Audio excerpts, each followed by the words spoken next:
suffering. So this is the reawakening of Gautama Buddha Sasana. So as we all have heard, and now as we all know, due to uh, I mean constant reminder from our spiritual teacher, Gautama Buddharachanan Maharaj introduced this never heard before Dhamma to the world. That is nothing but the Dhamma of dependent origination, or the cause and effect Dhamma. When certain conditions arise, there will be some effects. So those effects which is actually which are a result of a natural process, natural phenomena, was taken as the self and the external world. So that is the biggest mistake that happened due to ignorance and several reasons that make us feel as if we live and as if we exist in an existing world. So it is important to untangle this knot, gain the full clarification, perfect understanding uh, of the nature of self that we used to believe as if existing. So all these Dhamma discourses in terms of Buddhist doctrine revealed to the world by Gautama Buddhacharya Maharaj, it is a well-known fact that there are 84,000 Dhamma discourses. But if you look into them in depth, you will realize that all these Dhamma discourses focus on one focal point, one uh, main aspect. It is the thesis of all these Dhamma discourses or the scriptures. That is nothing but the absence of a self or an absence of a soul, or the fact that all these projections of the sense faculties are instantaneous projections, instantaneous manifestations. They do not exist only due to the inability of the human. We cannot capture the rising and ceasing of phenomena, or a rising and ceasing of uh, stimuli. So that is why we believe in an existing self, existing world, existing mind, so on and so forth. So that is why Lord Buddha recommended the spiritual teacher's guidance is a must in this path towards liberation from this uh, web, in the sense actually this ignorance belief of the world and the self. So whatever the words we use, ultimately what should happen is fading away of this feeling of an existing self, or the belief of an existing self at the first stage, and then that subtle feel of the existent self, which is known as self perception. There are two aspects as self-view and self-perception.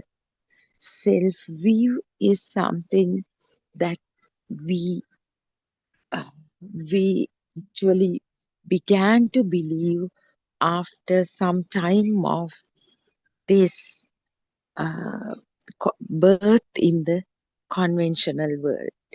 So here, when we talk about Dhamma, we actually uh, talk about it in uh, like self-view and self-perception, the two main aspects of it. Because self-view is something that got established due to environmental factors as well as the subtle self perception or the alive feel that existed actually that occurred at the zygote level rather than existing the vibration that occurred at the zygote level. But the self view uh, gets established as a child grows. So, as our spiritual teacher always reminds us, it's important to go back to the go back to this radiant mind level to understand how this self view got created, because they were not done by me and you or someone else. They are the effects of certain causes and conditions. So let's try to investigate it through or research this in the sense how this self view came up, how this strong self perception gradually developed on its own, on its own. Because we didn't develop this self perception, we didn't develop this self view, it all happened. Because if we are talking about the absence of a self, we cannot talk about we doing something or we contributing for something or someone else contributing for something. The the ground rule will be that everything is nature. Everything is happening without the interference of this illusory self or another self. The mother did not do that because their mother is purely a concept only, a mental construct only. So somebody else didn't do it because all phenomena are instantaneous projections. Whether we like it or not, that is the truth, and that is something we should remember all the time. The absence of a self, absence of permanent entities. So, with that basic understanding, let's try to look at how this self view gradually uh, got so established to the level that we believe that I am there and the entire world revolves around me, or it is built around me. It is true in a way, even from the Dhamma perspective. It is that ignorance called the self that that actually uh, that believes that there is such a world for me. The truth is, all these worlds generated through sense faculty function are identical or unique actually. they are unique because this ignorant self called me here has a world which is definitely not yours.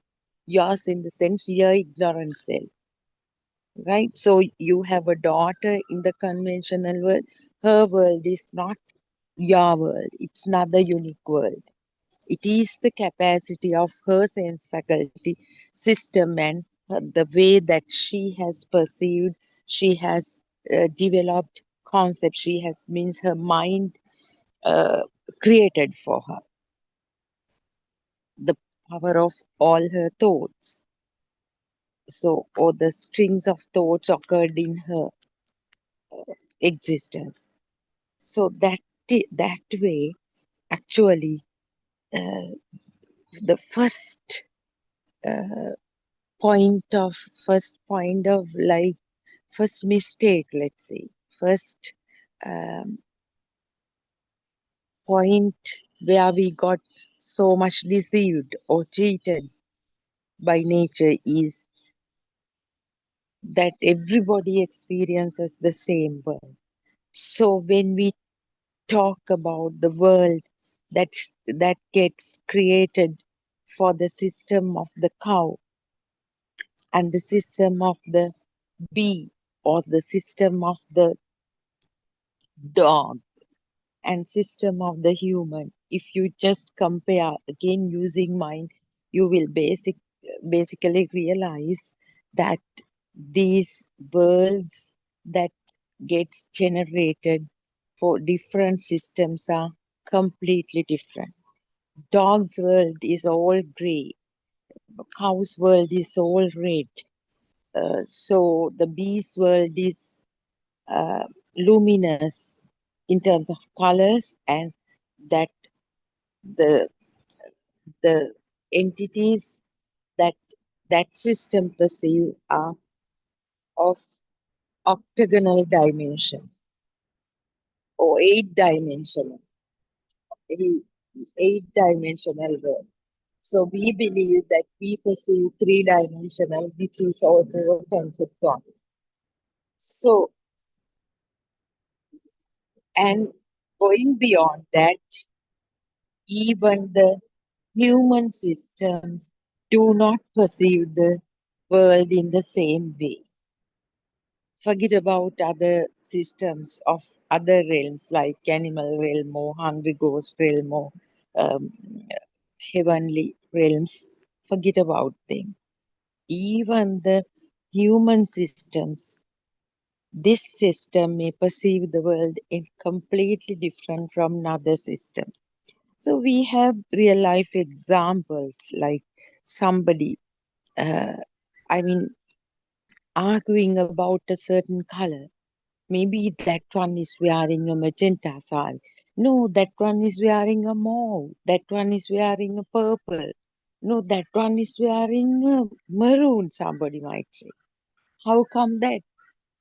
Who, whose whose judgment is the correct? Whose experience is the correct experience? There is nothing called correct or wrong.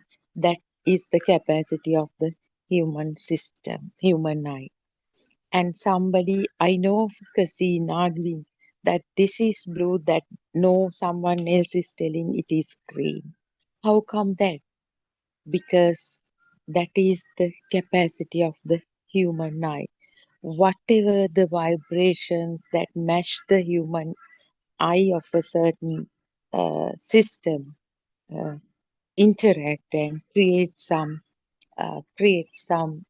pre- image that is actually a shape of light, and a name was given to that name given at an early stage of life uh, reoccurs without a gap. At that moment the I perceives that vibration, that interaction happens instantaneously. The name arises, mauve or purple or whatever that one got introduced at an early age. And that is the nature of the world. And what about this uh, colorblind people's experience? Do they perceive the same thing? The shoe flower, the red shoe flower for me will it be the same red shoe flower for a colorblind person? So if there is something permanent called a red shoe flower, shouldn't it be the same for everyone? So isn't it enough?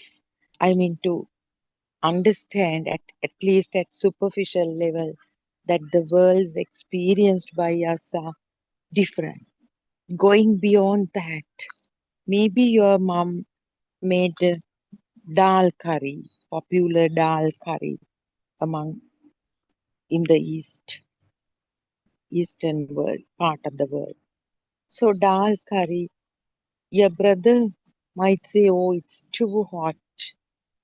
Oh, father would say, "It's really lovely. It's really nice." You would say, "Oh, it hasn't got enough salt. I would just sprinkle some more salt."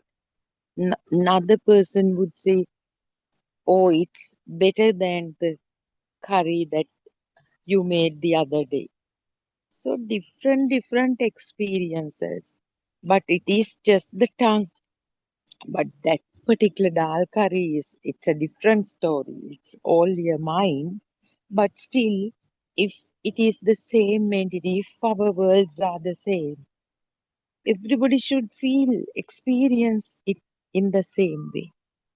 So isn't it beautiful when you research this through your own experiences? When at the stage when Dhamma becomes your life, it's the it's the most beautiful stage, I should say.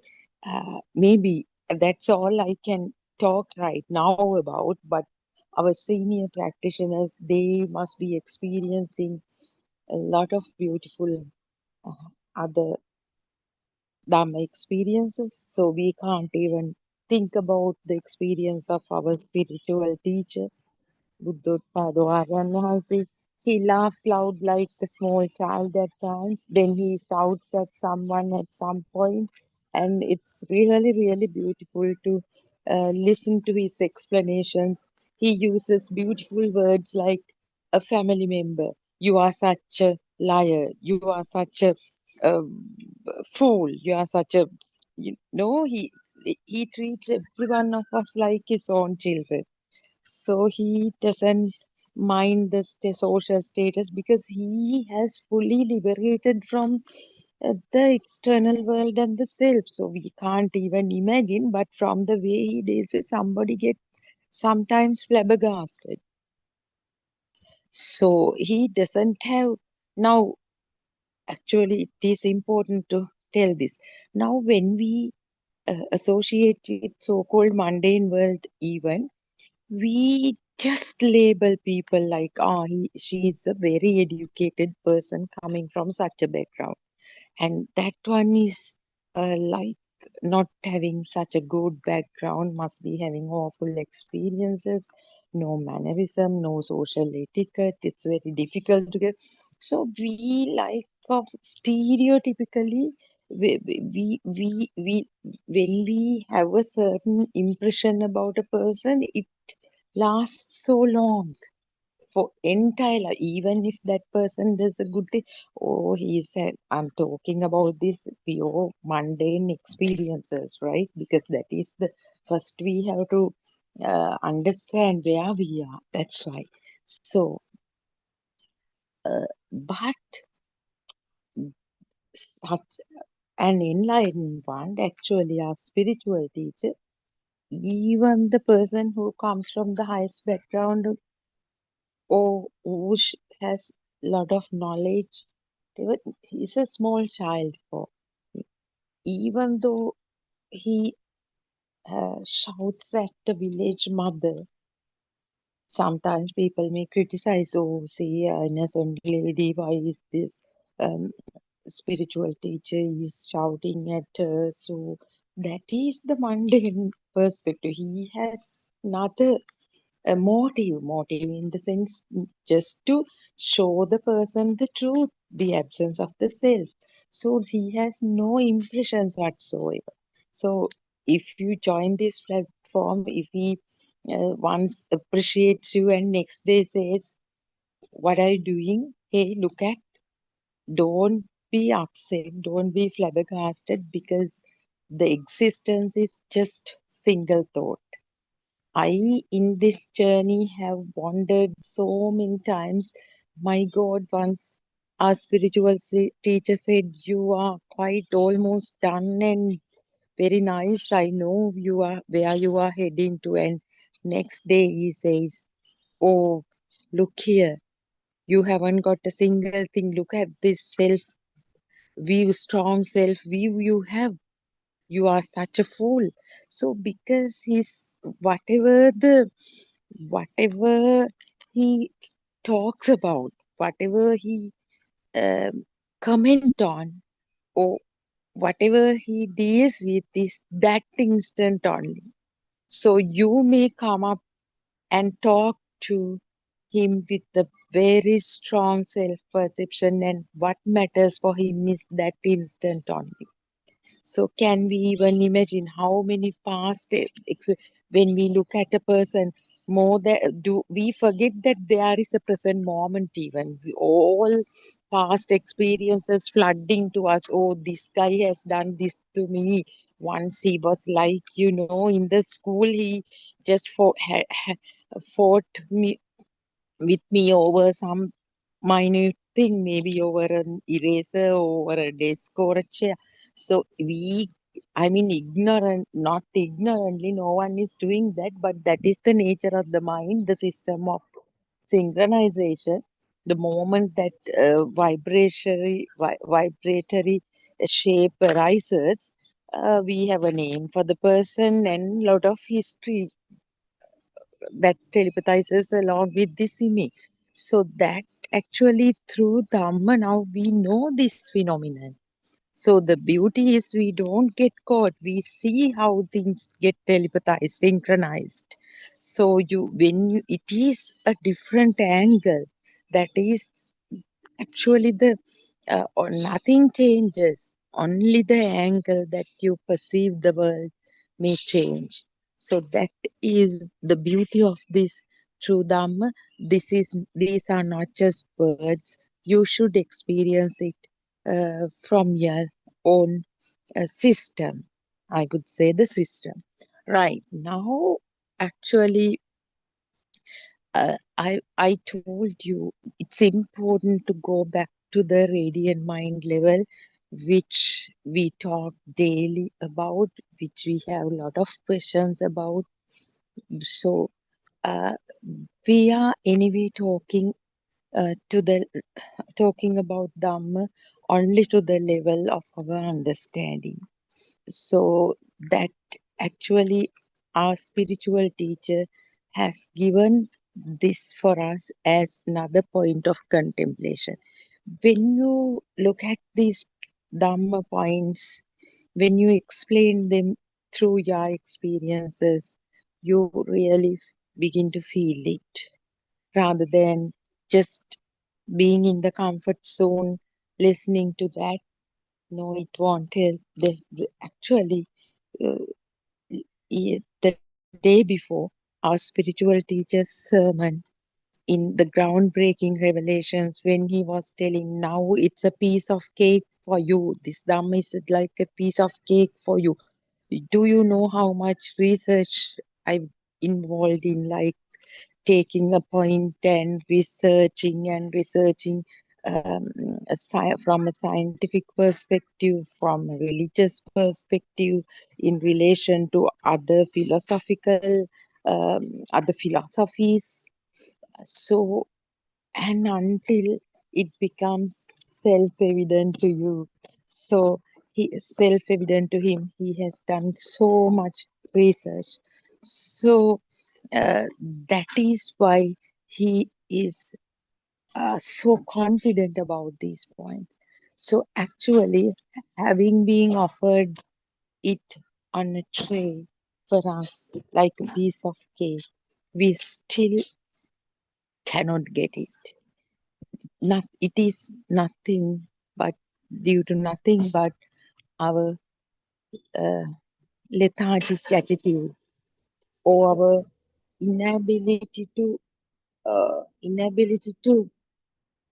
analyze things properly or inability to explore it through our experiences, because this is Dhamma is a common thing. It's a theory, kind of philosophy, but it should be this person should be able to customize it to that particular system.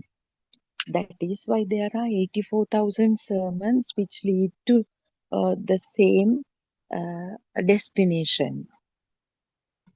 Don't have a mental image of that, but destination in the thing, the perfect clarity of things. And with the perfect clarity of things, we get rid of that burning that we have for things, including the self. So it, that is why uh, one who steps into the path to Nibbana, uh, as commonly referred to,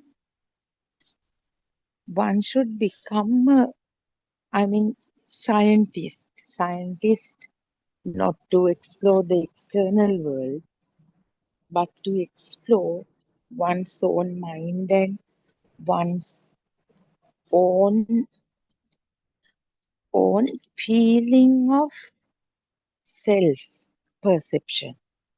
How much one uh, believes in the existence of a self. So it becomes, it has so many layers. They were actually some time back, they were just words. When somebody says, okay, there are several layers of the self perception, you have to go through each layer, and then only you will see the next. Even the subtle or nuanced notion of self, they were just words for us. Actually, this Dhamma, when you get uh, more confident in Dhamma, when the philosophy uh, is so clear to you, when you do not have any gaps. So I may ask the same question 101 times, putting others, the people on the path never gets upset because they also know the nature, because systems are different, the problems are unique, questions are unique.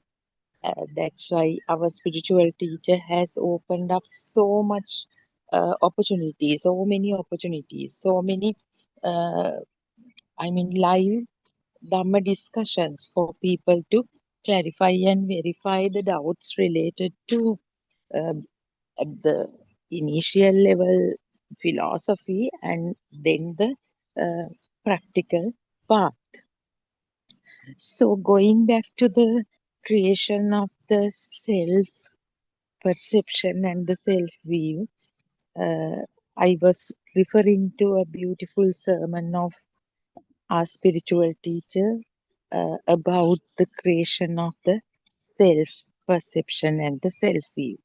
So, the birth in the mundane world is the uh, pregnant mother delivering the babe. But the birth in Buddhist philosophy is the birth of the sense faculty called the I. So now we have to go back to the birth, birth, uh, I mean, that we believe in the mundane world. So, when the mother gives birth to the child, we know that um, as long as the child was inside the womb, all the nourishment uh, was supplied, I mean, not by someone, but through the placenta, through by the along the umbilical cord. But when it is separated from the child, it has to survive on its own. So, at that level, the external world may refer to this scenario as birth of the child. Now, if you, I mean, go back to, if you think from that newborn's perspective, he is totally unaware of the process. He's totally unaware of what happened. Maybe having some sense experiences, maybe feeling something, not knowing that it is a pain, maybe feeling something, not knowing that it is, uh, I mean, uh, a comfort. Now, maybe feeling something, not knowing that it is the coldness. Maybe feeling something, not knowing that it is the heat. So that is the plight of the newborn. And now, as I told you, the the supply of nourishment or simply food completely uh, got cut off with the separation of the umbilical cord from the body. And what happens with that? The inner systems, especially the veins, arteries, and all inner systems get totally dry, and no oxygen flow is there, supply is there. So there is, I mean, naturally, with the separation of the umbilical cord, there and due to the change of the environment. So far, the child was inside the womb. We call it inside the water bed.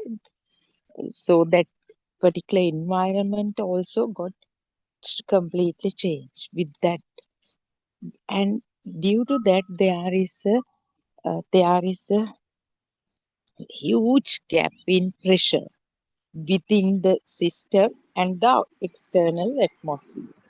To match that, the respiratory system begins to function as a pressure pump. So it is the same theory of a pressure pump that child that leads this system to start respiration.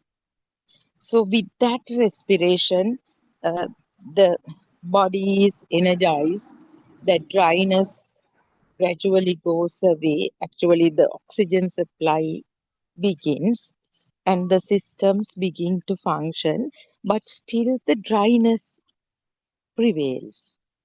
And even the mouth, the lips, tongue becomes becomes a part of that uh, mechanism. It's like a pressure. They also act like a pressure pump.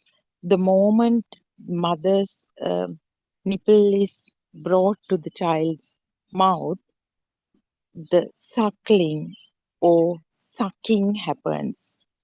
It is nothing but that particular cell, the being doesn't know that he is sucking milk, or at least it is sucking, I am hungry, nothing.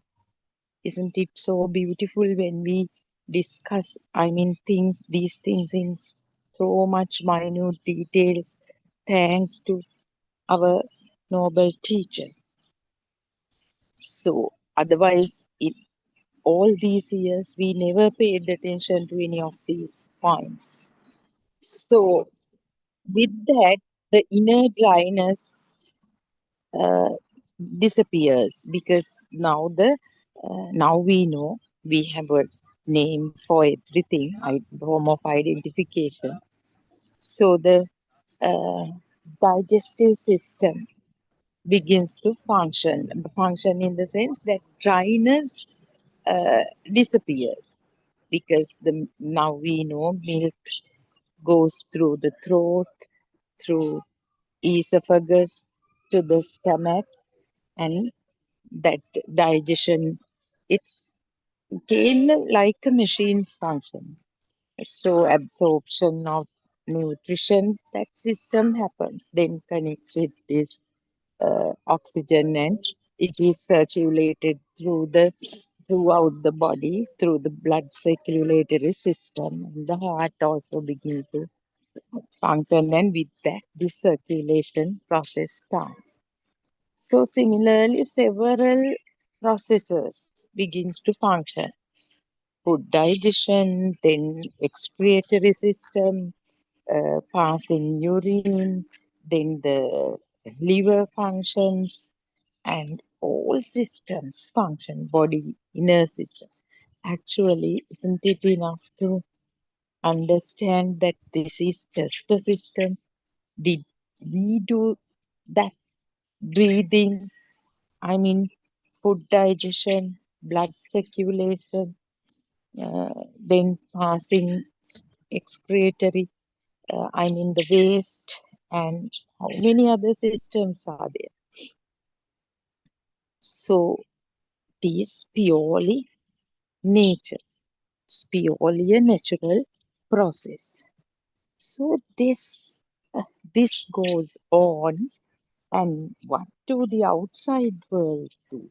The pediatrician comes and checks the child, and oh, he's a healthy child, lot of things. Somebody may peep in and say, oh, this one is exactly like the dad or the mom or the grandma, grandpa. Lot of outside worlds begin to dance up and, I mean, jump up and down, and they dance and sing about this. But it is newborn is just still totally unaware of what's going on outside. Still, there is no notion of self. But still, even at that level, there is a tendency to get attached to things. That is there. That happens due to a vibration that telepathizes into the zygote. That is there, but that is actually that tendency for attachment is also at very dormant level. It is inactive. It doesn't come up. So it's nothing but the system on breathing, which which survives due to breathing. And then gradually uh, the sense faculties begin to function. I mean, at the birth, even the skin, the body sensations may be there, but no such identification. Nothing, only the feel level. So gradually, the child's eye also functions on its own. Certain shapes of light without knowing what they are. Some seeing must be happening. Then gradually the ear grows, ear develops, and so hearing may happen. So maybe 3, 4 months, smelling. So all these uh, sense faculties, the five sense faculties, even in science we knew this eye, ear, nose, uh, tongue, and the skin. They function, but they are just at uh, individual sense function level because it's the eye perceives some light because that cannot be prevented. Just like now, you can try it actually.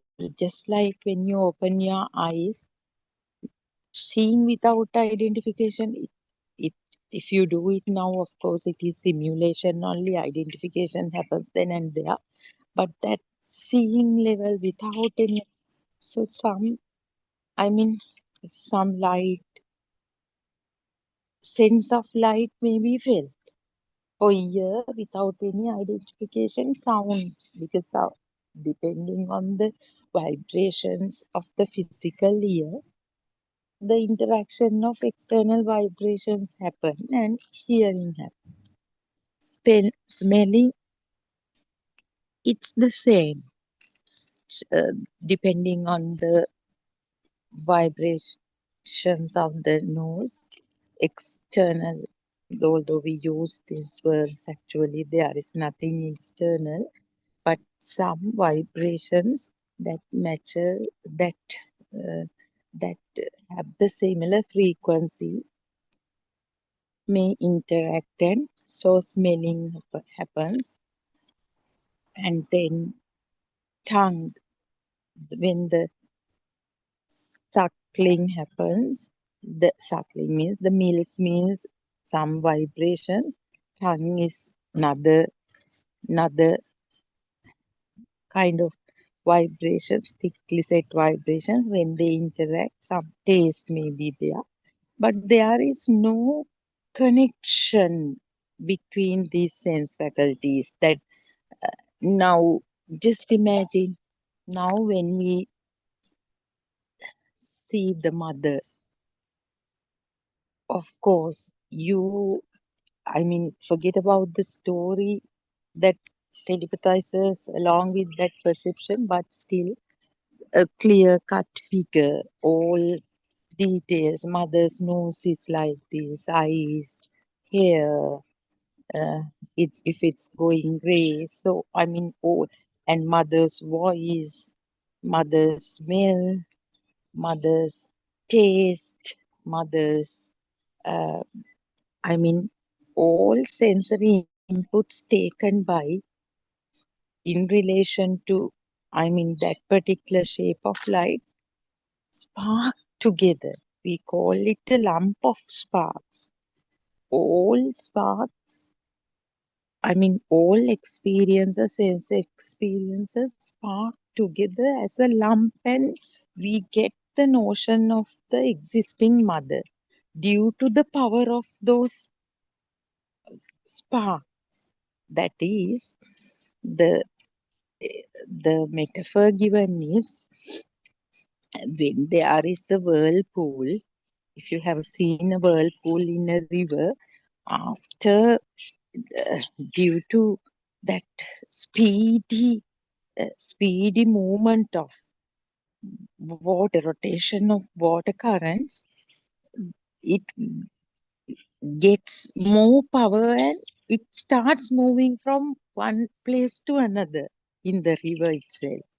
So that power was not given by anyone else or anything else. It it got aggravated, or it got accelerated, or it got enhanced actually due to the power it basically had. So similarly, the eye perceives, the moment the eye perceives that shape of light, that we know due to interaction of vibrations, some power is generated. Through that power, another level of power arises, and we feel as if the mother is existing. Seeing the mother is one level, and next level of power is mother is there, and that is where the self perception arises. The feeling of existence, the sense of an existing mother, not just mother, uh, the any other entity, maybe a flower, maybe the dog's poop even. Dog's poop, now it has no value, but still it is a thing as if it becomes real. Definitely. It is not about monetary value. It is the value here is how much you accept these stimuli as real. If the dog's poop becomes a real thing for you, definitely the self perception, that is that power, because when the eye perceives dog's poop, that is the vibratory uh, thing that I was explaining, the synchronization of similar vibrations of the physical eye and the dog's poop thing, and the smell comes, the texture, if you have once removed it, the texture is also there, and uh, you wouldn't taste it definitely, but still the texture is felt, and the dog's poop name. So it is thick perception, thick thought, full thought, and that acceptance that dog's poop is their thought is the self. If it is there, you are here. So that is how we feel we exist. That is the burning, that is the self perception that we talk about. And then going back to the child's experience, the baby actually gradually the uh, baby's sense faculties mature and they function, I mean, at great speed, perceiving things, but they are still isolated experiences. But next thing, now we can speculate with adult mind. We are good at speculating, so we can speculate. Gradually, what happens is uh, maybe a child is 8 months, 9 months, 1 year. So these some sense of existence. Now, same figure arises, same shape arises so many times, maybe the mother figure. And the smell arises so many times along with that shape. And certain sound, the voice arises so many times with that self. And naturally, as an automated process, these sense experiences begin to connect with each other. And gradually certain perceptions develops. And then at one level, people around start giving the sound to the child's ear. Oh, mother, it's your mom, baba, say mom.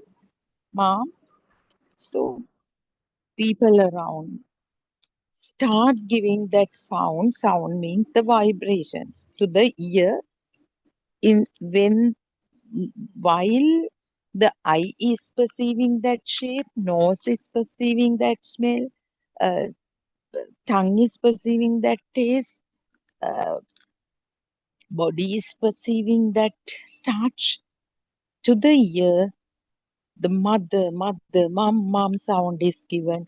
So they get connected.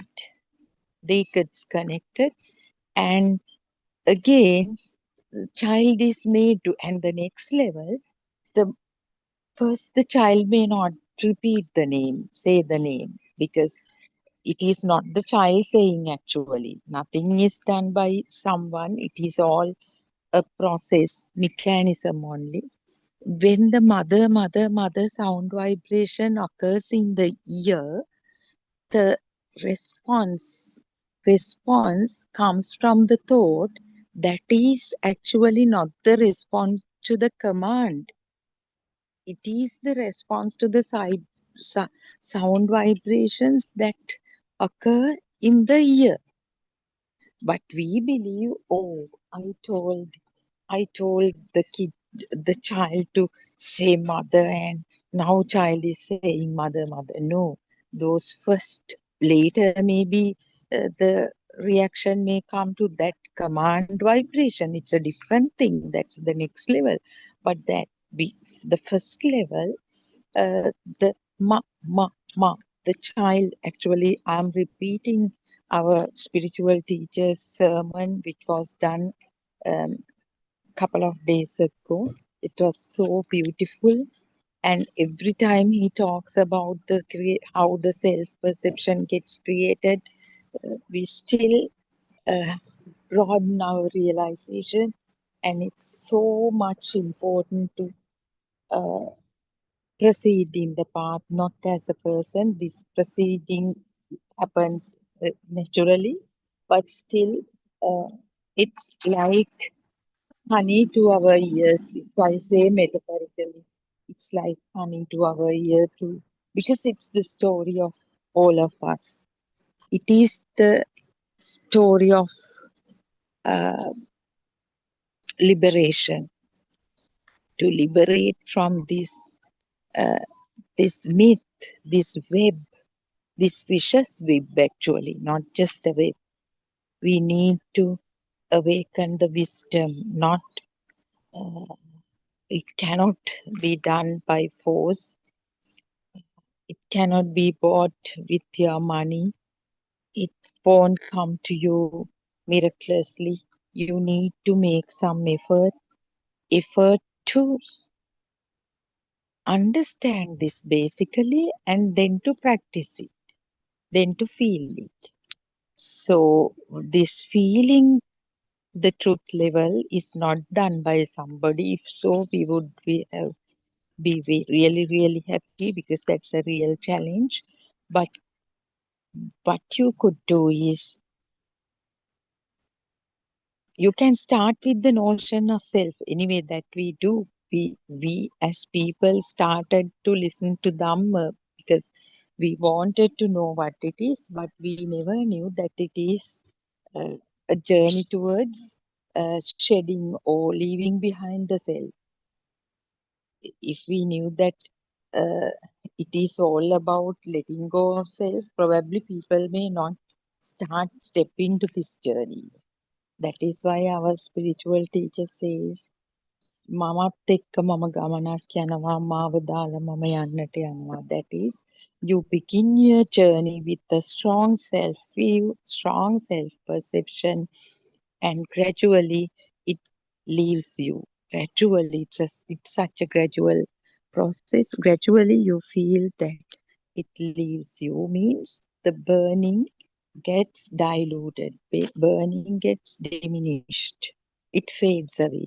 Burning is nothing but the self perception. Because why we are repeating these terms so much, these words actually confuse us sometimes.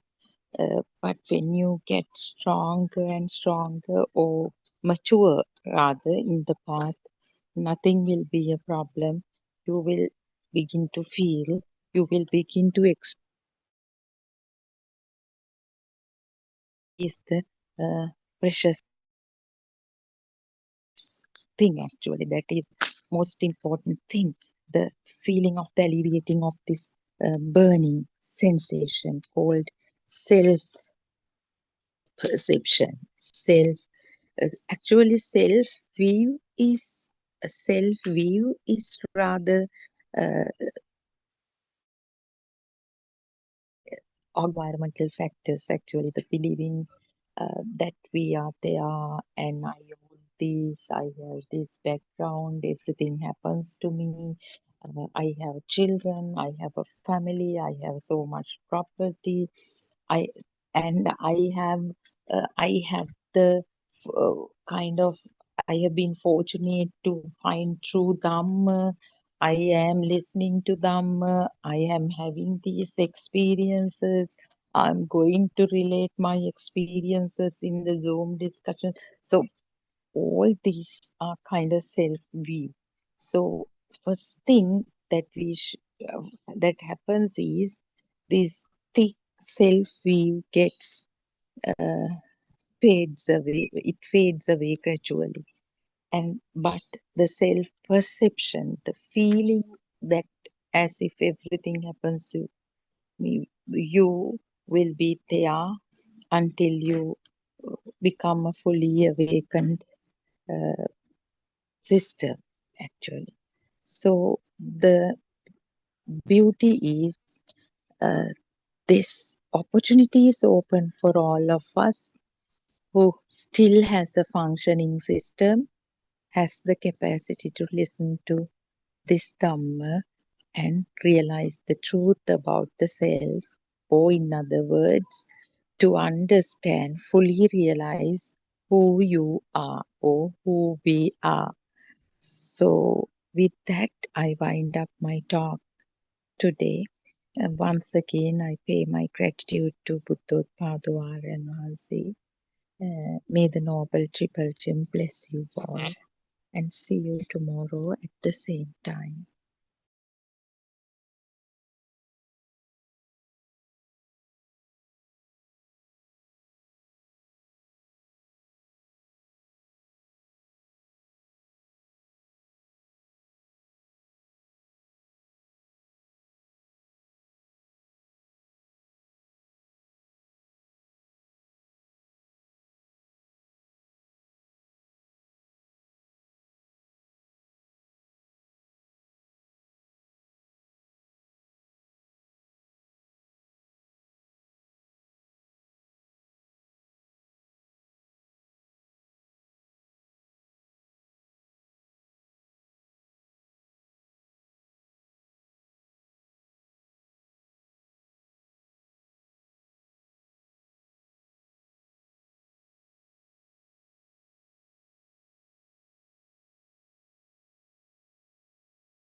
a great effort,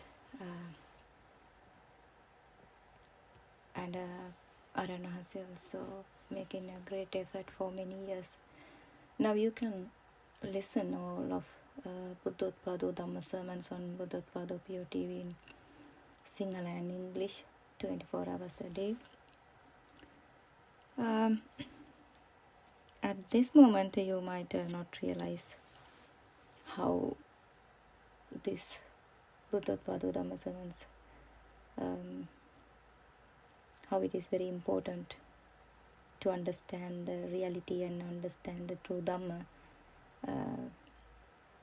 Until you realize the Dhamma, you never can understand how this is very value and how this is very rare to hear.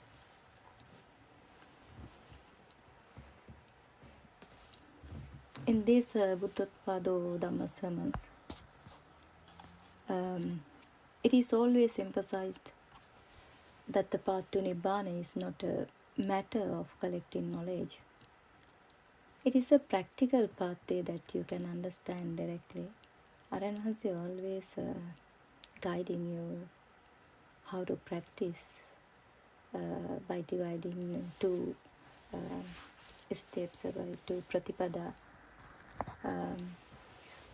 But to realize for yourself and experience within your own life, you can experience within yourself when you start to practice this Vidarshana meditation. The teaching repeatedly reminds us to look into our own body and mind, to discover where we are truly living, and to investigate the nature of this very being, very being we call myself or self-view. See how clearly this mind object has formed. Through this direct seeing, the truth becomes very clear. We feel as though we are living day by day, but in truth we are living based on a single mind object. Only this very moment, if we think we had a yesterday, or that there will be a tomorrow, that is only a thought arising in our mind. In reality, those time frames are never actually met once you understand or once you realize the Dhamma. Only this present moment is ever experienced. So that is why it mentioned as Akalika Dhamma or timeless Dhamma, because you never actually met a time frame after you realizing the Dhamma. We think everything happens only in this very moment either, but we don't realize it. We have never actually met yesterday, nor have we met the future. If we explain that this moment, this mind object is arising and passing away right here, we can also see that even this very moment is never truly met. It is already gone as soon as it appears. Even when we think I'm going somewhere tomorrow, or I'm going to work tomorrow, that thought is simply a mind object appearing in this very moment. We are planning everything in this very moment. What we are going to do tomorrow, we are thinking and then we are planning in this very moment. It arises now as a present mental event. In the same way, when we think about the past life, also past events, that too is happening only in this present moment. Past and future both appear only as thoughts arising here and now. But we don't realize, we always think that we have a past and we have a future. That's why we are dreaming every moment, day by day. We are trying to um, complete our goals, to reach that dreams. It never end. We create more and more dreams in our mind because we are thinking that we have a future to complete a goal or complete our to become successful, completed all our dreams, fulfilled uh, our life. So when we say, I will go somewhere tomorrow, oh, what actually appears is a thought arising in this very moment, in this present moment.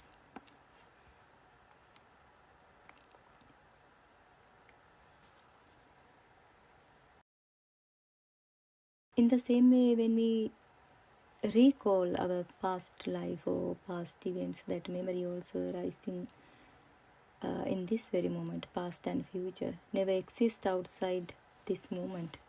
Uh, they appear only as thoughts within this present moment. We experience this body also through the mind.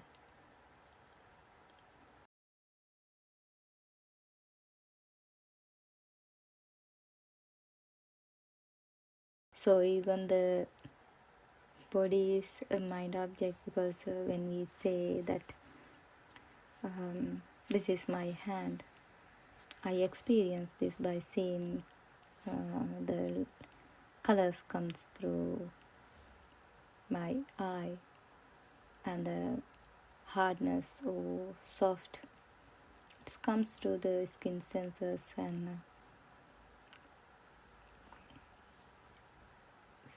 so this all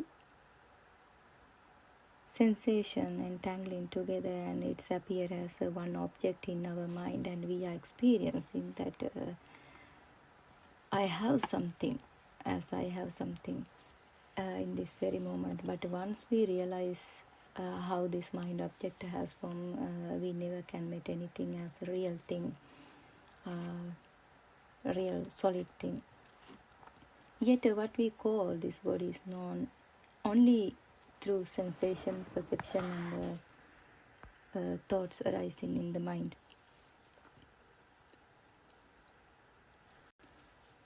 In that sense, the body appears as a mind object, just like any other experiences. So, when we reflect on the immeasurable kalpas of samsara, we may imagine vast stretches of time. We think that the long period of time we came through the samsara. But even if we count those ages in numbers, they all appear only as thoughts arising now.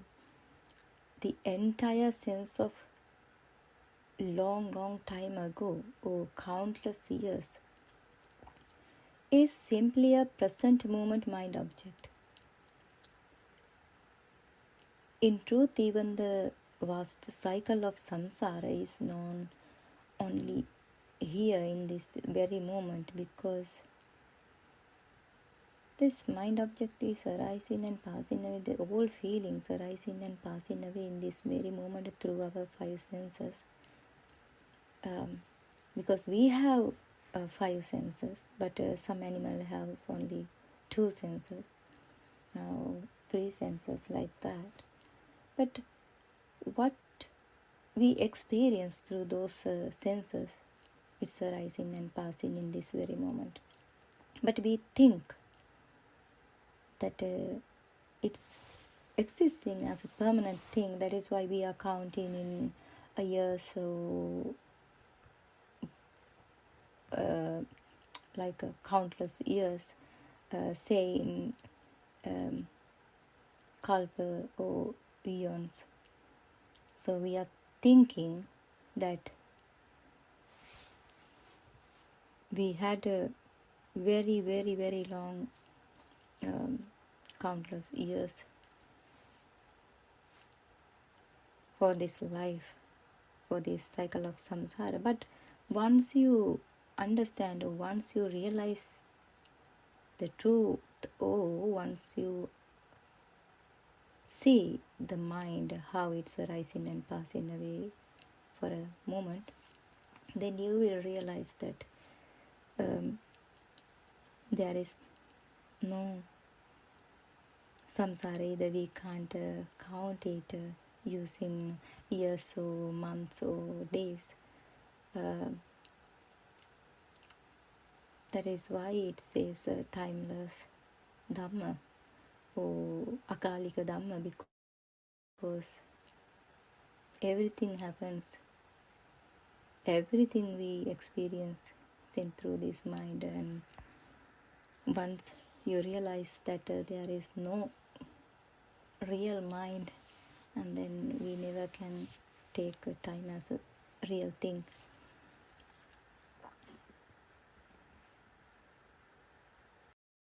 So the arising and cessation of the aggregates happen in this very moment. This means that in each moment a mind object arises and passes away. This rapid succession creates the illusion of continuity. That continuous arising and passing away is the cycle of samsara itself, but it is an illusion. The turning of the wheel of life, it is all happening in one place, in one moment, ekshanayaka, we can say like that in Sinhala, within this present moment. Even though that present moment also we never can meet as a real moment. That illusion is what we call a life, or a world, or samsara.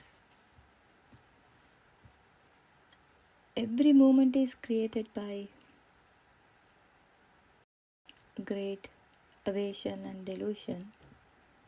If you have a real world, or if you have a real mind, or if you have real six senses,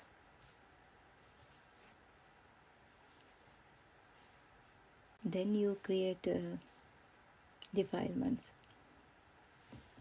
Through this we create bhava. In this every moment we create more and more bhava and sankharas again and again,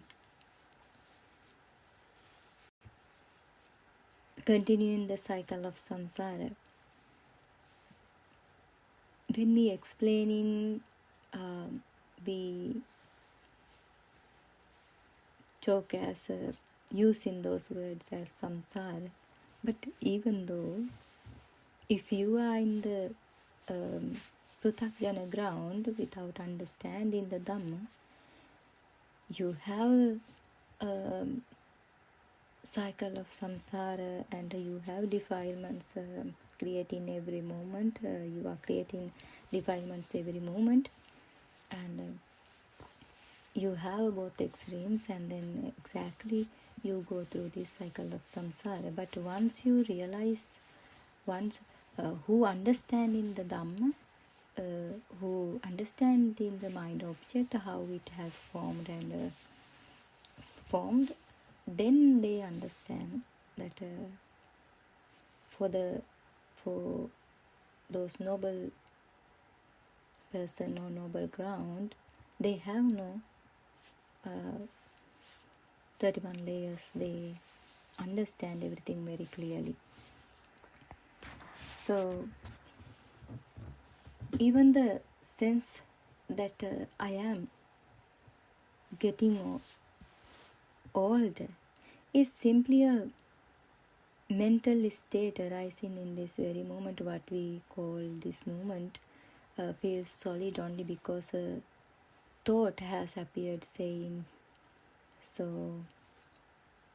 Without that thought, even this moment cannot be um, grasped. To understand this properly, we need to see with clarity how a mind object forms, how this moment comes into being, and how it ceases. Birth and death are happening within each moment. When this is seen directly, it becomes clear that even our thoughts and our sense of mind cannot be taken as truly real. They arise, they vanish, and nothing remains to hold on to in this very moment. Every moment happens that process. So then you begin to realize that even this moment and the feeling that I am living are also just a mental appearance. What we take as life happening is simply a thought process arising. Now it feels real only because a thought appears saying, I am living in this moment, because we feel the five senses. Um, but we never realize how it appears as a one vibration in our mind.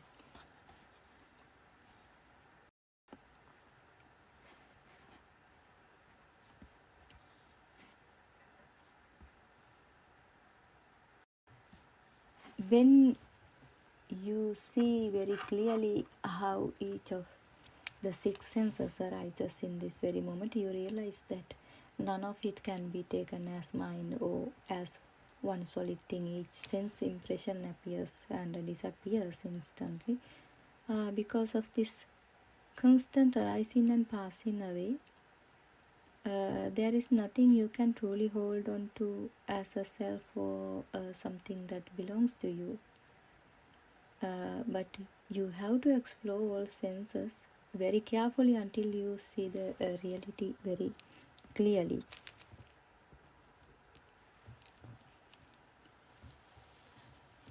At that point, a question may arise within you. Then who is recognizing this condition? Who is seeing this mind object? Who is understanding this Dhamma? At this point, we need to reflect on what the Buddha, Lord Buddha said. Lord Buddha emphasized that he is not a god. He said, I am not a Brahma, or I am not a human. Lord Buddha emphasized, I am a Buddha. This becomes very clear when the mind is freed in this very moment. That's why Lord Buddha says, if you see the Dhamma, you will see the Buddha. You will recognize who is Buddha. It means that all becoming has been uprooted, all formation have been completely ended, and the natural state beyond Sankara has been realized. The wisdom or jnana can realize this Dhamma. Uh, Before you realize something, it's naturally arising questions within you, um, like who is realizing this Dhamma if there is no person in this system. So this is why Lord Buddha has emphasized the differences between the jnana or vijnana, or the wisdom and the consciousness. We also need to consider why Lord Buddha told his 5 teachers, I have found the truth, but not by your way, not by what you are doing, through concentration meditation. Buddha then explained the Dhamma of dependent origination. Um, that is the thing you need to understand. If you are seeking for true Dhamma, you should understand what is dependent origination means. He explained that the Lord Buddha explained that these practices do not lead to liberation. The concentration meditation, lead to liberation because they do not uproot at ignorance. What Lord Buddha discovered was the Dhamma of dependent origination, the law that shows how the world, the self, and the suffering arises moment by moment through these 6 senses, through this mind object.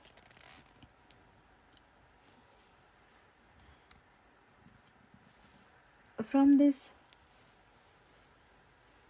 it becomes clear that the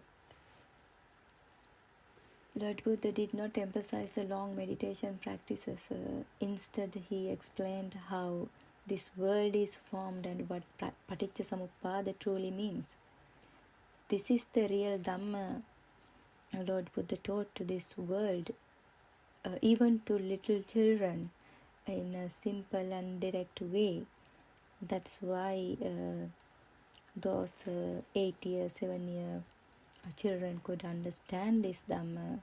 They could enter to path to liberation.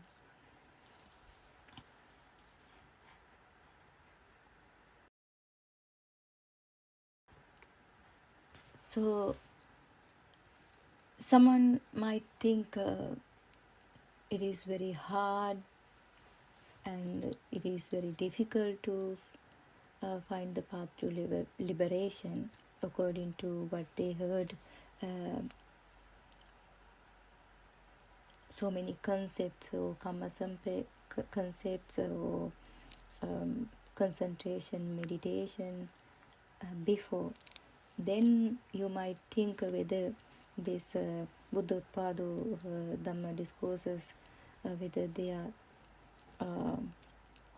whether this is the real true Dhamma. But once you start to practice, you will realize that this is not a knowledge. Without practicing within yourself, you never can understand what is true Dhamma.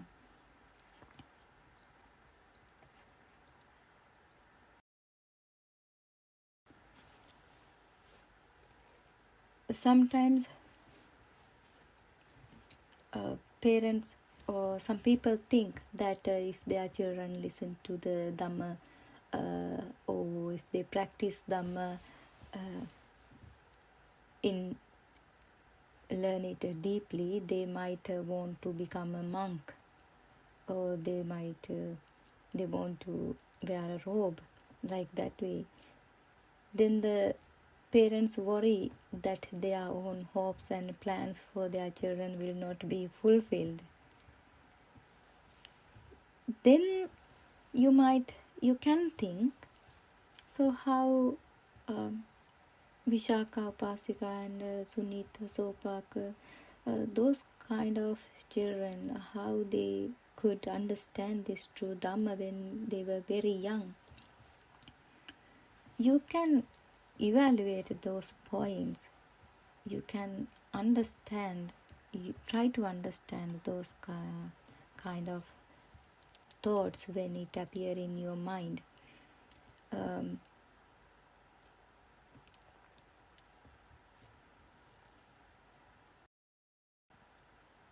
yeah, the parents, people worry that their own hopes and plans for their children will not be fulfilled if they understand this Dhamma, and they have to go to a temple, and they have to wear a robe if they realize the Dhamma. But it does not happen like that way. Understanding the Dhamma does not force anyone to become a monk. It simply helps them live wisely, kindly, and with a clear mind. We see many children today experiencing panic attacks. Some cannot even face their exams. They suffer from depression, stress, and constant pressures. We have seen that when we explain this truth to them, they become more relaxed without any medicine actually. When they understand the truth about their own mind and how their world is created through these six senses, how they are in ignorance, they no longer fall into conditions like anxiety, depression, or fear because of exams or competitions or what they faced.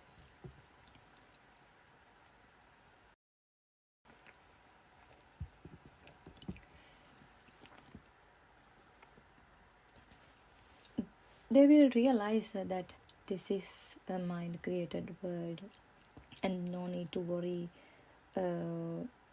anything in their life. They will recognize their own ignorance. Then they will work or study without fear, without pressure, and without burning anxiety that used to trouble them. But they have to work hard to do something for their future in this conventional world. But they will understand what is the ignorance, what is this illusion, and then how this system is working. Then eventually it will fade away their fears and stress, and then if they suffer, then all fade away gradually once they realize the Dhamma. That's what happened in their life.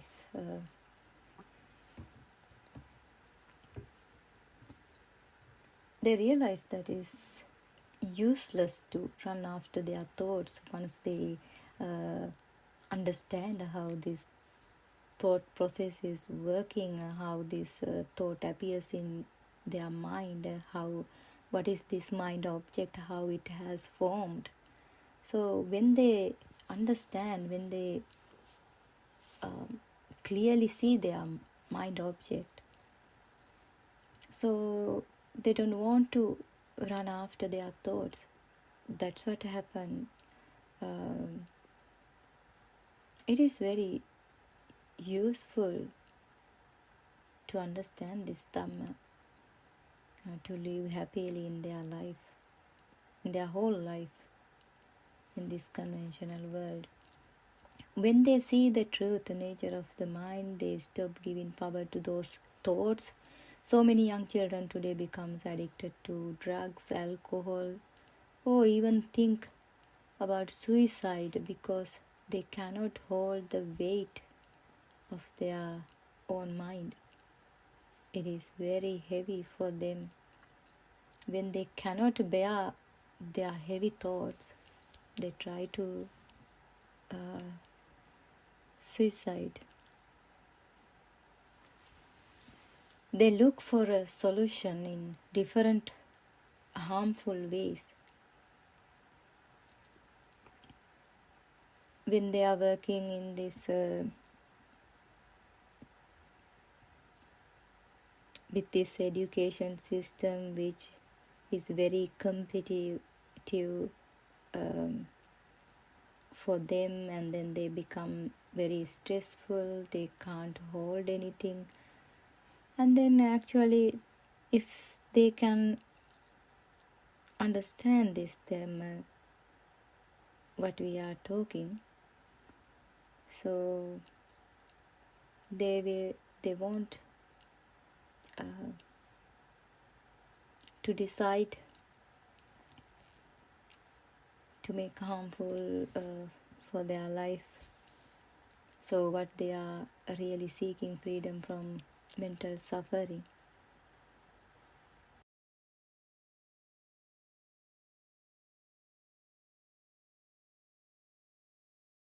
Then you want to make effort uh, to understand the Dhamma.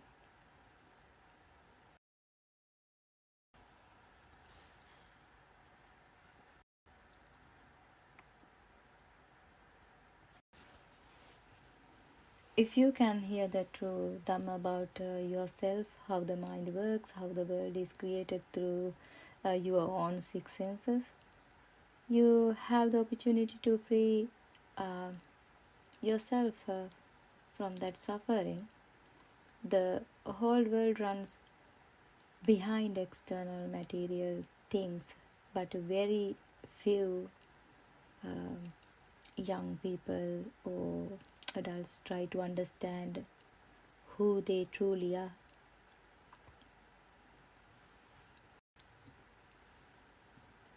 When you teach your child this Dhamma, they will not chase after their wandering thoughts. With this blissful understanding, they will succeed in every aspect of their life. When someone truly practices this way, you begin to feel how you gradually becomes free from the mind, and how the inner burning fades. Nibbana means the ending of the six sense bases. As a source of grasping, these five faculties arise and the mind is formed through them. But the mind holds them as mine.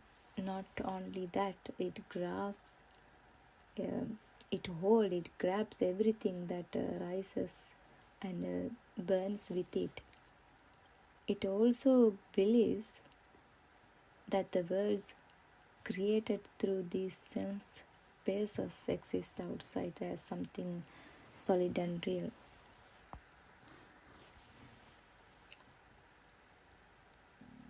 Sometimes you might think, if you have no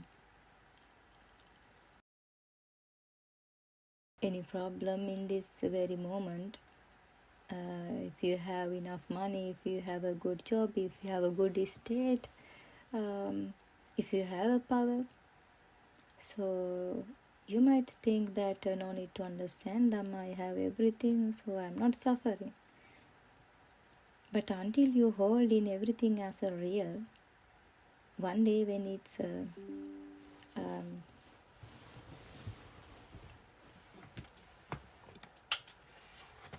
one day when it detaching uh, from you, then the suffering begins to arise within you.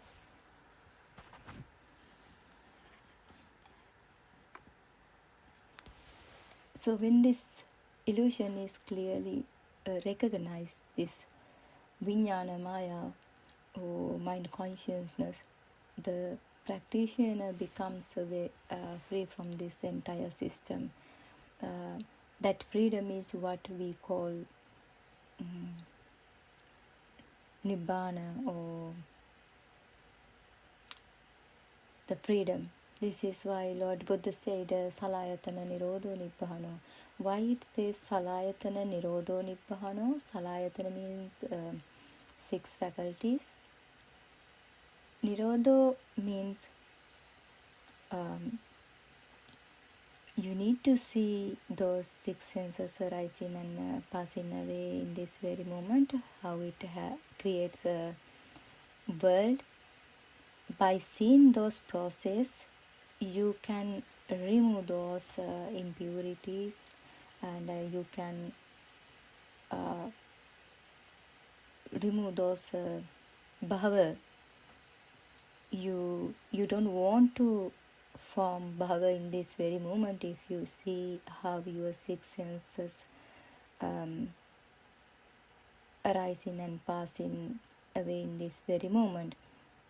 That is the moment you earn kusala or wholesome action. Um,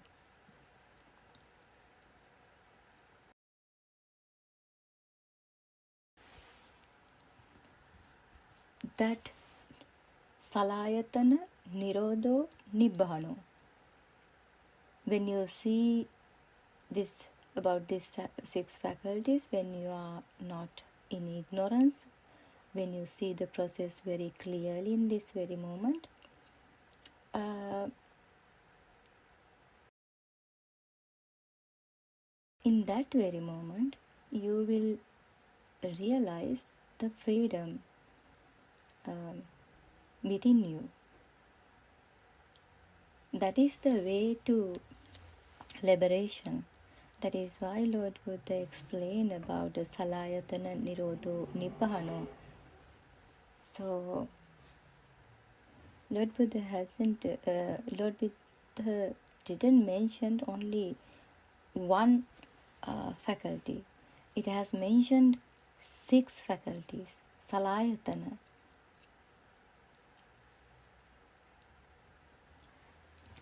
When you clearly see this whole system, the moment you step out of the world created by the mind, that is where the supreme peaceful Nibbana is found. That is why Lord Buddha has mentioned Salayatana Nirodho Nibbano. Not only one faculty, not only you need to understand, you need to explore in depth, step by step, about your six faculties, not only I. Sometimes you may heard how this color world has formed. But once you hear that, then you might think, okay, I know this Dhamma. But don't stop in that point. Try to explore all faculties within you, how it's arising and passing away in this very moment, how is create the world by entangling together. So it is very important to understand about this whole system, to understand the illusion or ignorance.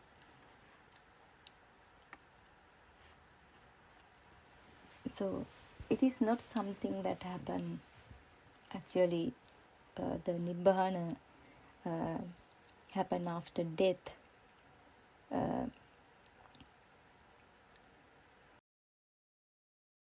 so many most of them think that the nibbana can arise in after death. Actually, it is very very wrong concept that you learned before. uh, it is the freedom that appears when the six sense bases stop creating a world for the mind to grasp. When someone does not realize this inner system of the six senses, the mind automatically falls into suffering. This grasping begins, the burning begins, and life becomes heavy, your mind becomes heavy, Your inside points directly to the root of this uh, suffering. You need to understand the root of this suffering, how it's arising through these six senses. That is why you need to understand one by one. Um, you need to explore how this eye is arising in this very moment, how this ear is arising very moment, and you can explore whether the eye can experience um, object what you are experiencing by itself. Then you will realize that your eye never can experience a object as one thing. So if you meditate or even listen to thousands of Dhamma talks, you still cannot escape from this truth um, unless you realize this system, um, the arising and passing away of the aggregates in this very moment. Once this is realized, you may still experience um, happy or sad status, but there is no attachment to those feelings or conditions arising within you, because in that very moment you understand that nothing can be taken as real. You see ignorance very clearly within you. This is why no grasping or rejecting arises towards anything. But lots of most of them ask questions. Can we live in a family with family after understanding or after realizing this Dhamma? Yes, that's how Vishaka Upasika had a life with after entering the path to Nibbana. And in some point we could hear that she went to the Lord Buddha with the wet hair after uh, with sadness because of her grandson death. So, but she knew that truth. She was Sotapanna. She was a stream enterer. But she had that feeling. But that is why you can feel sad or happiness or any feelings, but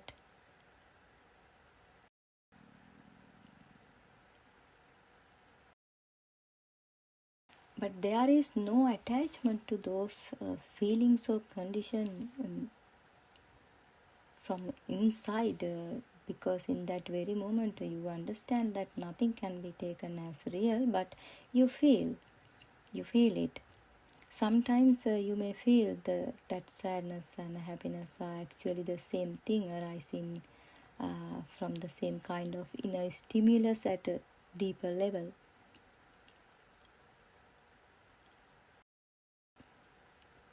When you experience both the status, you begin to realize that it is the same stimulus expressing itself in two different ways. Happiness also you experiencing by perceiving anything through these six faculties, and the sadness also the same.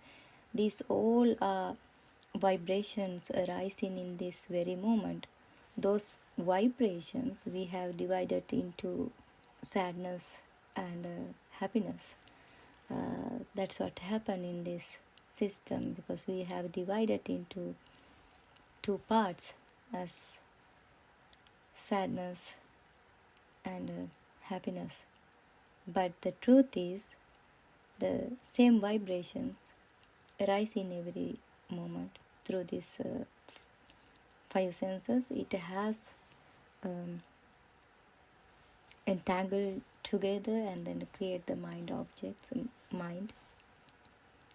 That is the sixth faculty.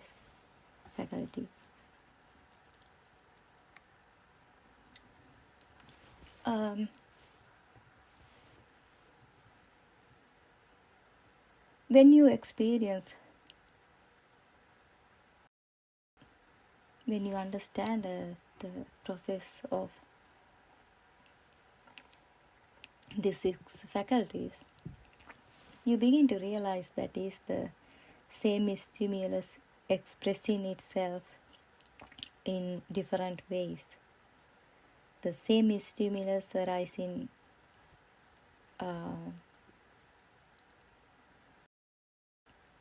through ear, and then you can hear the sounds.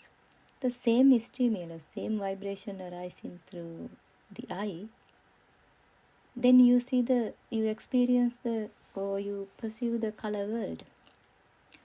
The same vibration arising through the skin senses, and then you feel the soft or hardness or cold or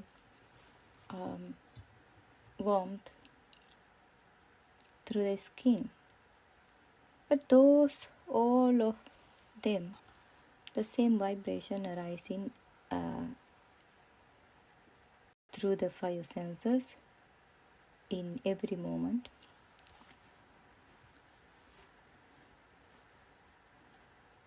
So once you realize the Dhamma, once you realize everything is appearing through one vibration, so one stimulus, we have divided into different kind of words or feelings. So this is the hidden truth in your system. This is the beauty of Dhamma. The same inner stimulus can be released through tears. At the same time, that very same stimulus is released as a smile. And some people smile when they are hurt, using a smile to cover a painful feeling. In the same way, some people shed tears when they are happy. The wonderful things is that the same stimulus appears in a different ways. You may not always recognize its true nature because of ignorance, but you can certainly feel it. This sadness and happiness arises from the same stimulus. Then we cannot divide it that there is sadness or happiness, the two kind of things. Everything is one thing. One thing's happen in this very moment. One stimulus arising in this very moment. So sometimes we cling when we feel sad, and we cling again when we feel happy, simply because we do not recognize that both states arise from the same inner stimulus. In the same way, neither of these states last even for a moment. They do not become anything solid. We feel sadness, that is not a real thing, and we feel happiness, that is also not a real thing happening in this very moment. This is what noble friend R.N. Vase tries to explain, but for someone who has not yet experienced it, it is difficult to understand. Most of them, they say, we can't understand Buddothpado Dhamma sermons sometimes. They say like that way. We know why it is happen, because you are not close to the stream enter state, because you haven't practiced the vidarshana meditation within yourself. Just only you have heard the Dhamma sermons. You have only knowledge without practicing. That is why you cannot understand the true Dhamma. But in some point, when you practice and when you gain the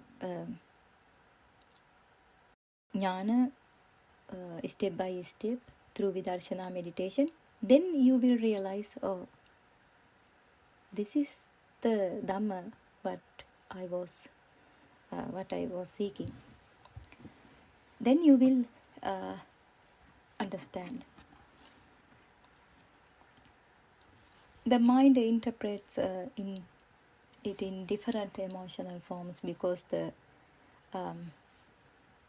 mind does not see the aggregates simply arising and passing, it personalize them. That personalization becomes raga, desha, moha. This reaction keeps samsara alive moment by moment. This stimulus happens so quickly that we feel everything is continuous because of its speed, the abhisankarana process. Every thought that arises creates fear when we believe the external world is truly real. As that is why you have fear for the death, and that is why you have problem to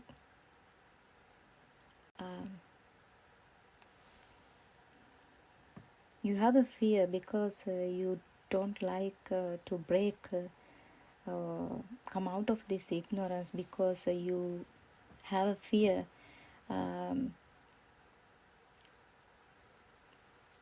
because you have created a frame around you with power, with job, with the quality, and with money, and then you have created a character for a long period with making a big effort. That is why you fear to understand the Dhamma. In some point, you have to break all those frames to understand the Dhamma.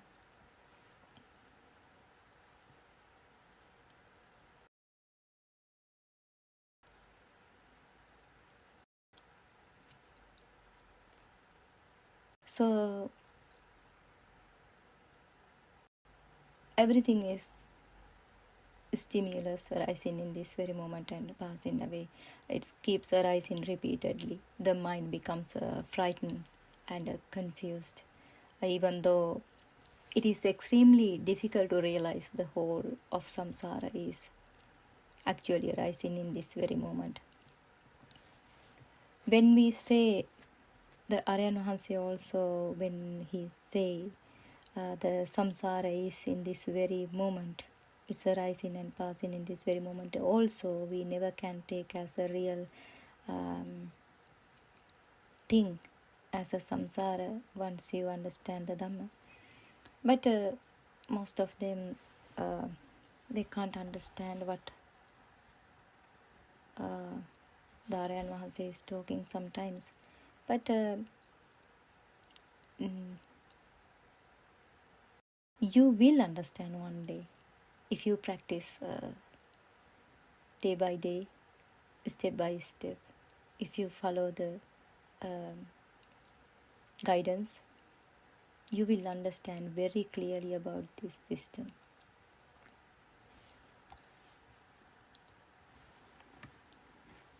The whole of samsara is actually arising in this very moment. All the thoughts that appears right here, right now. One day you will realize the samsara is this mind object, which is arising and passing away in this very moment. Right now, contain the uh, entirety of samsara within them. And even this very moment, this kshanya, this very moment, has no real substance, no nothing, no time, no place where it can stand. It holds nothing, and it does not remain even for an instant. It is a state where names and forms, namarupa, is absent. A state without a mind and without a mental process. Then you cannot take anything as a real. Without a name and forms, you never can perceive anything as a real.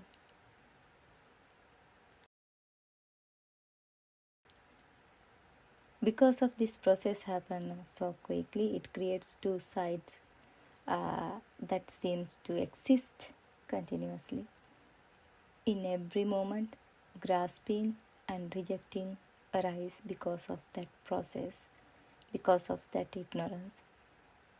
The mind keeps creating a sense of me here and an external world out there, and with each new thought, this illusion becomes stronger. If you look at this carefully, um, you cannot take this mind as me, and you cannot take this body as you.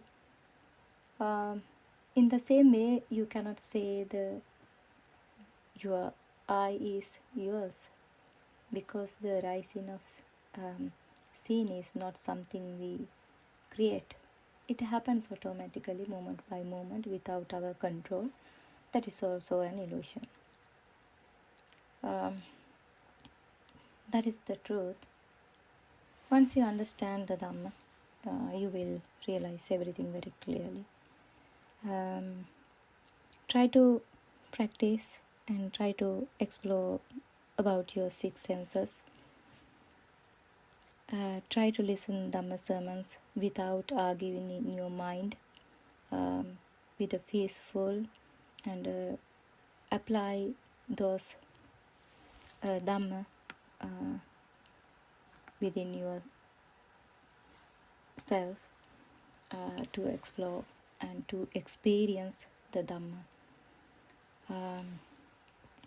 So I hope this would be helpful you to understand something about true Dhamma. And if you have a great effort, if you have a steady awareness to see your mind object, see your six faculties, to see how the process is arising and passing away in this very moment, if you have a great effort, steady awareness, sure you will see the true Dhamma. It is as time is passing now. I am going to stop for today. I will continue from tomorrow again.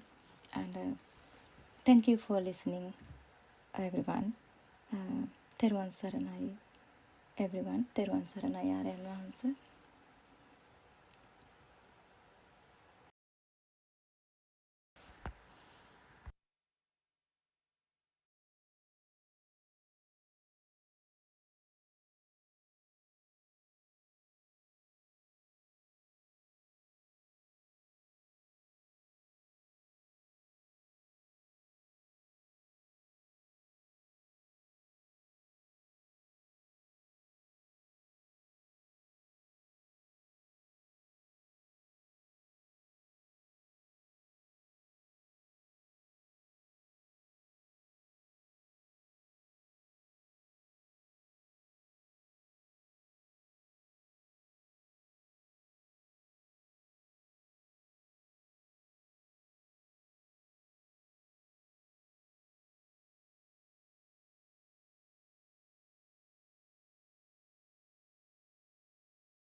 Therwan Saranai, everyone.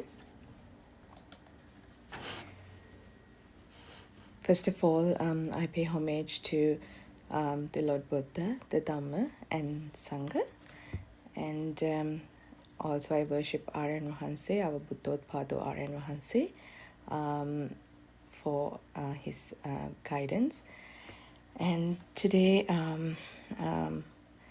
to continue with the topic, the path to Nibbana, I will continue my talk based on the path to Nibbana. These are based on R.R. Mahanse's explanations during the Zoom discussions and Dhammadeshanas. So first of all, the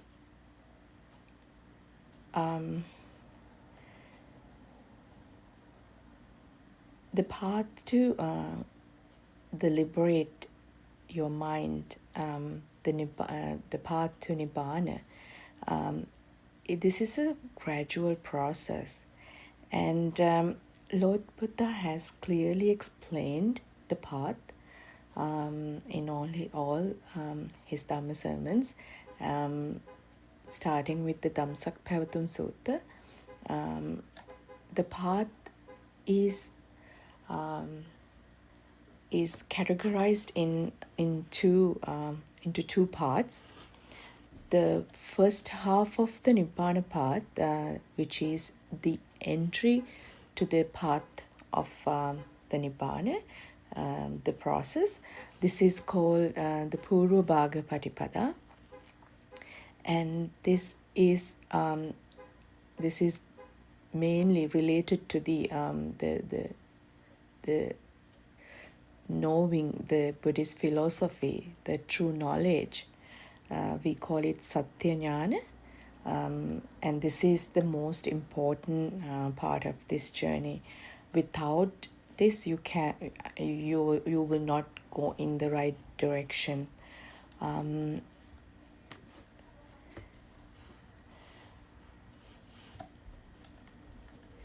The second half of the Nibbana path, this is the journey along the path. We call it Lord Buddha has described this as Aparabhaga Patipada. This has two components. The first is the Krutya Jnana. This is the practical experience of the knowledge that you have gained, that you are practically you are implying those concepts within you. And the other part is the Krutajnana, which is the that you experience the liberation from your mind or the soul, the feeling of the I, me, myself. You experience that liberation. And the Purabhaga Patipada, this is purely depending on the efforts of an individual who has the desire to work towards this journey of Nibbana. And in fact, the majority of the efforts are to be applied in the first half of the Nibbana path. And Lord Buddha has explained this as if the Purabhaga Patipada is like the Himalayan mountain. After the Purabhaga Patipada, the next what you have to do is like the remaining the stones or remaining things that you have it in your hand. And in this at this process, that the importance of the guidance from a Kalyana Mitta, which is a noble friend who has experienced this, who has walked in this journey, and who has the experience from the true liberation. Lord Buddha has mentioned the importance of association with the Kalyana Mitra, how important, and how it's one of the major components in this journey. Um, the first half is mainly about the understanding how the mind is formed, and the understanding that how the mental formations, the illusion happen, and then the seeing the truth of a thought, and not to get deluded by it, those knowledges, and then understanding how your soul, the feeling of I existence formed, and then at the same time experiencing the noble emptiness, which is the shunyatava, how you experience that, how you analyze that, how you understand that the noble emptiness that was mentioned in the Dhamma. And when you are in this, the Purabhaga, the knowledge base, and the person who's in this, the state of the journey, will gain the three vidya, we call, the Lord Buddha has mentioned the super wisdom. You get that super wisdom when you are in that the path of gaining the learning the philosophy, which is called the Puppe Nivanasati Jnana, which is the wisdom of jnana that knows how illusory things are created by combining sounds and colors. And the next jnana is the Chatuppada jnana, which is the wisdom of passing away and reappearances of thoughts at a present moment, knowing that how a thought, how that thought process is, and capturing those thoughts in a present moment. And the next jnana is the Asavakya jnana, which is the wisdom of knowing the destruction of the taints, and which is that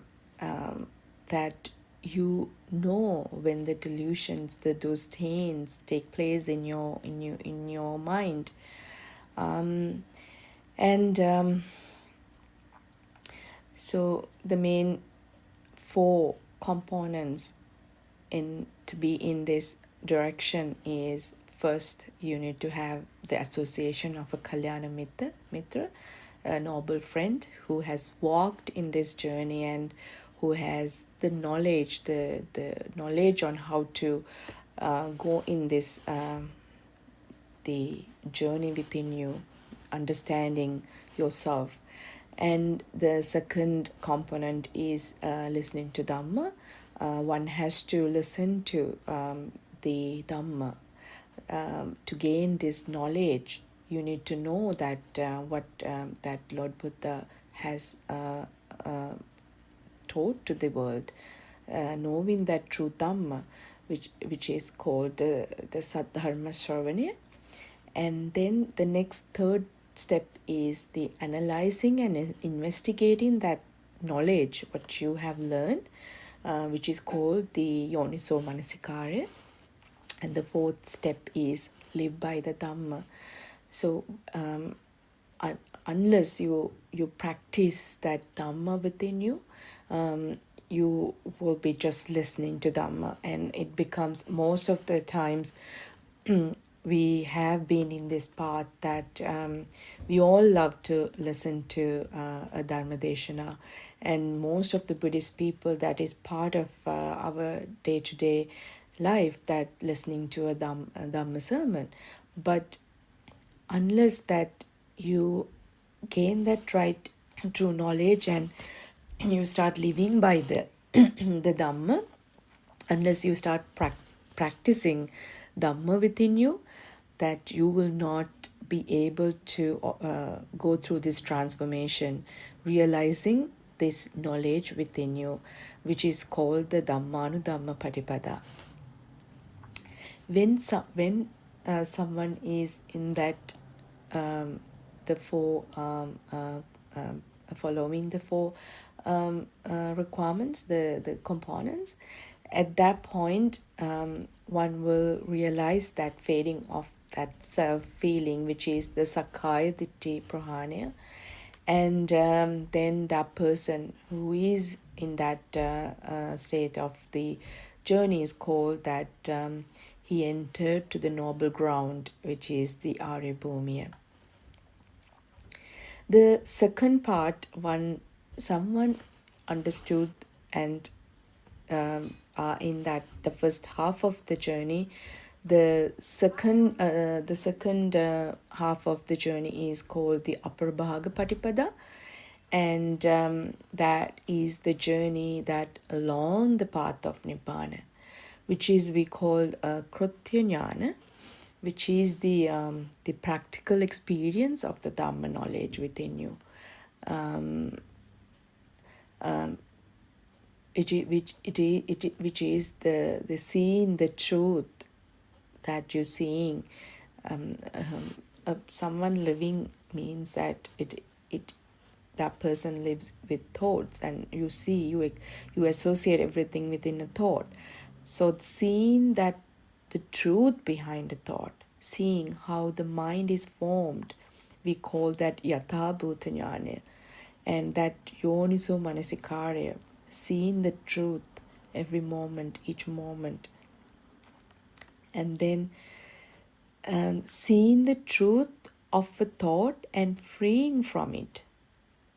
The next step, when you see a thought and how that thought is formed, which is the jnana, that you see how that thought is formed, and then freeing yourself from that thought, and you see how you free from that thought. It is the practical experience of that thought is not real, feel that you know that that thought is not something real, and then you experience that there's no soul, that spark that happens within you, and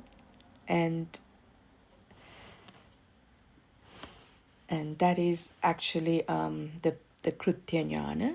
And the next thing in the Aparbhaga Patipada is the Krutajnana. And at this point, you start seeing there's nothing. You start seeing that it is not someone who's doing it. It is that it is just a natural phenomena. It's a natural process. It's just a system. As Aaron explains, it's just a system that takes place. It is not that I am doing it, myself doing it, or someone else is doing it. It's just a natural phenomena. It's like, is it that the sun rise in the morning, and then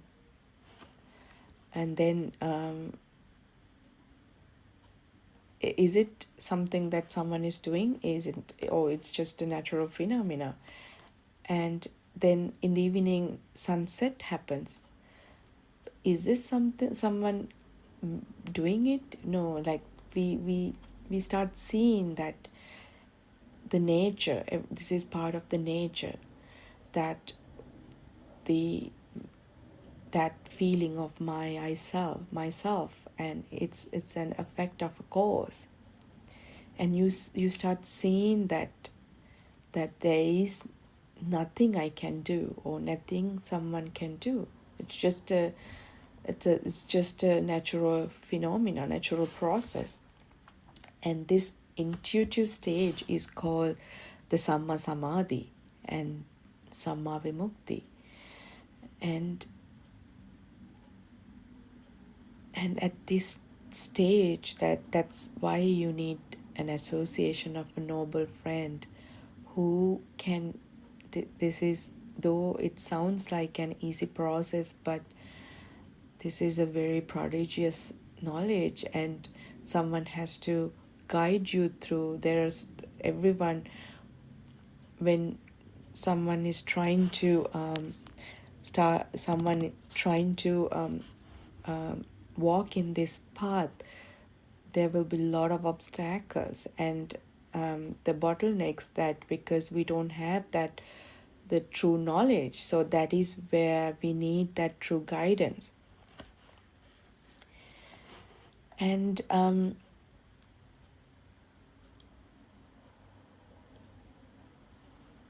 so in Buddothpado discourses, R.N. Mahanse has brought this prodigious knowledge that that Dhamma that we couldn't process by ourselves.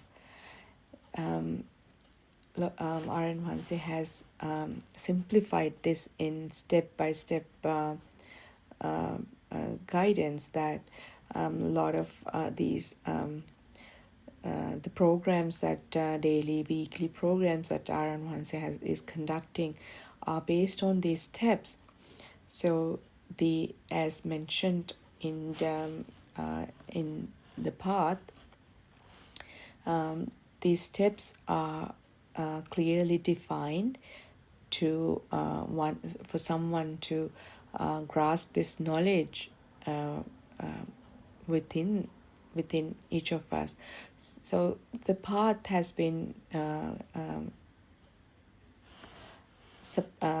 defined in certain way, that the first step is how to identify the correct path, which is the true knowledge, the Satya Jnana, and the practical experience of the Dhamma knowledge within you, which is the Krutya Jnana. And then the realization of this, that this is just a natural phenomena and there's no doer, so which is the Krutajnana. Those three jnanas, how someone can gain that knowledge, the Satya Jnana and Krutajnana and Krutya Jnana and Krutajnana, and then how the how someone can practice, and how someone can incorporate this process into their life. And if you follow the process this way, you will start seeing that fading of I, myself, and that sakkaya ditthi, the feeling of someone alive. And then also the fading of that notion of a self, the concept, the perceptions of someone existing, a soul exist, and then to feel that selflessness. So there is no doer. It's a natural process. And the structure is that the first step is listen and learn the true knowledge, which is the Satya Jnana, which is how the soul is formed, and then identify the notion of the soul and how that perception of the soul happens. And the second step is the experiencing that everything you associate are through your mind and thoughts, and there's nothing, no object outside. There's that noble emptiness. The third step is the mind consciousness that is formed, is happening through thoughts, and that thoughts are not real. And then the outside world and mind consciousness are not real. And mind consciousness is not your soul but system. So this is like the summary of the path. If someone has that desire, that courage to walk in this Nibbana path, these are like the simplified the steps that which our Buddothpado Aryan Wahanse has been given to us in a simplified form, that and that Mula Mada Aga, the beginning and the middle and the end, how that steps are simplified in kind of a structure that one can follow. And I will today I will in the next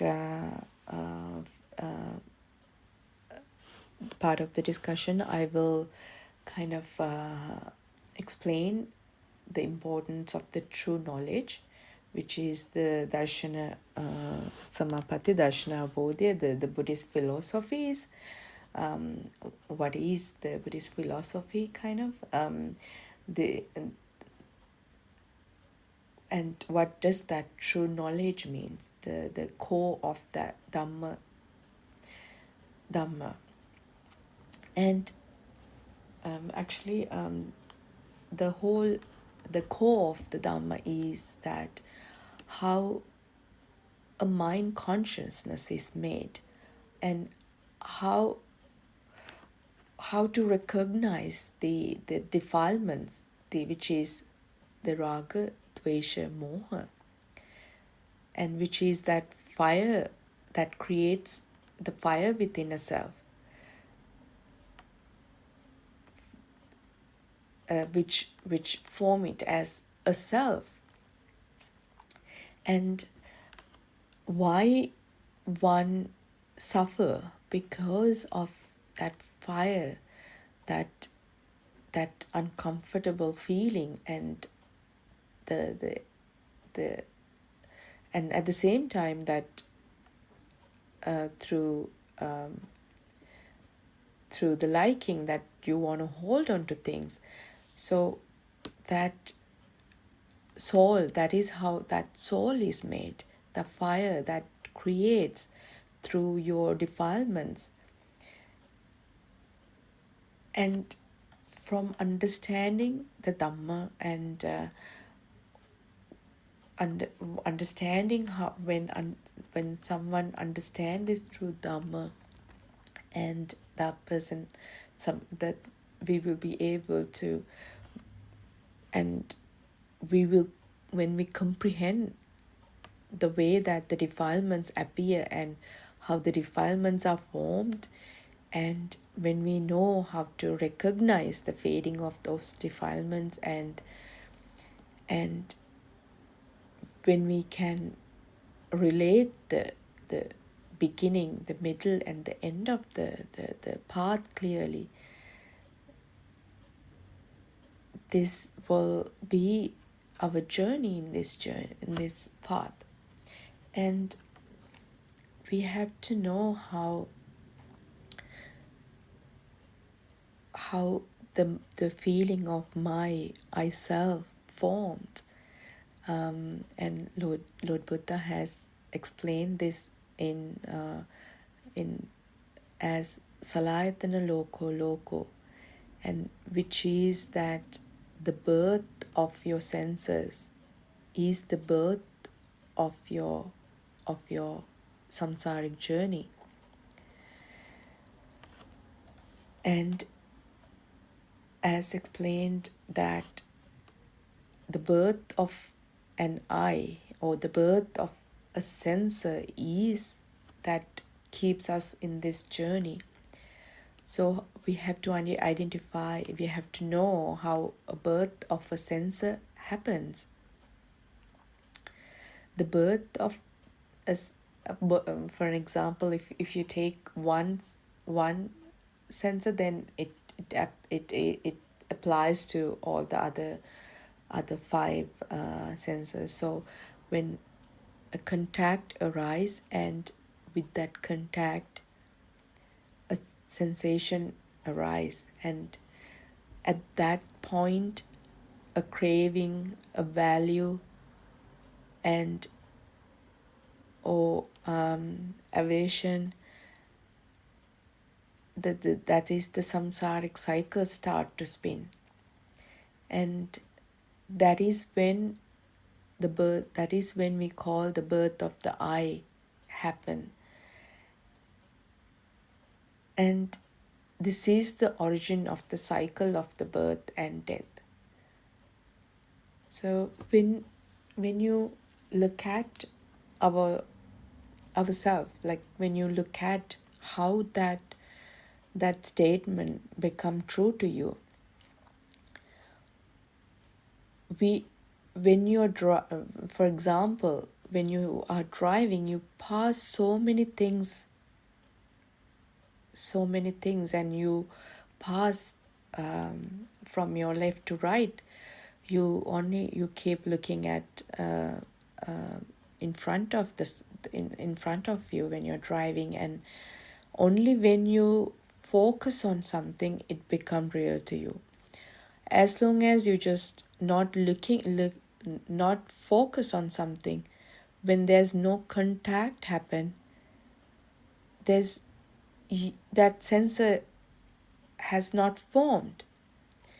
You look at something and you recognize, oh, this is the red light, and then that red light, that you can your sight contact with and that contacts created that sensation, and that it formed something outside. So that is the birth of the origin of that cycle. The attachment leads then, when that attachment or detachment or craving or aversion, those feelings leads to the the thinking, the thoughts, and then we call it vitaka, and with that arising of the feeling, sensations, the cravings, and with that arising of that craving, the clinging arises, and with the arising of the clinging, a sense of becoming a person arisen. And this is also called, this is the Buddhist doctrine, this is the core of the Dhamma, is the Paticca, it starts spinning. And the I in here, that the steps, that the process is, first it's the journey starts with the birth of an I, and then the I is the I the is that is the light that comes when that light happened, that I is born. And but the I can't hear, and have we thought that how that light is created in the I? And it happens in a very that image, that form from the vibe, it happens, the sound and the color, and the sound, color, smell, taste, feel, those are the five senses. And only when you start seeing that, how those how that the speed of that vibrational speed creates those the senses, and the way the eye is born, and at the same time the sound, color, smell, taste, feel, all these five senses are combined and form something as real.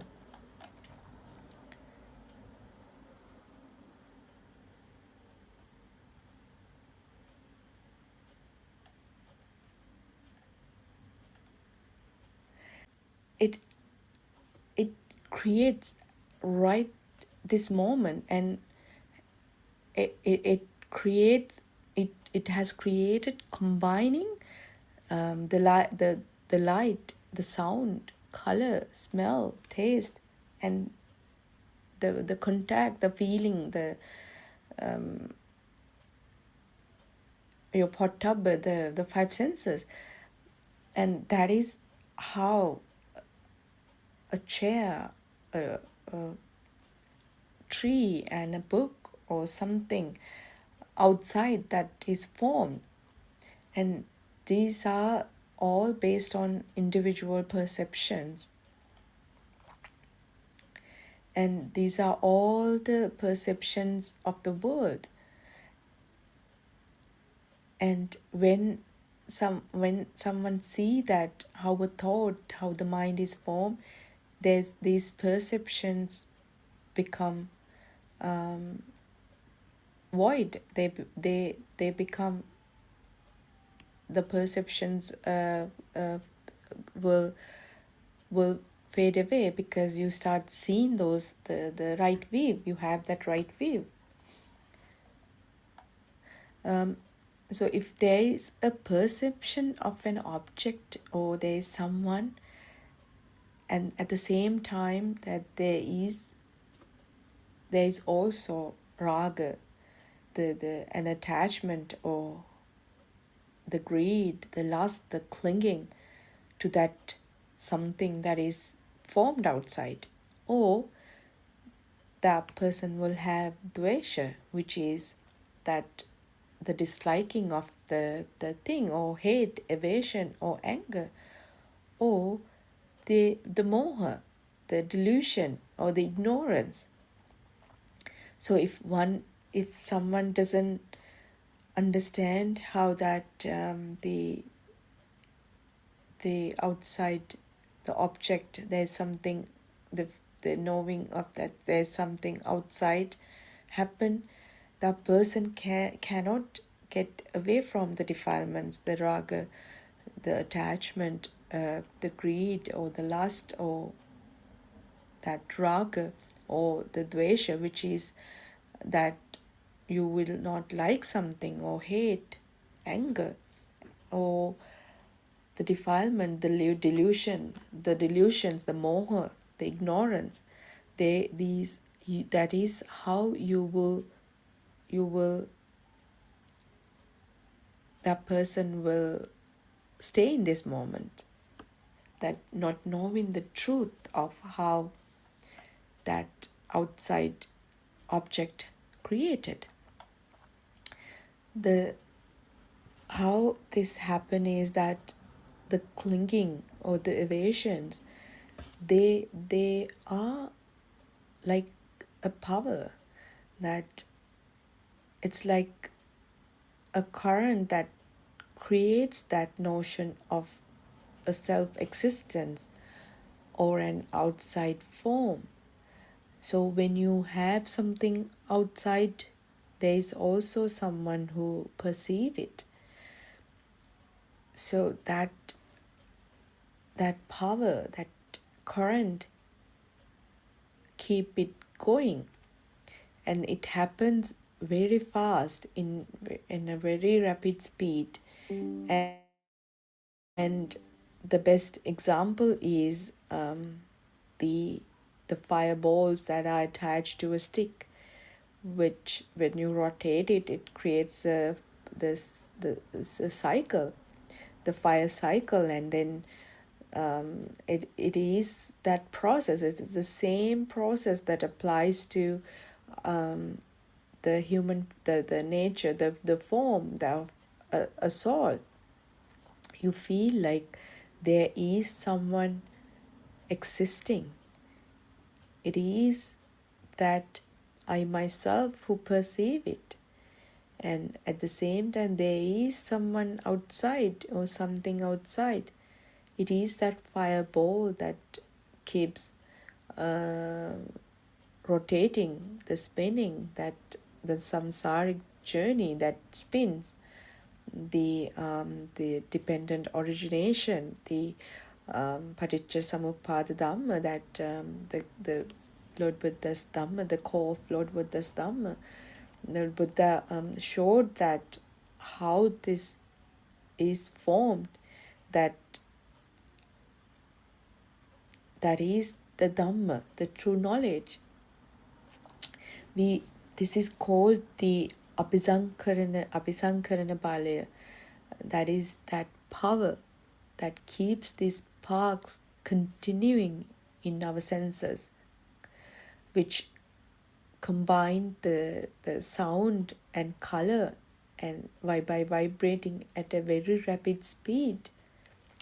So it is like a top that spins, and that spins, when it spins, it creates its own power, and that is that Abhisankarana Balaya, the Chittaropana Balaya, that power that keeps these sparks continuing, which creates that feeling of a self-existence, and that is the senses that combining the sound and color vibrating at a very rapid speed, and you feel like everything stays as it is. Everything you see is there.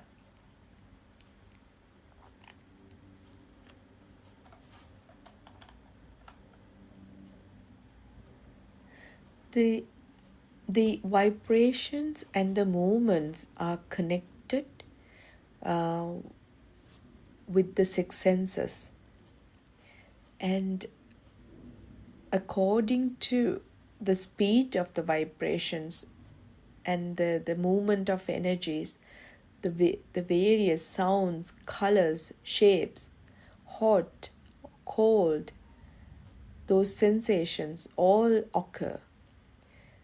So the movement, the vibrations and the movements with our six senses, that is and happening at a very rapid speed, and the various things that you see, you feel, are all occur. And the appearance of a thought, this is a very instant process, and based on the dominant factor out of all the five senses, and that related, that situation come forward. It can be either a sound or color or taste or any one of the other sensual sensations. The dominant feature is the object, which is called the Aramanya at that moment. For example, when sound is dominant, it is called that Shabda Dharma, you hear that. And when the smell is dominant, it is called the Gandharamana. So that is that smell that dominate that spin, the process. And when a thought appears, it is also, and though we don't see it, though we don't experience in our physical form, but your mind organ experience that. It is called the Aramanya. And at this point, the subjective feeling of that someone lives, the soul, I exist, that Atmiya Bhavya comes forward. When seeming objects related to the Aramanya, it exists. So when objects such as sounds and colors are taught to a small child, so he also received that notion of existing materials or the existence of a sensual world. Unless that child doesn't know what red color is, that child only has the feeling of it, but he will not he will not find red color as an object. When that color and the sound is given to that, it became a thing, it became something. So, and after that spark happens, that is the magic of this. That spark continues. So red, once that object is created, that spark as sound, by combining the sound and the color, that spark continues. That red become red all the time. But just imagine that for that child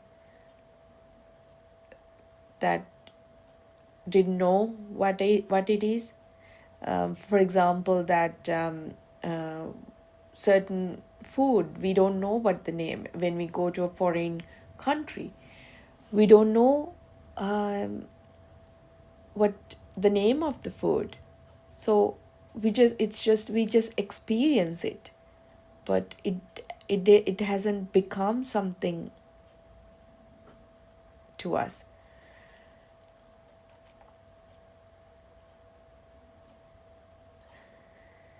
This that is actually the process that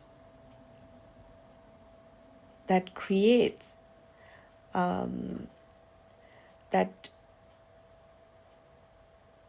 that creates that mind consciousness, which is that vinyana maya, as a thought.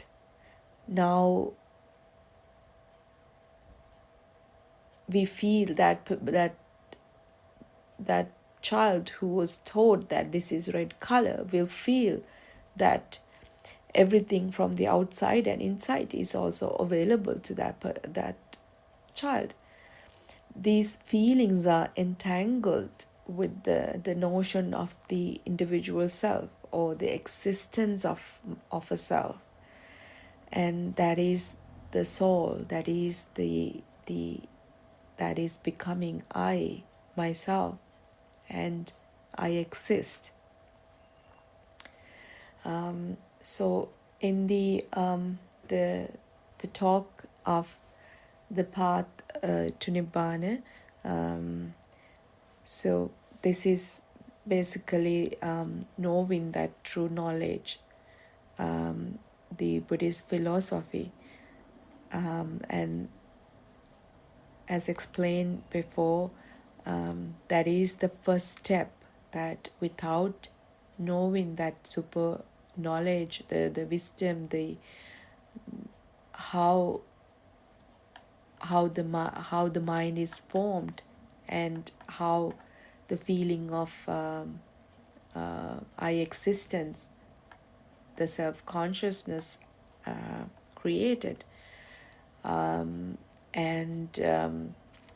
if one doesn't know that, one doesn't comprehend that the way that the defilements are created, and if one doesn't know how to identify the fading of those defilements, and this whole journey is based on the beginning, the starts with a birth of our senses, and those are the true knowledge. And only when you know this knowledge clearly, and when you when you don't have any doubts about it, that is when you can start this journey, that understanding your own self and walk in this path begins. With that, I will conclude my talk, and I worship R.N. Buddothpado R.N. Mahanse for his efforts and his guidance, and may and Triple Gem bless you all. Theruvan Saranai.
Pavitra Sir, you can start the Sorry, sorry, discussion. my mic, so my mic mute. Okay, Thiruvan Saranai, Thiruvan Nice. Saranai. Thiruvan Saranai, dear friends of Dharma, welcome to the our English Zoom, uh, Zoom talk. First, we would like to pay our Buddhothpado spiritual Dharma guidance teacher, and we also like to thank you all for attending this Dharma Zoom talk. The Buddha said, Skandhanam Bhavo Ayatananam Patilabho Ayanachati Jhati. The Buddha said that the birth of the eye is the jati. The eye is the ability to see.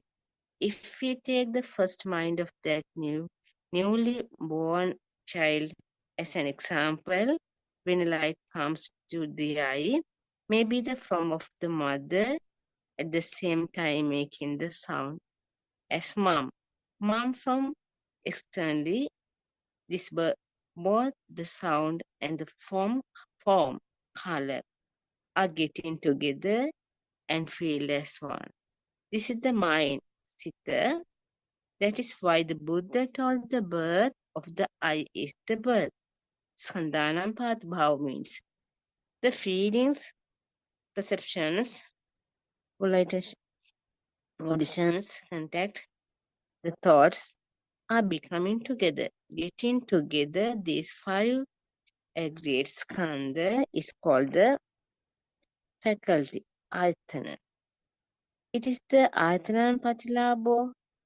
The eye is the vision of mother. Then the form, the sound are the mother. The getting together of the color and sound and made us feel something there as mother. The consciousness, vijnana, is the feeling that there is some things and also the knowledge. Do we getting something from another? Where the feelings of something is there is also the formation, sankara. Then, on the other hand, getting together sound and colors are formations. that becomes formations. Mother, it is also the consciousness. It, if it is considered a thing, it is ignorance, avijja. If there is a thing outside, then there should be a person. If there is a thing, then I am is also there. If there is a book, then the book is also an I. Without the book, there is no I, self exists. If there is the mother exists, then I am no exist. Also, if there is a mind there, then I am there. Here is form nimitta, is mother, which has been formed due to the mix of color and sounds. This is the consciousness as a result of name and form, nama rupa, paccaya vijnana. Therefore, this dependent origination, Sampadaya, is ignorance causes formations, avijja paccaya sankara. Formations cause consciousness, sankara paccaya vijnana. Consciousness gives name and form, vijnana paccaya namarupa. That is how the dependent origination is taking place. Ignorance is seen that there is a thing. The formation is the addition of names and forms getting together of sound and colors. It is also consciousness, the, the knowingness of the consciousness in ignorance. The eye is the ability to see. The mother in this example is also the same thing. When the addition of feeling, the perceptions, etc., are taken as a thing, then it is the contact also. There, there are all mind objects. This talk is about the object coming into the mind at this moment. The task of the whole depend origin to investigate a single mind objects. This Dhamma is the timeless. This Dhamma is to see this moment. It is called momentless sampatti. Kshana sampatti seen this moment is the scene of nirvana. For that is that necessary to see the Dhamma, which is the scene of nothingness. This means there is nothing as such mother, instead seen as colors and sounds. Then there are no self in the colors and sounds. Seeing the Dhamma is seeing this truth. It is the Sadhamma, the realization. The realization of Dhamma is the realization of nature. That is way is called Dullabang Sadhamma Savanang Dullabang Kshana Sampatti. It is seen in the mind of forming at this moment. Only this moment is exciting. The every moment there is a mind arise and passing away. Until there is breathing exist, the mind arise and passing away. The sparks and charge in the mind are taking place. The sparks colors in the five senses. The aggression of spark of the five senses in the mind. In other words, the addition of sounds and form is the mind. Other than that, there is nothing in the mind anywhere. So, we always practicing day-to-day life in Dhamma. Sometimes we face many problems. We want the solution there. Then our Buddothpado guidance teacher always ready to clear our problems and to real path to Dhamma. So we always need our Kalyan Mitra, Buddothpado guidance, spiritual guidance teacher. Then we wait a moment, Buddothpado joining Tasan, Nirvan Saranai.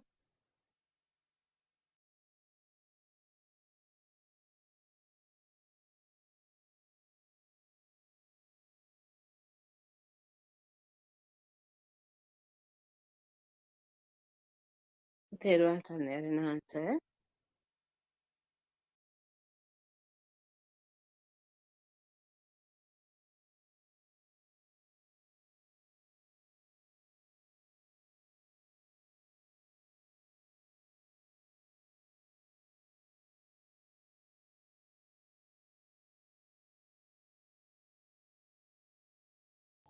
තෙරුවන් සරණයි.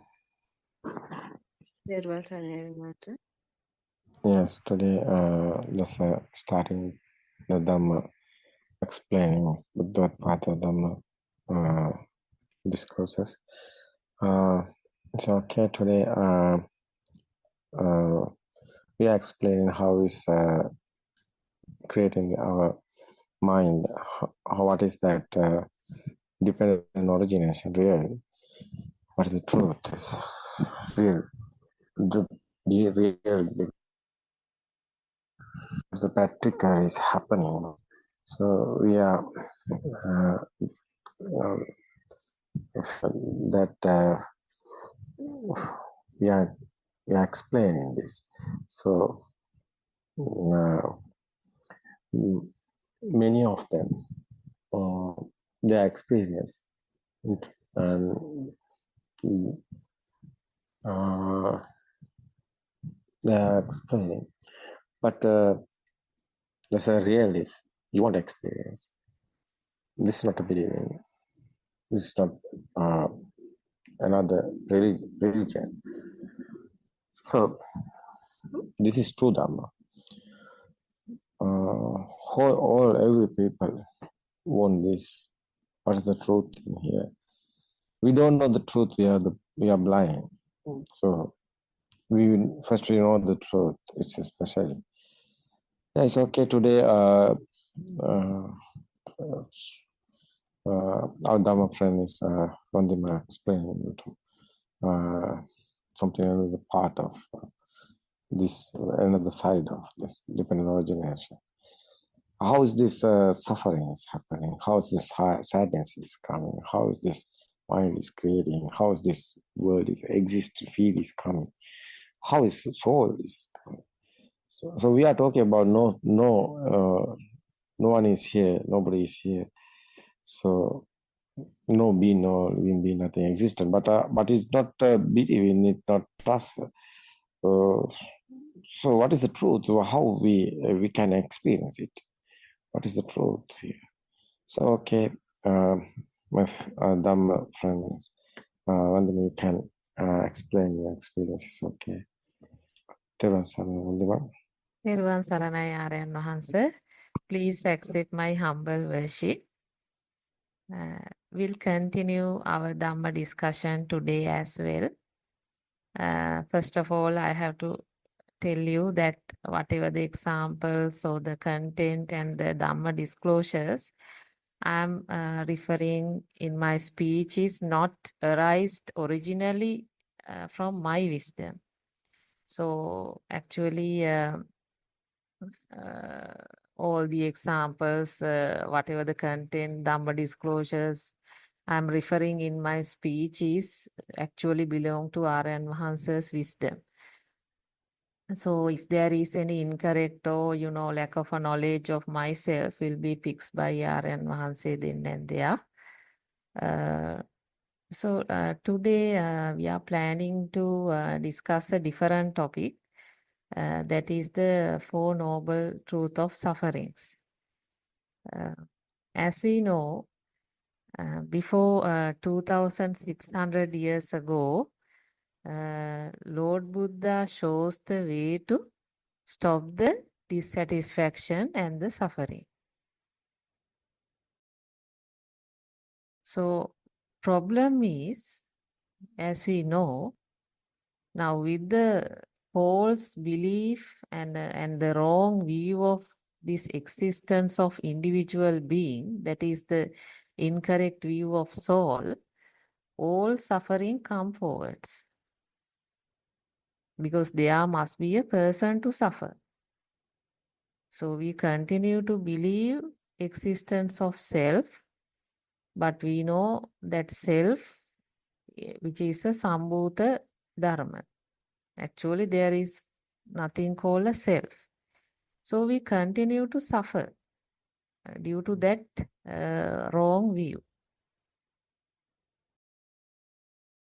So now we discussed during last couple of days that we know that our mind or whatever these thoughts or this soul, everything created in this moment and disappear there itself. So the problem here is when our mind is in action, which we can't control, but suffering is also unavoidable. So when the mind is in action, we continue to suffer. So nobody can control the mind. Even you do concentration meditation, after sometimes you will realize the mind is not in your control. Right? So, but now as per our last few days discussion, we know mind is just a spark. It is a current that arises in this moment and then it disappears. When there are conditions, it arises. When there are no conditions, it ceases. So then what's the problem? Problem is, as long as the soul or the self is in existence, suffering follows you. Okay, because you think there is a source. But actually, existence of self is a false belief that we call Sakkaya Drushtiya or Sakkaya Ditthiya, or you call Atma Drushtiya. Right? So, we have to understand this wrong view of existence is also just another thought. So, thought means what? We know all thoughts are sounds and forms. There's nothing more than that. Everything, because it is a mind world we live that is completely sounds and forms. So the soul is also just another thought. So we go in samsara just because we cannot get rid of one thought. That we have to understand. So we are planning to discuss the Four Noble Truths today. So you know this Four Noble Truth is an important Buddha's teaching. Last few days we have been discussing the dependent and origination. Actually, all these Four Noble Truths, then the dependent and origination refers to one Dhamma. Right? So as and when your system takes things as real, automatically your self is created. So that is the Dhamma. So I think we discussed yesterday, it is the vibration. It is the speed of vibration is the cause. If you analyze in terms of the cause and effect, so all Dhamma is actually cause and effect. So then vibration is the cause and the effect is what? Sound and forms are the effect. And then what will happen? Cause is the sound and forms. And what is the effect? Effect is the soul. This is how soul is created. It's created in this moment and it disappears there itself. So Buddha had said that it is because we fail to understand the Four Noble Truths that we have continued to go round the cycles of birth and death or samsara. So as you know, elephant's footprint is larger compared to other animals. It is said as the footprint of every creature that walks on the earth could be included in the elephant's footprint, so does the Four Noble Truths hold the entire teaching of the Buddha. So in the very first sermon of Buddha, the Dhammacakkappavattana Sutta, where Buddha delivered to the 5 ascetics at the deer park in Saranath, was the first time these 4 noble truths were revealed to the world. So, what are the 4 noble truths declared by Buddha? Actually, as indicated by Aryan Mahanse, Buddha has revealed this Arya Satya. We know they are Arya. That Arya means what?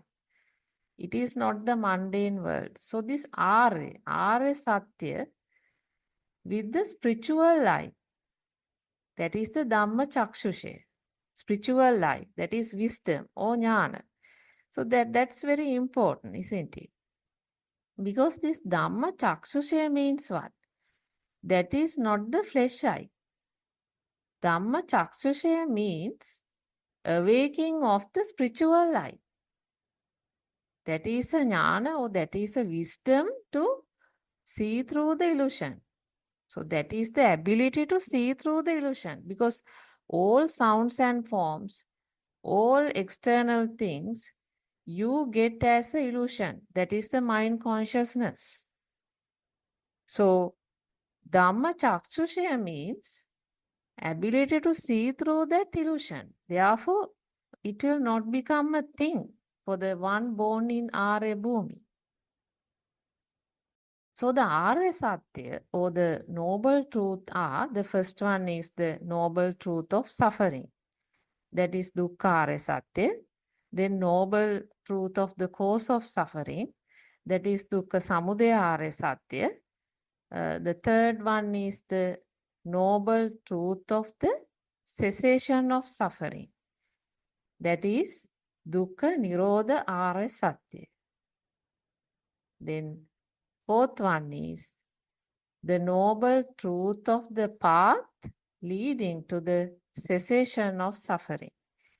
That is Dukkha Nirodha Gamini Patipada Arya Satya. So, even though we discuss these 4 noble truths separately, we need to realize that in Arya Bhumi, all will be realized in a one Arambhane. Arambhane means the object. Or what do you call Aramuna? That is in this moment. It will be realized together. So in the case of Paticcasamuppada, I think you can remember dependent and origination. Aryan Mahanse very correctly highlighted on the day we were discussing on it. I mean, even though we learned the 12 elements separately, all 12 elements will occur in one Arambhane. So Arambhane means, for example, object. It can be any object. So maybe, for example, book, let's say. So in that Arambhane or in that object, all Paticcasamuppada will occur.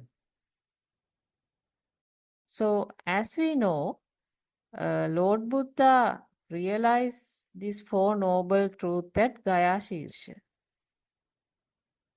So basically what happened on that day was Buddha released from all 3 bhumi of, Kama bhumi. That is the Kama world, Rupa bhumi, Rupa world, and Arupa bhumi, that is the Arupa world.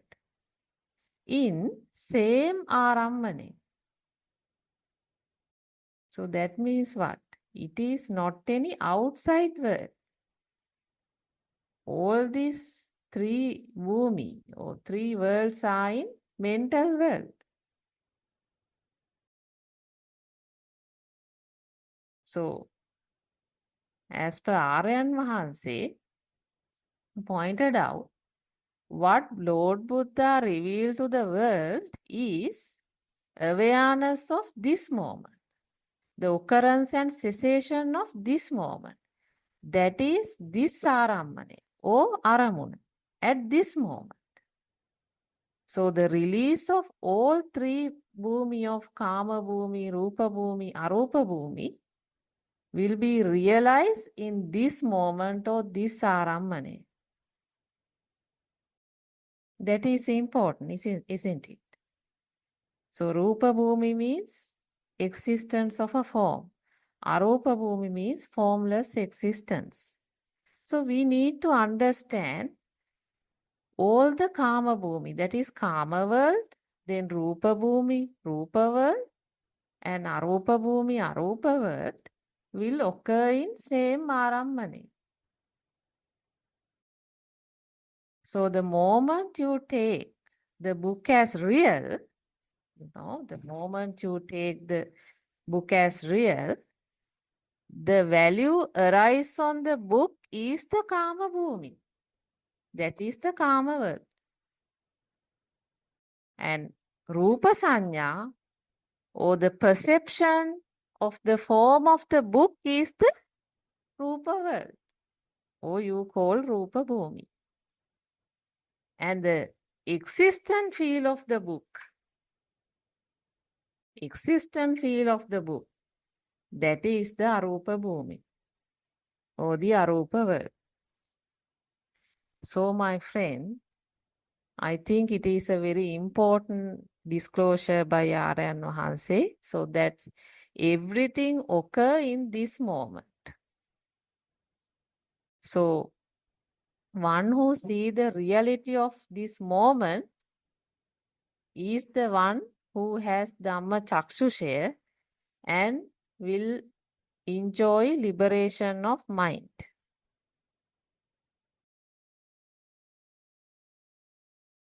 Right. Let's now discuss about the first noble truth of suffering, that is Dukkha Arya Satya. So in the sutra we find Idan dukkha samudayang arya sacchanti me bhikkave pubbe ananustusesu dhammesu චක්කුං උදපාදි ඥානං උදපාදි පඤ්ඤා උදපාදි විඥා උදපාදි ආලෝකෝ උදපාදි.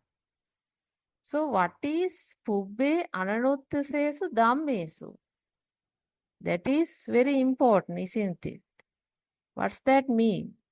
That means this Dhamma is something which was not heard before. I think this is very important. So this cannot be the same concentration meditation that was there even before the enlightenment of Lord Buddha. It cannot be that. This Pubbe Ananuttusesu Dhammesu is something, that means something new Dhamma. So what is this new Dhamma? Actually, as Aryan Wahanse pointed out, this Dhamma is the pure truth. That is Darshana Jnana. That is Satya Jnana. So if you look at Sabbasava Sutra, the first one is what? Darshana Jnana. So that is that Dhamma which was revealed by Lord Buddha. It is very difficult to write that Dhamma in a book. That's why it is important for everyone to have the association of a noble friend, because the noble friend is the one who will communicate that message to another person, because it is very difficult, right? So, and another important term here is Chakkung Udapadi. So that Chakkung Udapadi means what? Dhamma Chakshushe. That is Yatabhuta Jnana, Dosa Jnana, Darshana Jnana. So that means this is the spiritual eye occur in the Arya Bhumi. So this is not the mundane world. I mean, you will not find it in the mundane world. Right. So now in the sutra, we find something more, regarding to that. But before moving on to it, let's try to, work around this. So we need to realize that even animals, animal also believe that outside is real. So people in the mundane world also believe in the same way. So there is no difference then between the animals and the people in the mundane world, because all think in the same way. So all think outside is real. But the problem is the moment you take that as real, your attachment you can't avoid. So you can't leave them. But Buddha's path is what? Buddha's path is Majjhima Patipada. Majjhima Patipada means which is a Dhamma not falls into any of the extremes. So what are these extremes? Extremes of existing and non-existing beliefs. So what I am trying to highlight here is, it is not a belief that outside is exist. It is not a belief that outside does not exist. What do you mean? So the point what I am trying to say is, it is not a belief. It is a cause and effect. It is the mind world which created every moment and ceases, at a fraction of second. So the mind is a Sambhuta Dharma. So everything form in this moment. That is the Buddha's way. It is not a belief of something. It is seeing how the world is formed in this moment and how it disappear in this moment. So the cause is the vibration, effect is the sound and forms. Cause is the sound and sounds and forms, and the effect is the soul. So we have to understand the Hetupala here. So when there are conditions, things will arise. When such condition ceases, things ceases. So Rupantiko also Rupa. So Rupa is formed due to vibrations. So we now know this world is created in mind. So this is the mind world. It is not the material world. So the moment when things are found outside, automatically self is created. So now we have that understanding. Now let's look at what is Dukkha Arya Satya means. Now as per Aryan Mahanse, this was the Arya Satya seen from Dhamma Chakshushe, or the spiritual eye in the Arya Bhumi. It is not seen to the mundane world.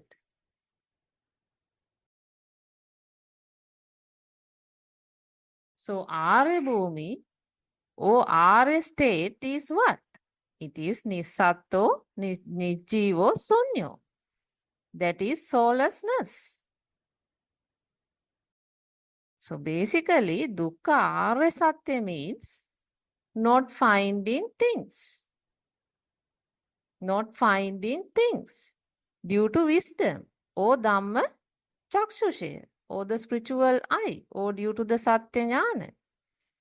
For example, let's say if we take example of a book, So you will not find a book because it is only a name and form. So wisdom will find nothing for a given object, right? Wisdom will not find things.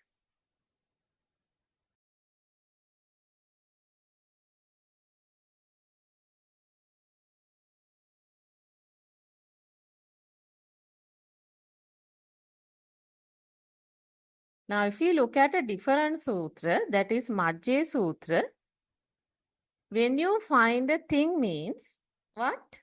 It automatically creates a duality, right? So we can understand duality will cause power or current to your system. That is plus and minus. Then what will happen? Craving occur, and then attachment arises and bhava occur. So as you can see, if there is a book, then there is origination of suffering. Then there is, what will happen. So the moment when you have a book, your desire, aversion, birth, decay, death, sorrow, lamentation, all come into play. That is jati, jara, vyadi, marana, apiyehi sampayogo, piyehi vippayogo, everything comes.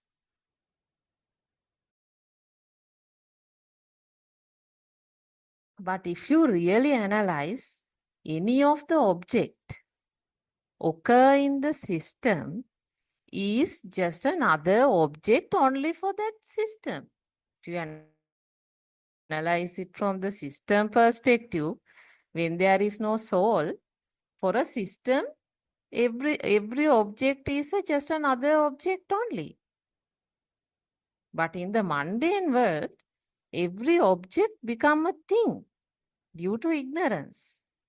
Look, you find various names for worldly things. Chairs, tables, mother, father, house, job. So all are names and forms, right? So all these separation was done by putting a sound and creating names and forms. So the moment when object or arambane become a thing, or when outside thing become real, all suffering started.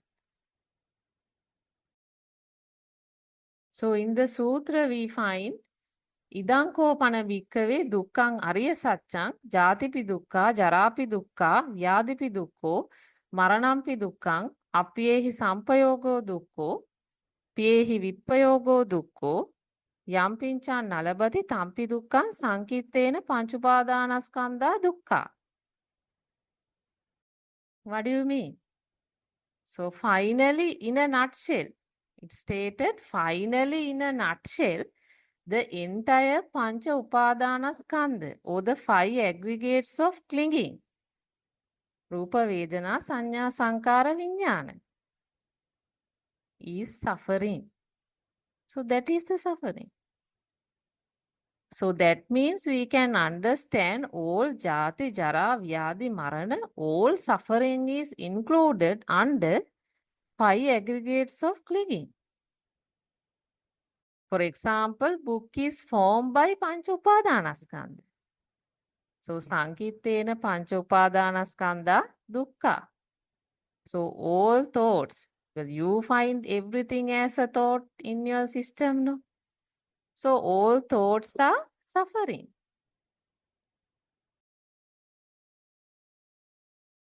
So as Aryan Mahanse explained, Skandhanam patubhavo ayatanam patilavu. So birth of the eye is the birth of the book. So when you find things, it will lead to all jati, jara, vyadi, marana. Because when you find things, ajosaya tittati, that means the attachment or clinging will occur. So that will lead to bhava, occur in Arambane.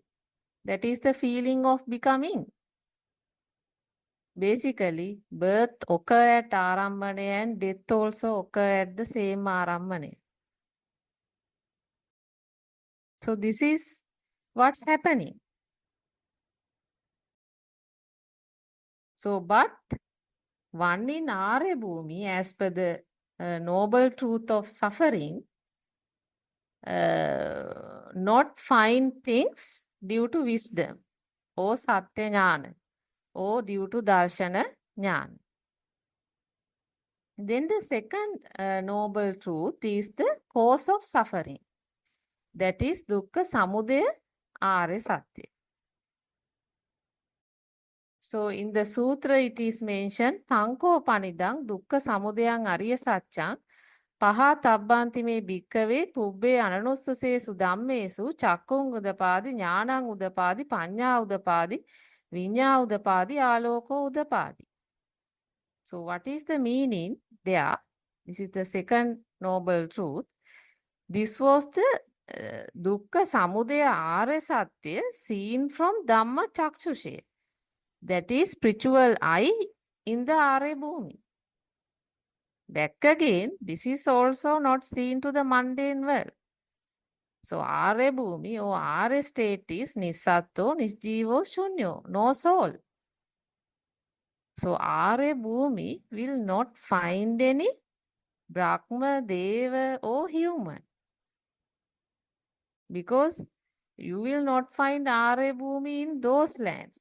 In Deva land or human land or Brahma land. Because all those are Mithya Bhumi. Land of wrong view. Arya Bhumi is different. Arya Bhumi is in the right view. That is Sammaditthi. So, what is the Dukkha Samudaya Arya Satya? So, Dukkha Samudaya Arya Satya means, you know that not finding things due to wisdom will cause detachment from the book. So, what is this detachment? So, there is no attachment. Attachment will not occur. Clinging will not occur. Because moment you cling only, bhava occur. So, wisdom will find nothing for a given object. So, no attachment or delight or existence occur. So, that is the meaning of that Satya, Arya Satya. So, as we discussed earlier, you are really experiencing the mind world. So, the mind is created at this moment when the condition present. So, due to your ignorance, your system naturally takes outside as real. So, that moment craving arises. Greed, desire, all comes. You can't control. So, the attachment occurs. This is the problem. The moment you take things as real in the system, this is what happening. You are really come to a very uncontrollable stage. So what is Samudaya? So we need to understand Samudaya means any aramunu, any arambane, any stimuli that we create from our six senses is called Samudaya.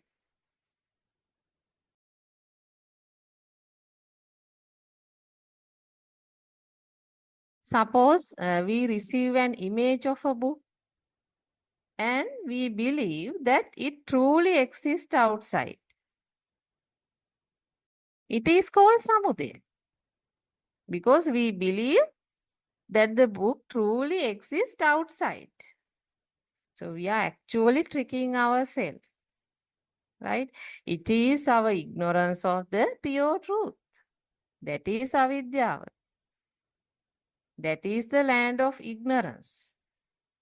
Because that ignorance makes us believe in the outside.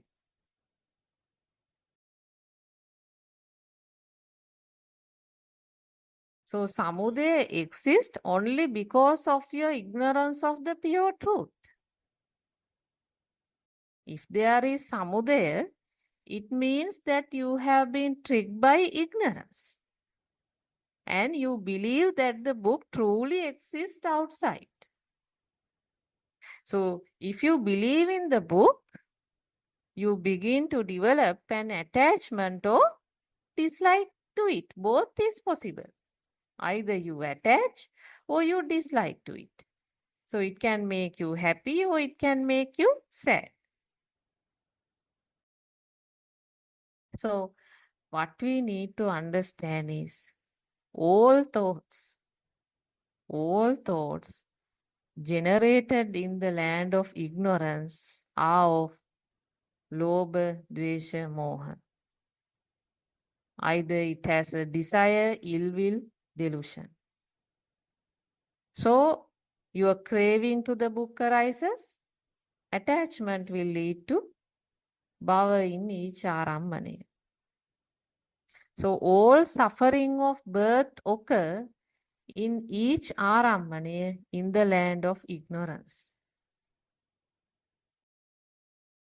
So in the sutra we find idang kopana bhikkave dukkha samudayang ariya satchan yayang tanha pono bhavika nandiraga sahagata tatra tatrabi nandini seyyati idang kama tanha bhava tanha vibhava tanha. So we know already there are 3 types of craving. So craving for sensual pleasure, that is kama tanha. Craving for continued existence, that is will to live. You have a will to live, that is bhava tanha. Then craving for non-existence, that is vibhava tanha. So craving is the burning energy of unrealistic soul. It is a burning. It is a fire. So naturally, craving occur for sense pleasures in the land of ignorance. So in the avidya bhumi.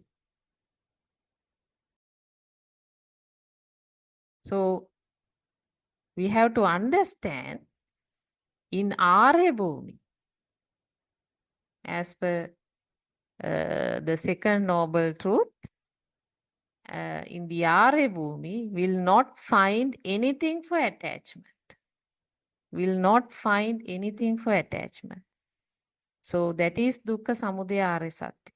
So wisdom will not find anything. Wisdom will find nothing, in other words.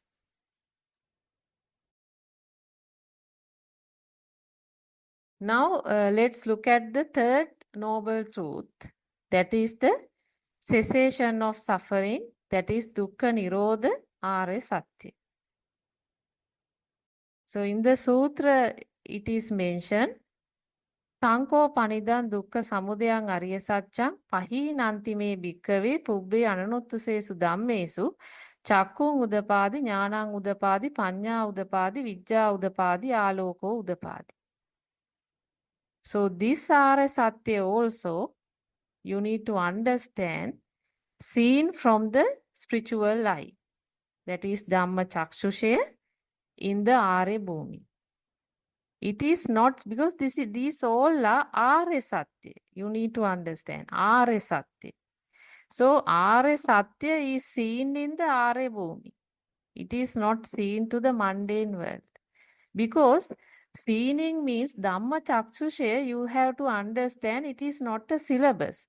Or it is not another, kind of a theory.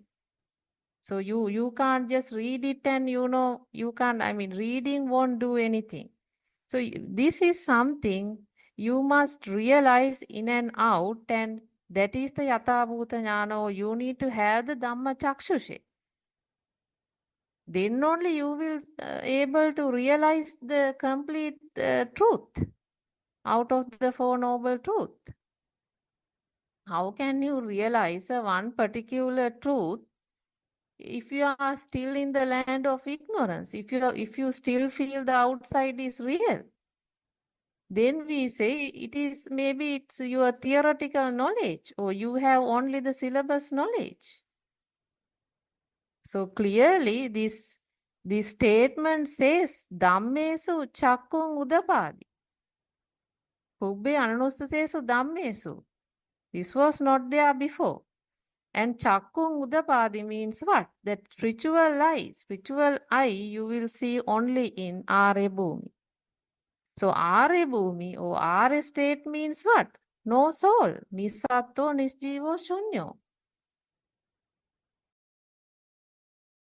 So in the same sutra it is mentioned, Idanko Pana Bhikkave, Dukkha Nirodhang Arya Satchang, Yotassa eva tanhaya asesa viraga nirodho chago patinissaggo mutti analayo. So actually, I will point it out how Aryan Vahanse explain all this. Here it is very important, these terms. This asesa viraga nirodho, patinissagganupassi, mutti analayo. So what is the meaning? You know, the meaning is the noble truth of cessation of suffering.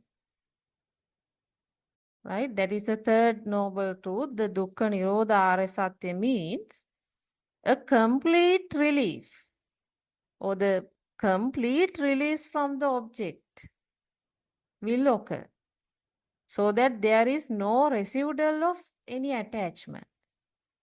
So therefore there is no reason for bhava, no reason for bhava in the arambhana object. Feeling of becoming will not occur because there is a complete relief or release from the object. For example, if we take the example of a book, that is the object. So there is a complete release from the book. So there is no residual of attachment and there is no reason for bhava or becoming to occur. So this asesa viraga nirodho means what? Asesa viraga nirodho means, as Aryan Vahanse explained, no residual of attachment to the book. Therefore, you will not be born in the object. So there is no residual to born even in the same book again. Asesa viraga nirodho. And then patinissagganupassi.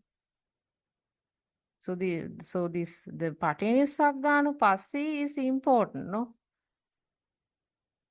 Because when you say patinissagganupassi, it is mundane world is in the anusote. But Arya is born and then he is in the patisote. So patinissagganupassi means there is no possibility for attachment to occur in patinissagganupassi nature. So will not create bhava again. There is no reason to create again. Because there will not be things to create bhava. So because Arya Bhumi will not find things. So what is mutti analayo? Mutti analayo means no pamper or no entertainment arise. Because there are no things to entertain or pamper. There are no things. So this is the noble truth of cessation of suffering. This is the dukkha nirodha arya satya. Right? So we can understand it is the satya jnana which causes patinissagganupassi. So anusote we can see in the mundane world. But patisote we can see in the Arya world, Arya land. Because in Arya land, all the objects are seen by Yathabhuta Jnana. Therefore, complete Yatabhuta Jnana means Satya Jnana. Or what do you call Udevaya Jnana, Darshana Jnana. Therefore, complete relief or release from the object occurs. Right? So there is no cause for bhava in that Tarambane. Basically, things are not found and soul also not created in this moment, in this Arambane. So everything formed in this moment. So there I think you know Itirupang Samudev and Itirupang Attagamancha. So Itirupang Samudev means how this form is originated. Then one who sees the origination of the form, he sees the cessation of the form as well. That is Itirupang Attagamancha. So there is no reason to attach for a particular thing because that system will not find things. Right. Now we'll discuss the fourth noble truth. That is the noble truth of the path leading to the cessation of suffering. That is Dukkha Nirodha Gamini Patipada Are Satya.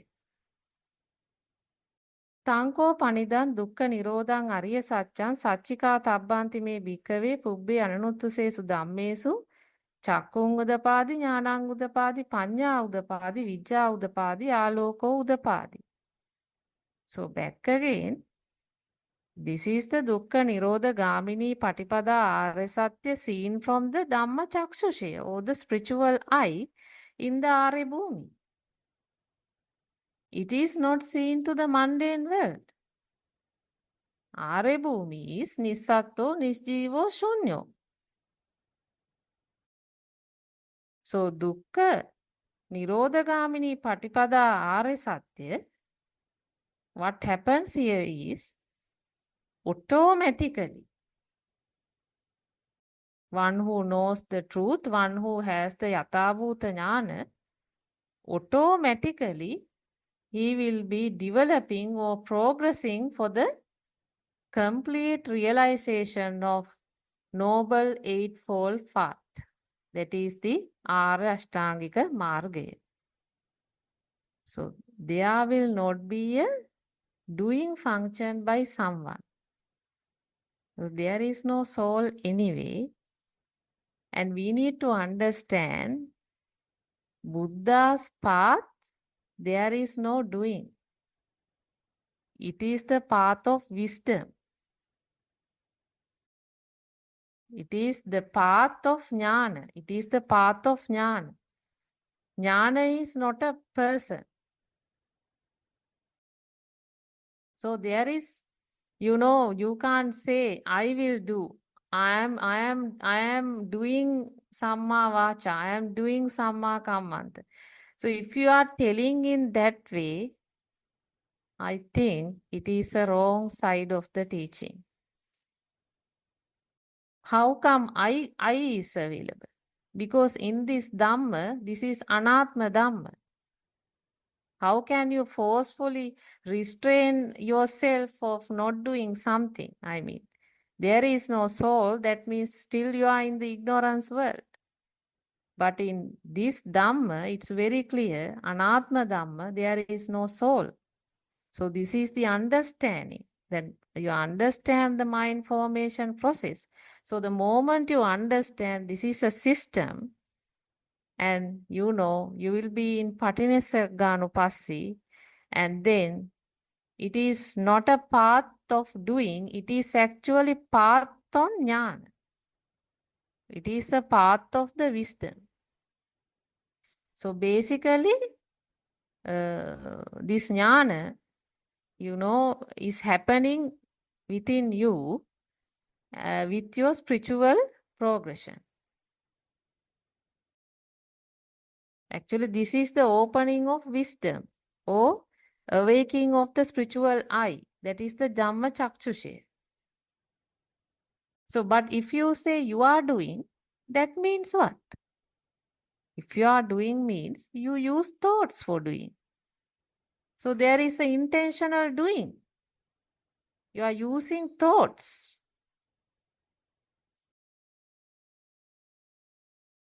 But here remember Nibbana path, if you analyze, there will be an automatic internal transformation will occur. That one has to experience. That's why we say this is practical Dhamma. This is practical Dhamma because one will experience when that person study the mind formation and understand this Sambhuta Dharma and understand its all vibration. Once he understands the science, he realizes there is no soul. The soul itself is also another vibration. So it's all sounds and forms, just another thought. If when you think, it is another thought. So for that person, definitely that due to that Satya Jnana, he will have the Krutya Jnana and Krutak Jnana as well. So it will happen. So in the sutra, it is mentioned, Idang kopana bhikkave dukkha nirodhagamini patipada arya satchang ayameva aryo attangiko maggo seyatitang samma ditti samma sankappo samma vacha samma kammanto samma ajivo samma vayamo samma sati samma samadhi. So one in marga or one in the path to nibbana will experience the automatically, developing the noble eightfold path, Ara Ashtanga Marga. So that is Samma Ditti means right understanding. Samma Sankappa, right thought. Samma Vacha, right speech. Samma Kammanta, right action. Samma Ajiva, right livelihood. Samma Vayama, right effort. Samma Sati, right mindfulness. Samma Samadhi, right concentration. So that will happen. We say that will happen. That will realize. What is this Samma? We can see the word Samma followed by each and every one. Samma, Samma, Samma. So why it is Samma? So we need to understand all noble eightfold path can be realized in Arya Bhumi who has Darshana Jnana or Satya Jnana. And you need to understand, even though we discuss these eightfold paths separately one after the other, actually it is not the case. All eightfold path will be realized in one Arambhana. So I think now you can understand.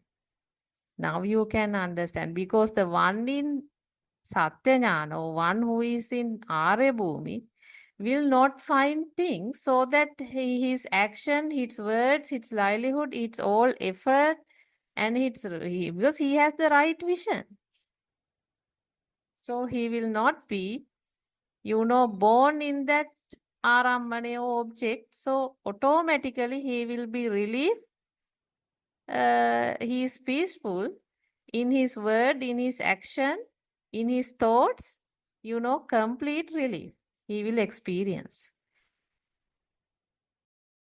Actually, the final stage of Samma Samadhi is the Animitta Shunyata Samadhi. So as Aryan Vahanse explained, that's Animitta Shunyata Samadhi. That is, worldly perceptions, that is Loka Sanya will not be formed. No nimitti. It is Animitta. So any of the object will not become a thing. So automatically that Arya person is free from every object. Complete relief. No nimitti. Animitta. So I think we did a fairly some discussion on the Four Noble Truths, but we need to understand all Four Noble Truths will be realized in the same mind object. That is, same Arambanaya, same, object. So one in Arya Bhumi, that happens. Automatically, this Four Noble Truth is realized to him the moment he contact with anything. So actually today we do not have time, but this noble truth go with three processes of wisdom. That is, we have heard Dvadasakaran Tiparivattam. So you know that Satya, Krutya, Krutak, that Tiparivatta. That is the wisdom of truth and action and wisdom of completion. So that of course we can discuss maybe tomorrow. So I think this is enough for today's session. So we'll invite our Buddothpado Aryan Wahanse to add any comments. Teruvan Saranai Aryan Wahanse. Thiruvan Saranai, that explaining my feel is a theory. Yes. What's the practical side? Yeah. Practical side is non-existent. Non-existent is the Samma Samadhi. What is the Samma Samadhi? Right vision is non-existent vision. Non-existent. Non-existent is I think it's the wave vibration. Otherwise, we are talking. That's a quantum theory. So everything is a nature. There's a life feel is a power, like electric power, like a magnetic power, like a mind power. We are talking. How is creating this mind power? That one is. What's for noble truth? Well, how is suffering is coming? Suffering is something existent. No, that's a feel of alive. That's a mind power, energy. So that's a field. That's a current. These six senses are creating. That's a current is coming. That's the alive field. That's the existent otherwise field. So it is senses are creating. That's a waves.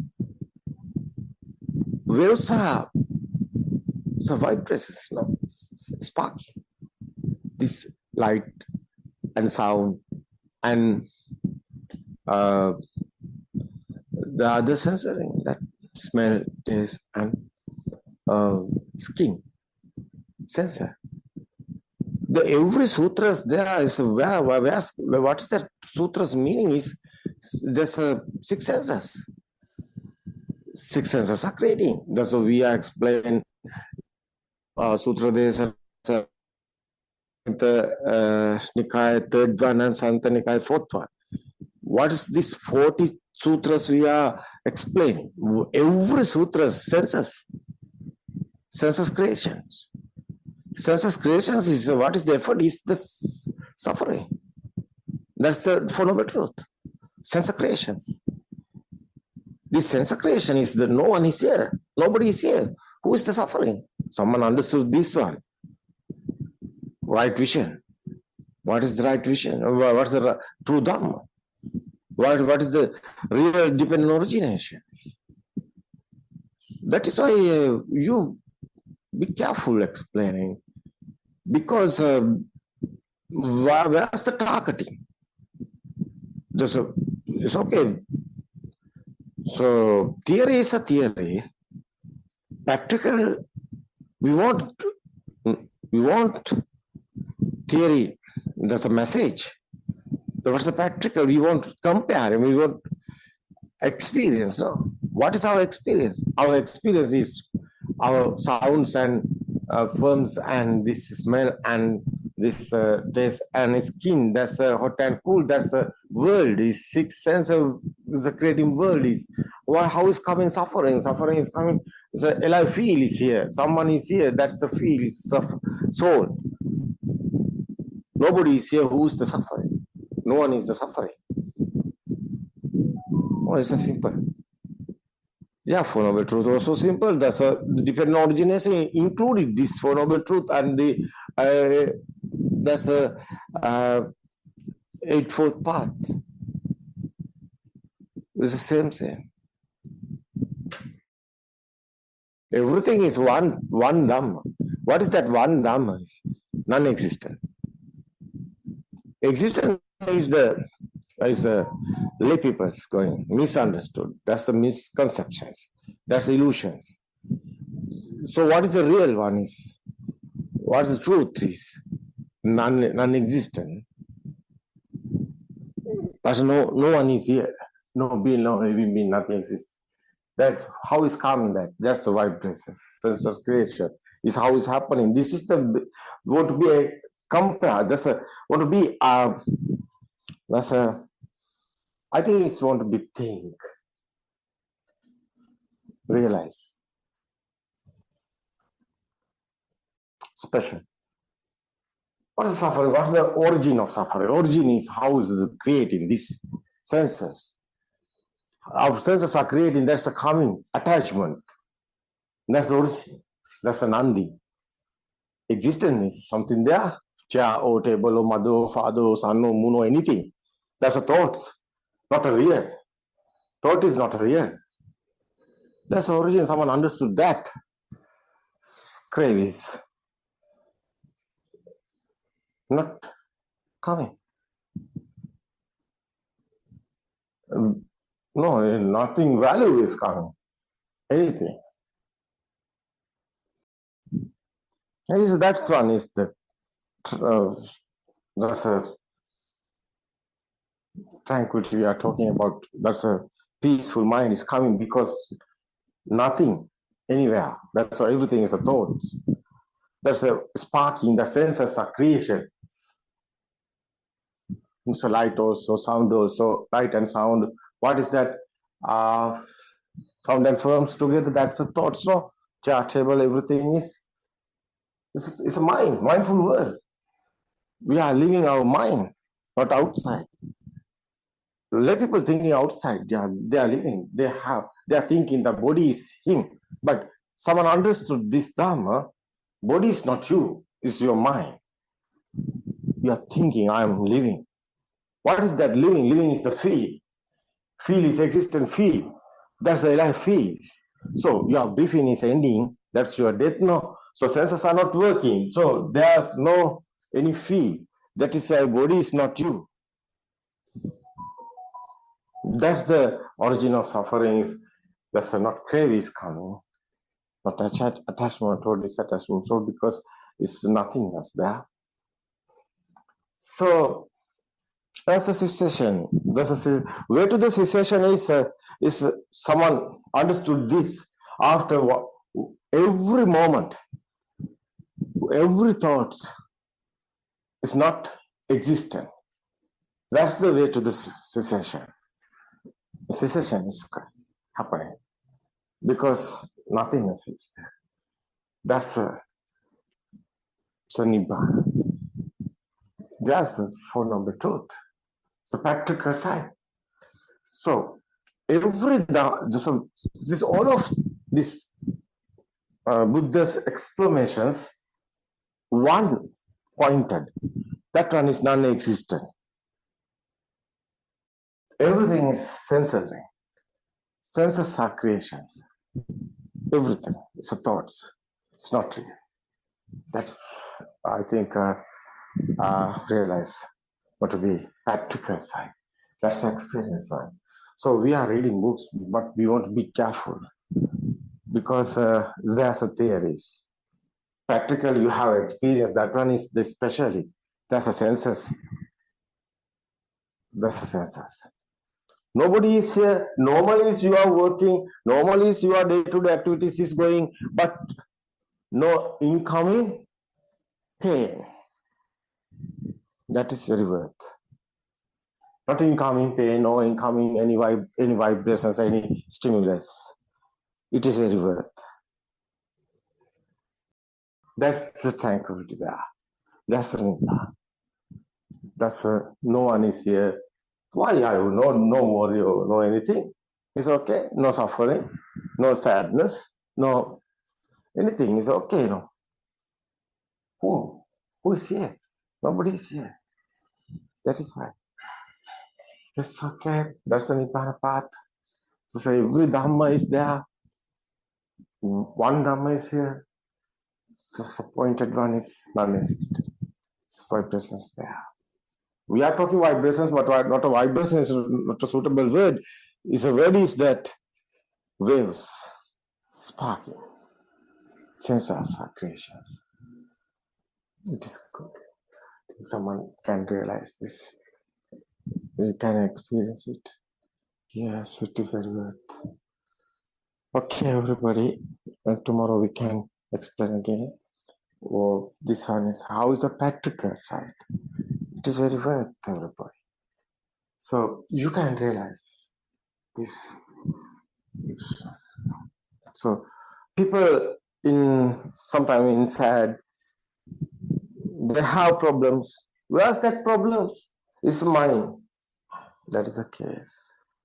So some people, so Europeans especially have depressions. So because they are thinking they are dead. But death is only the thought. It's not easy to understand. We won't do that. Yeah, explain. The real, this present moment, only the moment, this present moment only we are living, but it is not the truth. It's not a real. It's illusion. That's something. Every moment is this present moment, and only you are living. No, the one thought is here. You are understood. That is the Dhamma. One thought you are understand. That is the Dhamma. That's the true Dhamma. You want to awaken this present moment. That is the Nibbana. Nothing necessary. Non-existence. You don't understand. There's a sensor. 6 sensor. One sensor is creating every time. That one is the thought. That one is the present moment. You are living only this moment. It is not the truth. That's the true Dhamma. Awaken to the moment. It's okay. That's nothingness. Your headache is going. Your pain is going. Your what you are thinking is not real. That's the tranquility is there. Calm and cool. Nobody is here. Who is worrying? Who is suffering? Who is coming sadness? No one is here. No. System is working. Senses are working. It's not you. That is special. Yeah. It's okay. Okay, everybody. Tomorrow we can discuss again. Yeah, true Dhamma is the best. True Dhamma is the you want. It is this world. I think it's a very wet today because everywhere is burning. No, war is everywhere. So Israel is there. We are talking yesterday. Yeah, what is the time? We can't tell. Something happened. More people are dying because someone mind coming. No, anger. How is anger coming? That's thoughts. That thought is not real. Someone understood this war, this whole world, everybody, people in calm and cool, settle down. It's okay. Dhamma friends, you can understand this very well, I think. My friend Randima also tried to explain that's a Four Noble Truth, but it's a more part is going that theory, but I know you can understand this, you know this. It's okay. I think you won't realize Actually, that's a practical side is very worth. It's okay. Okay. Yeah, it's okay. Okay, everybody, Teruvan Saranai. Teruvan Therwan Saranai, everybody. Saranaya Aren Yes. Hanse.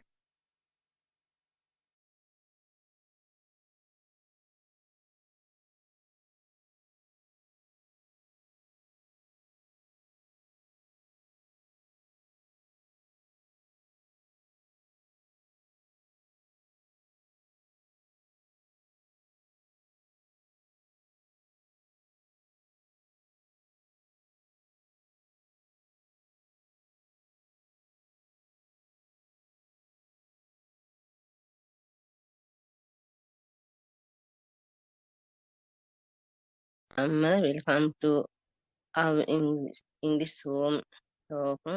First, we would like to pay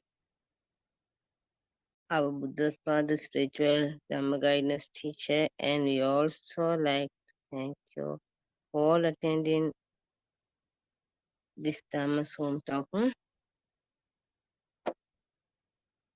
Uh, and until Naranath joined us, we discuss about Dhamma.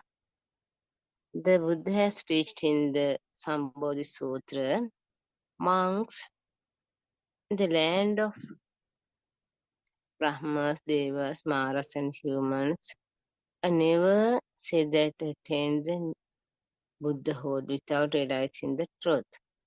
It does mean that the land of Brahmas, Devas, Maras, and humans is the land of the wrong view. This can be seen through the wisdom the Buddha said in the above land. In ignorance, the Buddha attained the Buddhahood means the above land of Brahma, Devas, etc. Is an unreal misconception. These all words are getting formulated within the vision, the T, in the mind. You think that the dog is in the animal world when rubbing the dog's head. You say that the dog is in the animal world and you are in the human world. These words are not existing anywhere. They are being formulated right here at this moment in our minds. Now you can see the Brahma Devas, Maras, humans and animals all in our minds, all existed in our thought. That is why it is said Sankapparago Parisasakamo, feeling from the word of volitional hormones, Sankara, and the word of conceptions. In the wisdom of actions, Kuttanyana is completed. Then the wisdom of complexion, Kuttanyana, rests. It is the end of result of the path. Therefore, to attain the vision, one has to follow the scheduled correct path, Anupubba Tikka. There are the wisdom of truth, Satyajnana, wisdom of action, Krutyajnana, and wisdom of complexion, Krutyajnana. It is called Dvadasakara Tiparivatta, Four Noble Truth in 3 rounds. If there is a thing, it is the origin of suffering, and it is the suffering as well. It is saying that there is nothing. It is the cessation of suffering and seeing there is nothing. It is the path of cessation. This Four Noble Truth work with 3 processes of the wisdom of truth, actions, and complexion. These details are in the Dhammacakkappavattana Sutta. Only the summary is there. There is no process for how to do the practice. That is where we have to find out the process. When the sutta was fetched to the five sisters, they were able to understand it up to some levels. As they were ascetics, they had been practicing this, and that knowledge had helped them to understand this Dhamma. Especially the ascetics Kondanya realized this Dhamma and become the first sermon imprint, Sotapanna. But the realization of this Dhamma is not an easy task. This is the supreme truth. When this Dhamma is realized, everything becomes nothing. Things are turned into this, result in the disappearance of names of forms, Nama Rupa. What happens here is the dissolution of names and forms completely. As a result, the consciousness jnana is getting invisible, anidasana. Even after the consciousness jnana becomes not visible, anidasana, it can be seen, hardened, touched as before, but the contact passes is not taking place. This means that even it is seen, heard, thought, and felt like before, feeling lapsed within that, but there is no value for anything. This leads to a wonderful freedom within. This is the result of diluted, exciting desire, Chandaraga, diminished tents, Ashrava, and defilement, Kesha, Tanhakyo Nibbano, the one who sees this truth, the desire is getting diluted and it is the nirvana. The Buddha has said that this was the one and only path nirvana. Ekaino maggo yambikave dittincha silava dastanena sampanno කාමේසු නෙය්‍යගේ දන්න ජාතු ගබ්බසෙයම් පුනරේතිති. There is no birth again. This is the last existence, Baba. Okay, like this, my friend. When we are practicing our day-to-day life or in the Dhamma, we always face the many questions and many.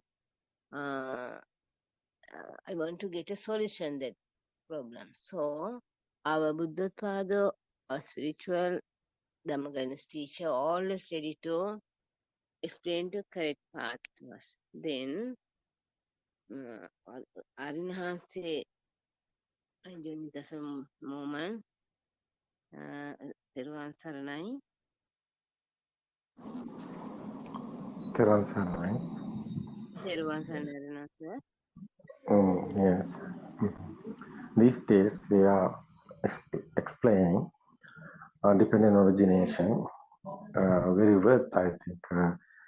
However, these explanations, this is not a regular, this is not a book explaining. This is a practically explaining. So, Buddothpado Dhamma discourses is especially the practical side. What is the truth? This present era. That's especially what is the really is happening one is what is the real dependent origination. What is the practical is how is practically what is the happening one. So it is very worth this era because many periods we are realizing all of them and finding that What is the truth? What is the Buddha's uh, correct one is dependent origination. So long period struggling, all of them, whole world, Nibbana path is going, struggling. They are searching what is the real dependent origination. So many people experiment is doing, concentration meditation is doing, and trying. What is happening? So everybody know this. So someone try to become a nibbana, ending the suffering. He have this experience. He know it's not happening. So books there. We can read the books. We can get the knowledge. But it is the truth. It's okay. Somewhere how something secret is. Why is not happening? We know this. We have knowledge. We try to. Practical is doing, not experience is coming. Defilement so is a normally is here. Defilement not fading. So defilement is not fading. Is cannot be a real one dependent origination. But this is not a dependent origination error. This is our understanding error. What is the real one? We want. That is why we want a experience. That is why we want experiment doing. We want to go and realize, and practically we won't do the practical. Try, yes, try and try. One day you can win. That is why many periods, 30 years, I did that concentration meditation, but not happening.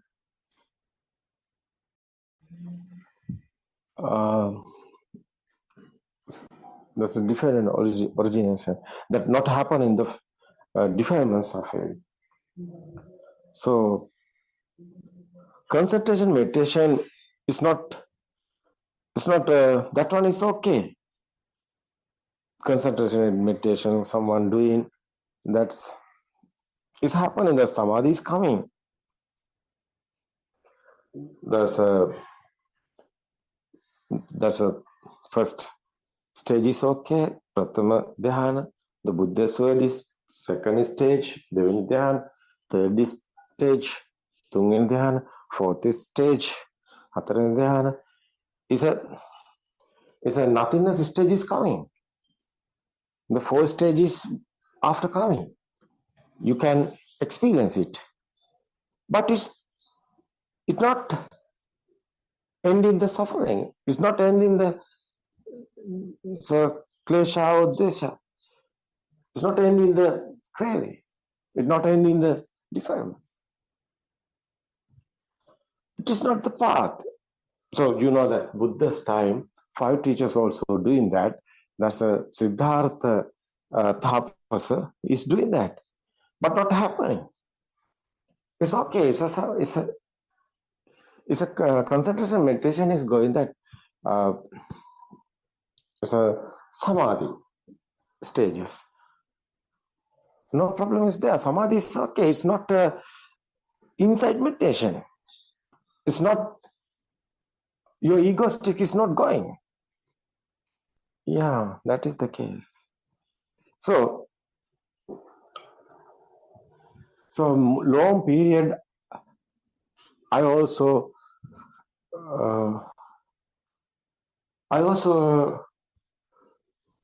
I have that experience 30 years. But it's not, the samadhi also there. Yeah, you can experience it. Nothingness stage is coming. But nothingness stage is coming, but nothingness stage how? Well, I feel. Soul is there, not ending. That is the case. That is a whole world, everywhere, is what is people are doing. People are doing concentration meditation.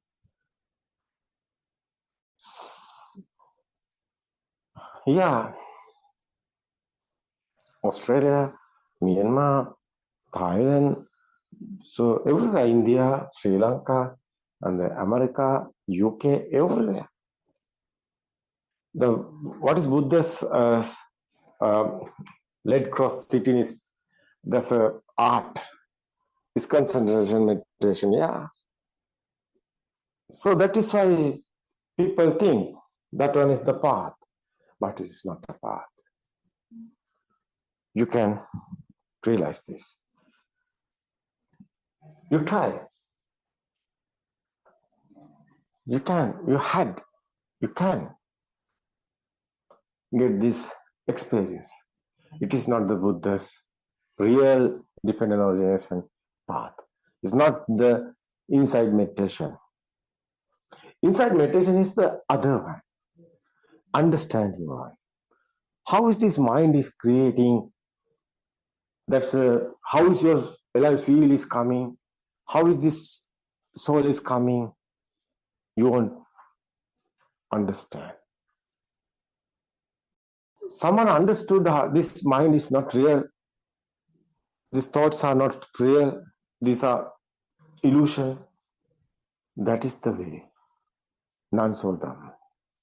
That is the way ending the suffering. Because suffering someone have, sadness someone have, they want to be someone. Someone there, no, that's a experience. Want to be happen, no, somebody is want to be there. But you know, someone understood this dependent origination, no one is here. That's a natural phenomenon. There's a nature like that. That's a nothing, that's real one. The soul is going, fading and going. Egoistic is fading, going, disappearing. That's the tranquility is coming. This path is the inside meditation. It's understanding one, not a concentration meditation. In concentration meditation, people talking enlightenment. Here they are talking there's a universe connecting that energy.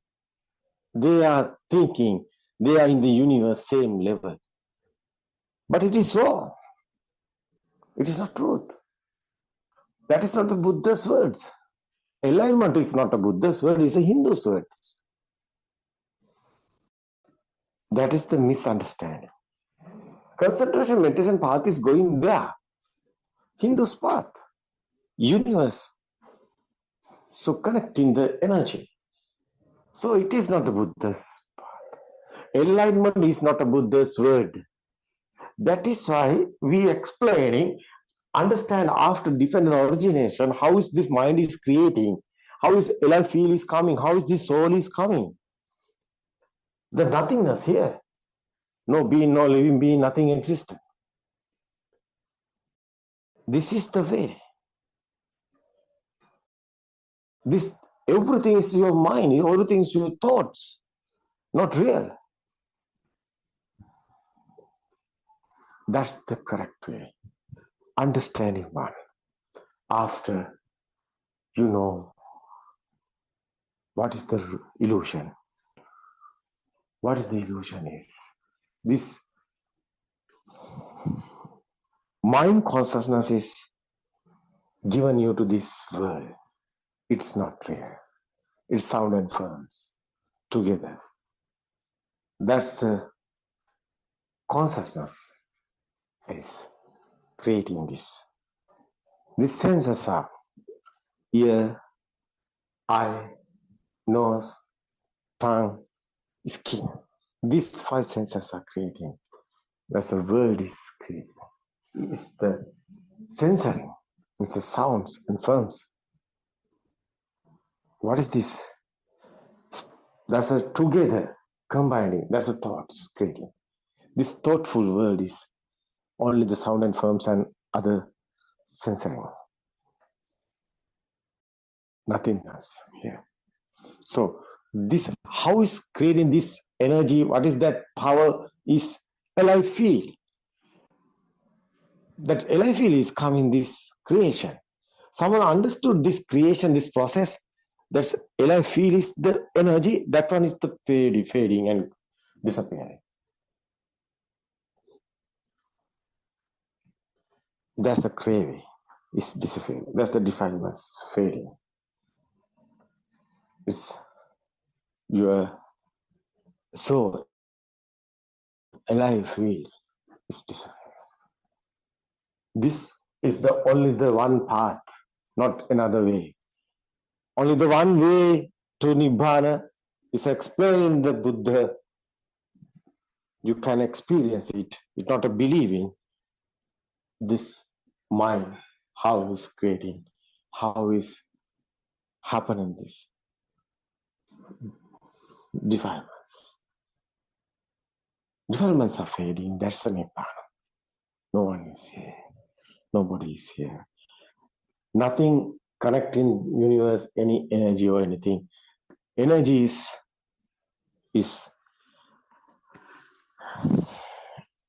over. Energy is over. No energy is here. That is the super awaken. Buddha explained. Super awaken is awaken to the moment. This present moment is the only the you are living. But that one is living is your thought. That present moment thought is not the real. You understand after you not exist and feel is coming. So that's the I feel is disappearing. That's a craving, disappearing, fading. That's a defilement of fading. So same happening. One time, this present moment, only the time, only this present moment. What is the future? Is the present moment only the thought? What is the as a history? Remembering something, that's a present moment only the thought. But this present moment thought is not real. Someone understood this present moment thought, how is happening. That's the yatha bhutam pajanati. That's the Buddhist word. That's the Nibbana way. Yoniso manasikarang yatha bhutam pajanati. That's the way to Nibbana. One way is not another. Ekaina maggo ayambika is the Buddhist word. One way is to Nibbana, no another way. So this is the dependent origination, creation. No one is death, no one is birth. This is only the your thoughts are creating. Every moment, every second is creating these thoughts. Thoughts are not real. That's the way to Nibbana. I think, my friends, the Buddothpado Dhamma discourses following and understanding, that's the Dhamma friends. Okay, today explaining you, I think join everything, everybody's another guy, yeah. So many guys here to explain this, because that's an experience, that is why the very word, not a book reading, this is the experience. So these guys understand and they have practical experience. They know what happened here. That is why they are explaining what's their experience. It's okay. Andima is today ready to explain you to how is this way is her experience. It's okay. Tevas, Chandima. Peruan Andima, Tevas. sir. Please accept my humble worship, Parayan Mahansa. Teruvan Saranai, everyone. Today also, through this Zoom, we are ready to reveal the truth to the world. The message we received through our spiritual guidance teacher just now spoke, our Buddothpado Aryan Mahanse, who have experienced the end of suffering through his own experimental experience. Actually, it is the story of how you get rid of your old sorrows as well. So this is a very important discussion. And also I like to emphasize that in my speech, I mean, whatever the examples or the content I'm raising, which was not originally, formed in my, knowledge or wisdom, that was really, it is the wisdom of Buddothpado Aryan Wahanse, and I'm trying to put to the words. So this is a humble effort. But anyway, then and there, Buddothpado Aryan Wahanse will, add something or improve, or maybe if there is any correction required, definitely Aryan Wahanse will do it. So let's start today's discussion. So I'm planning to discuss the 3 marks of existence, anicca, dukkha, anatma, and also a bit about the satipatthana as well. Before me moving on to that, let's analyze, I mean, what is this I-ness, I, O, me? So let's analyze our role, right? So let's try to understand what is this soul, what is this I concept, what is this me concept, right? So if I ask you, what is your role? So you play, I think, different role, isn't it? So if we analyze that bit more, maybe you will be working somewhere. So you can be a doctor, or you can be a lawyer, or you can be a writer, or you can be a lecturer, right? Now that is your role. So the role of a doctor, the way it speak, maybe to a patient, and the way it dress, everything would be different. Then, but after coming home, let's say this is a female person, so she's a mother for several kids, isn't it? So then this motherhood is another different role. So being a mother, you need to act like a child sometimes. So having a chit chat with them, play with them, feed with them, that's again a different role. So then the same person is the housewife at home as well, isn't it? So now it's another different role. So she has to cook or clean the house, or maybe command to others, what should be done and what should be not done, and so on. So the same person, we can see, play different roles. So that role doesn't end. Now the same person may be a wife to her husband, no? So that is another complete different role. Then maybe the same person interact as a friend to someone, then the role would be different. Okay, then we understand the same person is a child to another mother, isn't it? Because when you are with your own mother or your father, your role would be completely different. The way you talk to them, the way you deal with them would be different. So same person is a brother or sister of somebody, right? So then that role would be back again different. Then when the same person go to temple, or let's say go to a religious place, so then the way it dress would be different, the way it walks even would be different. I mean, the way it speak with the religious priest would be completely different. So what we can see here? We can see a same I, the same me, plays various roles, right? So now if I ask you, who are you actually? So where is this I? Because there are several I or me here. We can't see a single me here. Is there a single me here? No, several me's, several I's. So So you have to understand you are acting different roles in different places. This is the Maya. This is the illusion. So you are acting. So actually, there is no single I. So that is several roles. So therefore, I think we need to understand how this soul is formed. So today, actually, in my discussion, I'm trying to show you how this soul is created. So you can see in our cover page, it's given that we are supposed to discuss Satipatthana.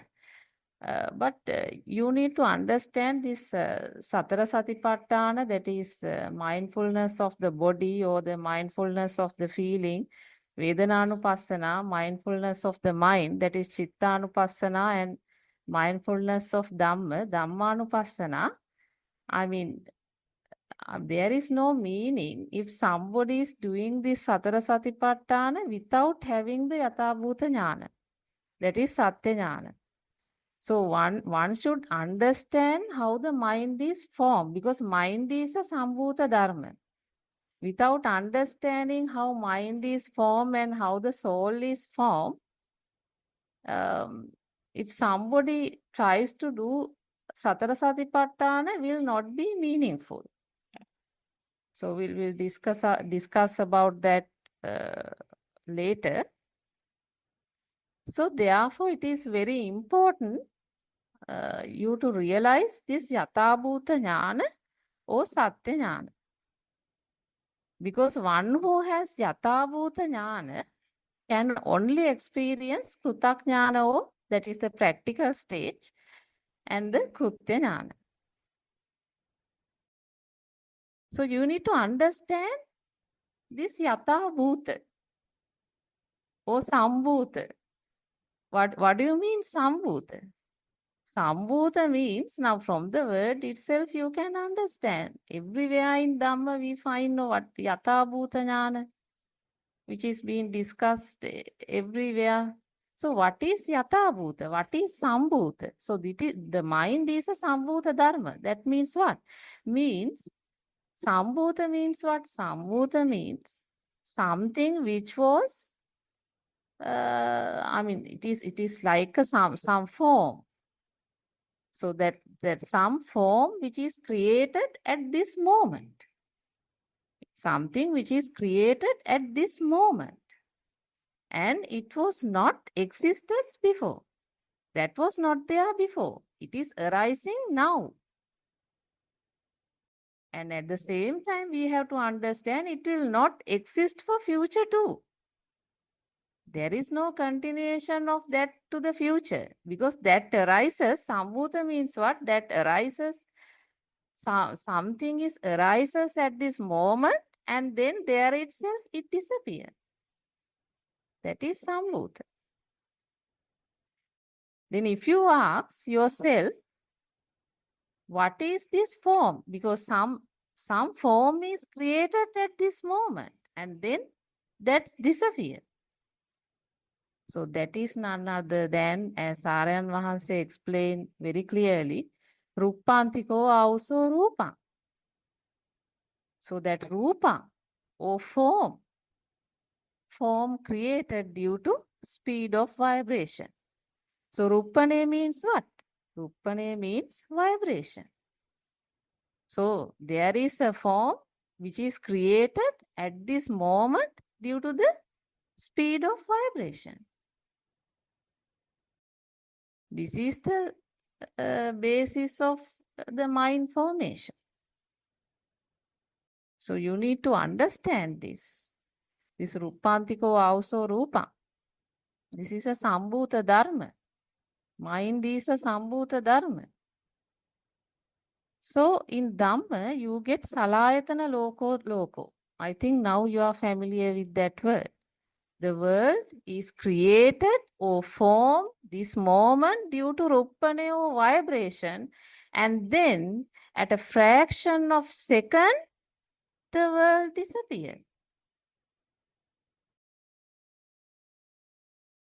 It is the cause and effect Dhamma. In other words, Hetupala. So here the cause means what? The cause is the speed of vibration. Then what is the effect? So effect is what? Effect is sounds and forms. Sounds and forms. Right? So this will go on, this cause and effect will go on. Actually, due to the vibration, what will happen? The vibration is the cause, but the cause and effect would, the effect would be sounds and forms. The next you will be finding, chairs, desks, that is finding object. And then what will happen? Sounds and forms means the desk and chairs itself. Then what will happen? The next effect is what? Feeling of self. Now you see how yourself, the soul was created. So it's all due to that vibration. The cause is the vibration. Because of the vibration, the effect is sounds and forms, that is table, chairs, desk. And the moment the particular thing is there, the next effect is what? That feeling of self or the soul.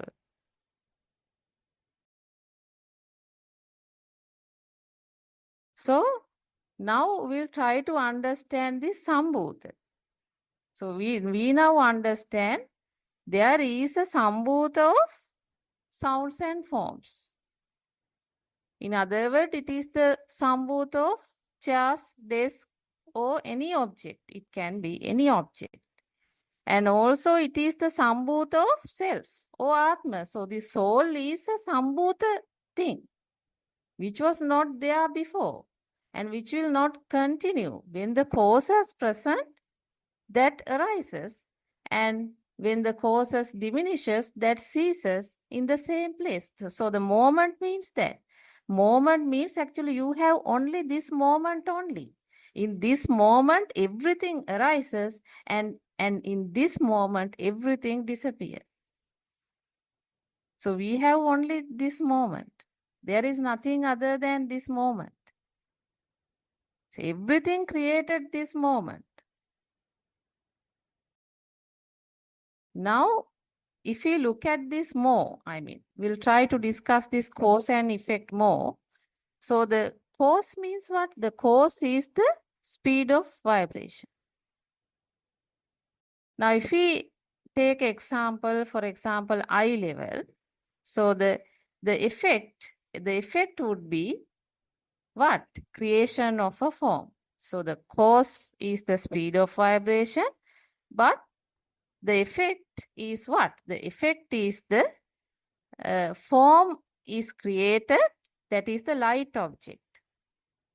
The light object is created, which is also a different form of vibration. Light object is created due to that speed of vibration.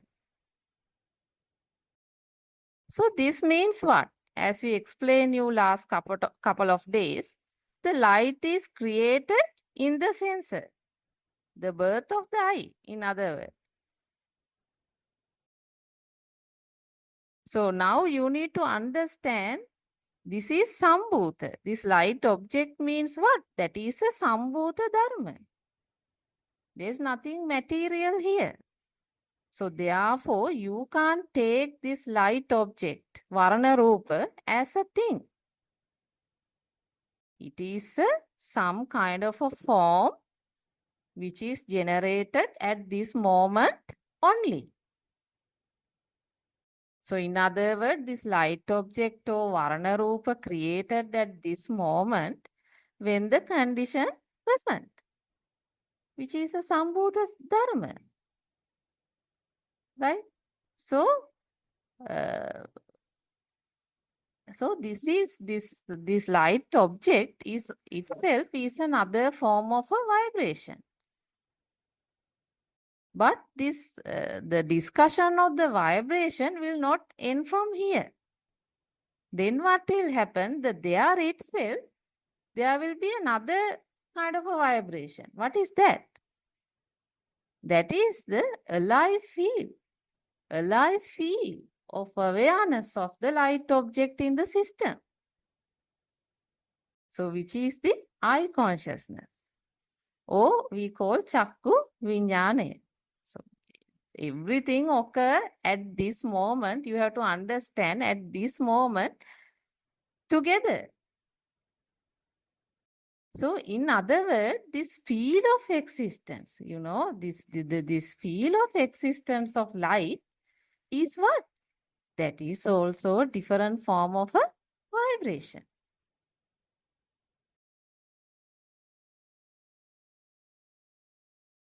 So we understand this existent field is a different effect, no?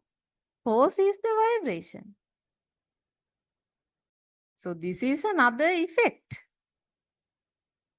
But we understand through our last few couple of days discussion that this particular existent field, this particular eye consciousness cannot recognize any object. So we'll come to the part of the mind consciousness later. So we'll try to analyze another sense also. Same thing, same procedure occur in every other senses as well. So let's take, for example, how sound is formed. Again, the cause is what? Cause is the speed of vibration. So what is the effect? Effect is what? That particular speed of vibration occur at ear level will create the sound object. Now we have to understand, same like earlier, this sound object also a different form of vibration. So that means what? The sound created in the sensor. It is not that any outside sound is coming to the sensor, because cause is the vibration and the sound object created in this moment here. Right? So now you need to understand this sound object is not a thing. There's no any material kind of thing here. It is created at this moment when the causes are present. And sound object ceases at the same moment. So that is the nature of this moment. Therefore, you need to understand that this sound object is what? It is a Sambhuta Dharma. It is a form of speed of vibration only. That is just a form of a vibration only. Now, that will not end. I mean, there will be another vibration occur. That is what? That is the feel of existence of sound. Then what will happen? The same situation, everything, remember, everything you have to understand occur this moment. So, same situation, what will happen? It will give rise to a alive feel of awareness of sound object in the system. So, that is the ear consciousness or the sota vinyane. Right? In other words, the feel of existence of sound. What's that? It's a different form of vibration. Now, can you see everything is getting sambhuta, everything is created in this moment? So, this is same even for other senses as well. So, if I summarize you how the light is created, so everything is due to what? Speed of vibration. So, the speed of vibration will cause the alive feeling of the eye sensor. That is the arising of eye consciousness. Right? But you have to understand this feeling, I mean, this is just a shape only. I mean, only the light. So we know it cannot understand what it is. I mean, that I consciousness cannot understand what it is. Therefore, you will not find chairs, tables at that place, right? So, this existent field, you have to understand. Oh, that means something is there in the system, which is called Nama Dharma. In other words, Nama Dharma. So this feeling or this Vedana is very important, isn't it? Because that feeling, that existent feel, it gives a alive feeling. Something is there, and then what will happen? Then, so this has a real effect for this energy to come, to form something else, one over the other. So this existent field, if we analyze, so this chakku viññāna, gandha viññāna, sota viññāna, jivha viññāna, kaya viññāna, mano viññāna.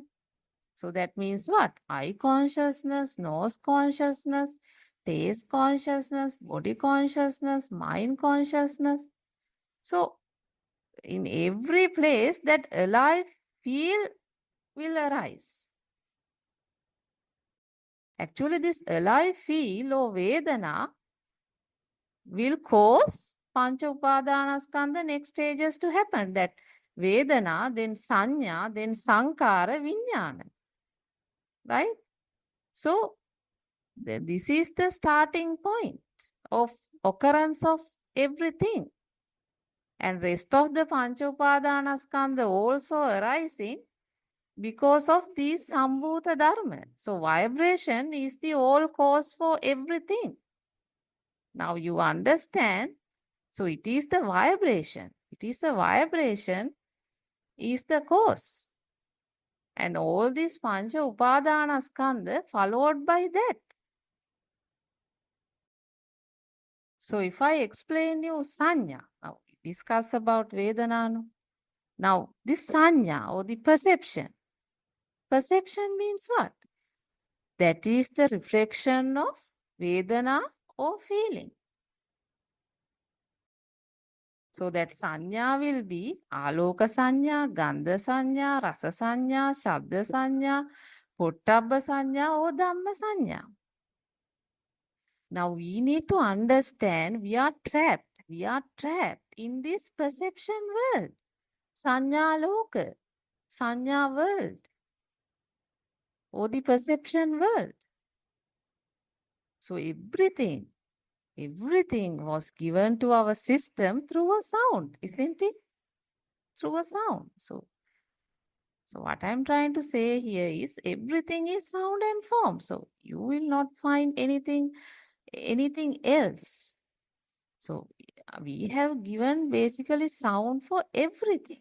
I mean, every animal, every place, everything we use, every word, every name was formed in our system through a sound. So basically, sanya or perception was formed as a vibration of coming together of sounds and forms. Now see, that is another form of a vibration. The sounds and forms coming together.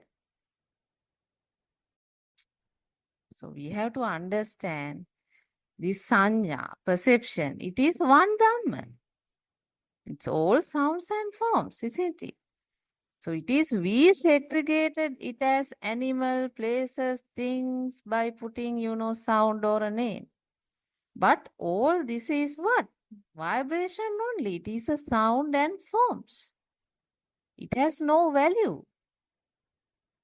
So in other words, I can say those sounds and forms are like aloka sanya or gandha sanya, rasa sanya, shabda sanya, pottabba sanya, dhamma sanya. So everything falls into that. So actually, our world is a sanya world. It's a mental world, a world created with sounds and forms, a world created, due to vibration. So what happened here is, now, as we discussed earlier, that feeling or Vedana occur, due to the vibration at sensor levels. So the sanya or the perception will, provide the interpretations based on the telepathy mechanism. So the feeling or Vedana is a form of vibration occur at this moment. And the sanya will derive the interpretation based on previous vibration this moment. So the telepathy mechanism occurs this moment. So everything arises this moment. Even though we scatter all this and discuss, everything occurs this moment. Actually, even though we say there is a matching, there is no matching actually taken place. What happens is that kind of a similarity or equality occur at the sensor level vibration and the mind sensor level vibration. So those are two separate independent vibration. But kind of a equality occur. What the point I am trying to explain is, this sensor level vibration is a complete independent vibration. There is nothing working in the, body or mind, like something arises there, then that vibration goes to some other place. No, that is not what is happening. These are independent vibration. So we know that the sensor level vibration cannot identify anything. But our identification occur at this moment since similar previous vibration is felt in the mind sensor. Right? The two vibrations are independent actually. But that will have an impact, but it is nothing like something is going somewhere. No. Basically what happens here is the two vibrations are similar, therefore we feel that we see outside. That's what happened. We feel we see outside. But here something else is happening. So when you take next one is the sanskara. Sanskara means the speed of the mental activity process. Okay, so that this sanya vibration occur at a very high speed, and due to the high speed of the activity, the illusion is created. Right? Therefore, now we can understand that sounds and forms, coming together is due to this process. So, these sounds and forms coming together is also what? Different vibration. So then only you get chairs, tables, mother, father, sun, moon, everything. So in other words, we can say that these chairs, tables are also a different form of a vibration. Now this vibration will not stop there. Then what will happen? Then, due to the life field in the mind consciousness, that the existence of chairs, tables are, that existent field is there. So that automatically comes, that naturally comes. So that existent field of, tables, chairs are real is another form of a vibration. Then that vibration will also not stop. Then what will happen? Then this alive field, will lead to another vibration. That is what? That is the existence field of the self.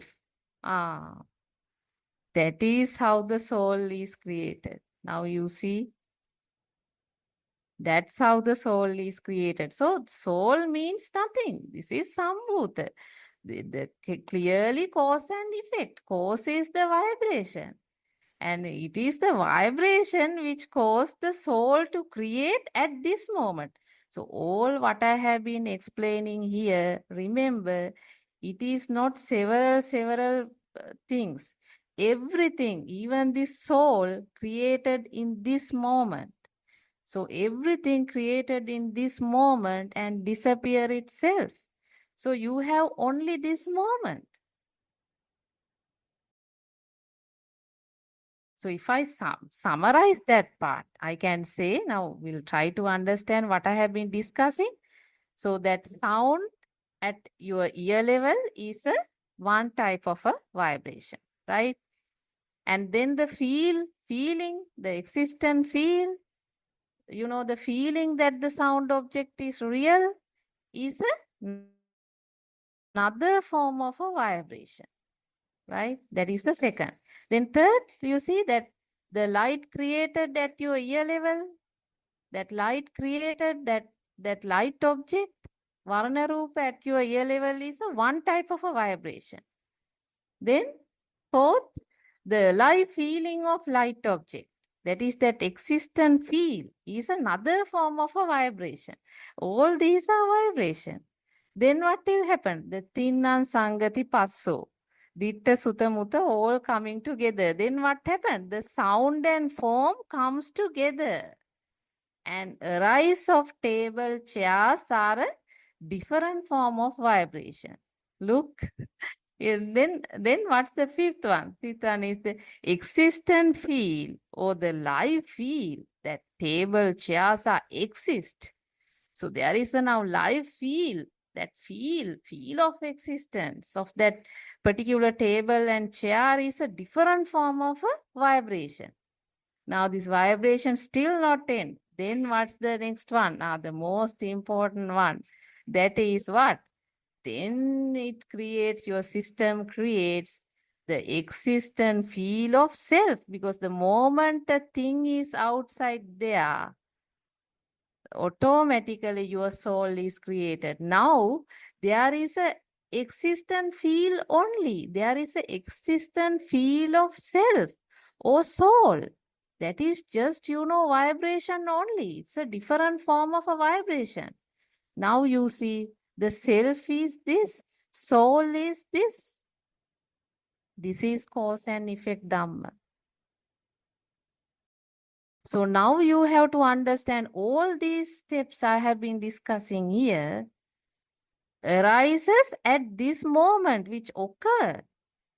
All these vibration occur at this moment in same Arambhane or same object. Same Arambhane, same object. That is this moment. So you have only this moment. In this moment, your mind is formed. In other words, your soul is created. So you need to understand, my friend, it is all vibration. There is no soul or self here. It is the energy in the system that forms different vibration, right? The energy is the craving or Atmiya Aropana Balaya or the Chitta Aropana power, which is created due to your ignorance, because you do not know. You think there is someone living inside yourself.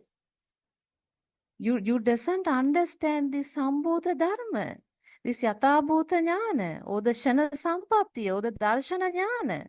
So the moment you are in ignorant, what will happen? So things become real and automatically your soul is created. So as per the cause and effect, cause is what? Cause is the vibration and the effect is the sound and form. Then what? Then the cause is the sound and form and the effect is what? Effect is the soul. This is the cause and effect. So if we discuss about the three universal truth, that is Anicca, Dukkha, Anatma. Right? So Anitya means what? Impermanence. So you can see all these vibrations are impermanence, anitya. Because when condition arise, related event arise. When condition disappear, event related to them also disappear. So this is, anitya, impermanence. And then you need to understand when things are impermanence means what? It is the suffering. That impermanence itself is the suffering. That is the dukkha. And you have to understand, you cannot control any of this vibration process. That is a system, that is a science that happens at this moment, and that sambhuta will occur and then it disappear here itself and you can't control it. There is no soul here. That is the soullessness. That is anatma principle. So those are the 3 marks of existence. So actually, friend, you have only this moment. Everything occurs this moment and disappear in this moment itself. So what you need to understand is, in other words, everything occur at this arambhana or object. Soul is created at this moment and everything disappear this moment. So the moment the things become real, the soul is created. But one who see the reality will not find things in this moment. Right? So, or they will experience liberation. They will not find things in this moment, and they experience liberation in this moment for any object or aramane. That's what happened.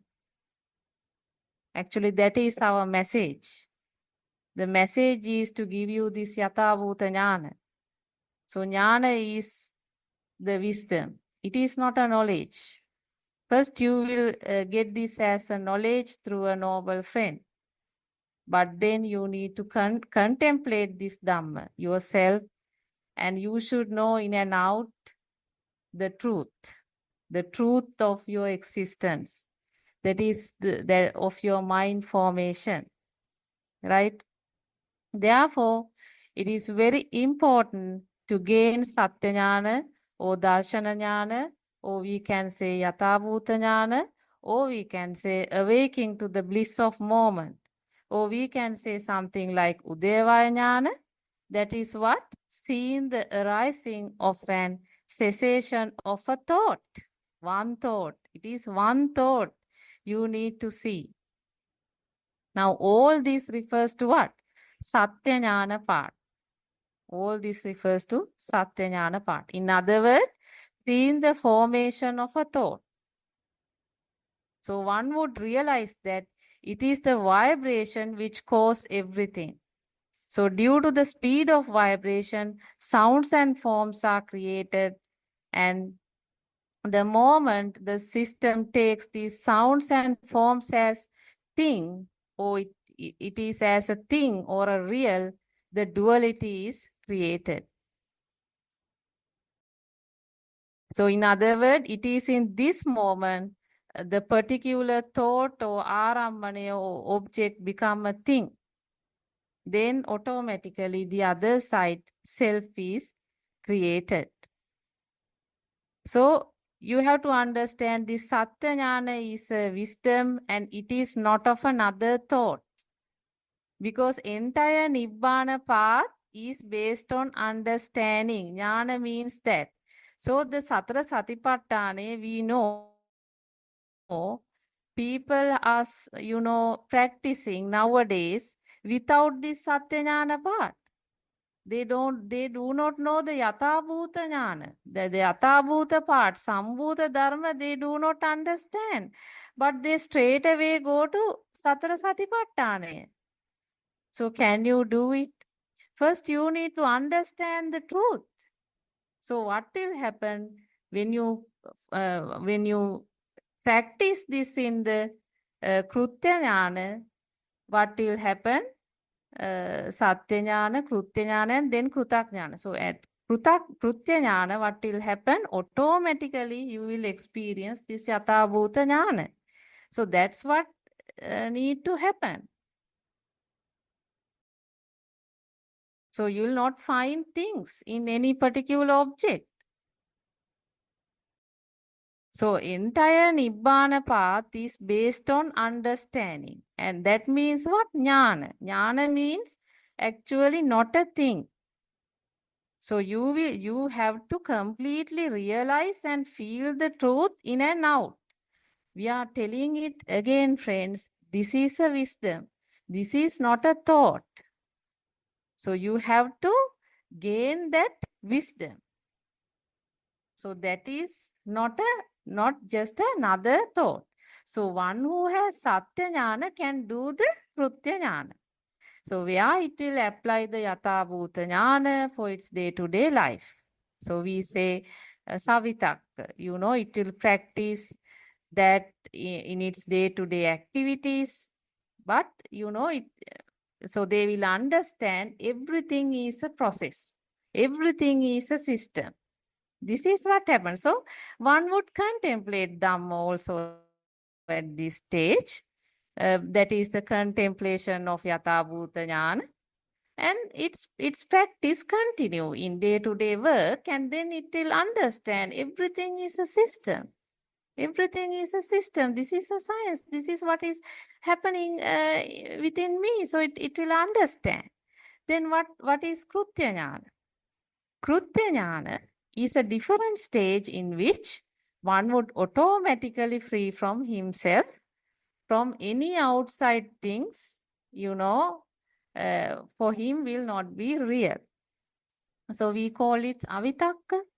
So this would be very consistent and calm stage because there is a less attachment towards the outside world, and one can self-experience, that it gradually reducing ignite of self and reaches selflessness more and more. So this is what's happening. This is the journey you have to follow. Satya Jnana is the first, Krutya Jnana and Krutak Jnana, right? So, and you need to understand that Krutak Jnana is something that will happen automatically. So before concluding the today's session, I will tell you actually this is the one very common example that one has to make their own rafts to cross the river. So there are no ready-made rafts, or you cannot get into someone else's rafts. The path to Nibbana is something one has to self-experience, that it's burning or it's ignite, gradually fade away in the correct path. That is the correct Nibbana path. So I think that is enough for today. So I'll invite our Buddothpado Aryan Mahanse to add anything. Teruvan Saranai. Terasana. Terasana, everybody. So we are talking about Nibbana. So what is Nibbana? Nibbana is nothingness, no? Nothing here. That's like some type of emptiness. But normally the people talking about emptiness is the material emptiness. It's not a material one. Normally everything is here. But everything is your thinking. That's your mind given everything to value. But its value is gone. Mind is coming to uh, tranquility. That's like a feather, like a wing. That's the effort. Final is impact. So your mind is coming cool down. No any inside burnings. So that is the path. That's very worth the whole world. So you are not any. So this world, this people, I think won't realize this because people today going to war, whole world, they can't tolerate. They are given to value everything. They are thinking they are alive, but nobody is here. Who is going to fight? No one to fight. No one to hear. It is very nice, very good message, however, Buddha's explanation. What is the reality? Why you are going to fight? Because you are in illusion, misunderstand, misconceptions. You know the truth. Nobody is here. Who is going to fighting or attacking? No any war. That's a peaceful world is coming. Someone understood this, especially this Dhamma, this truth. The true Dhamma has awakened. That is why very worth all world. So that is why Buddothpado Dhamma discourse is very worth everybody to hear it. You can experience it. Your inside is happening. What's happening your inside is changing. No any burning, firing. It's the, I think, whole world today in depression like that. That's a tight mind. No.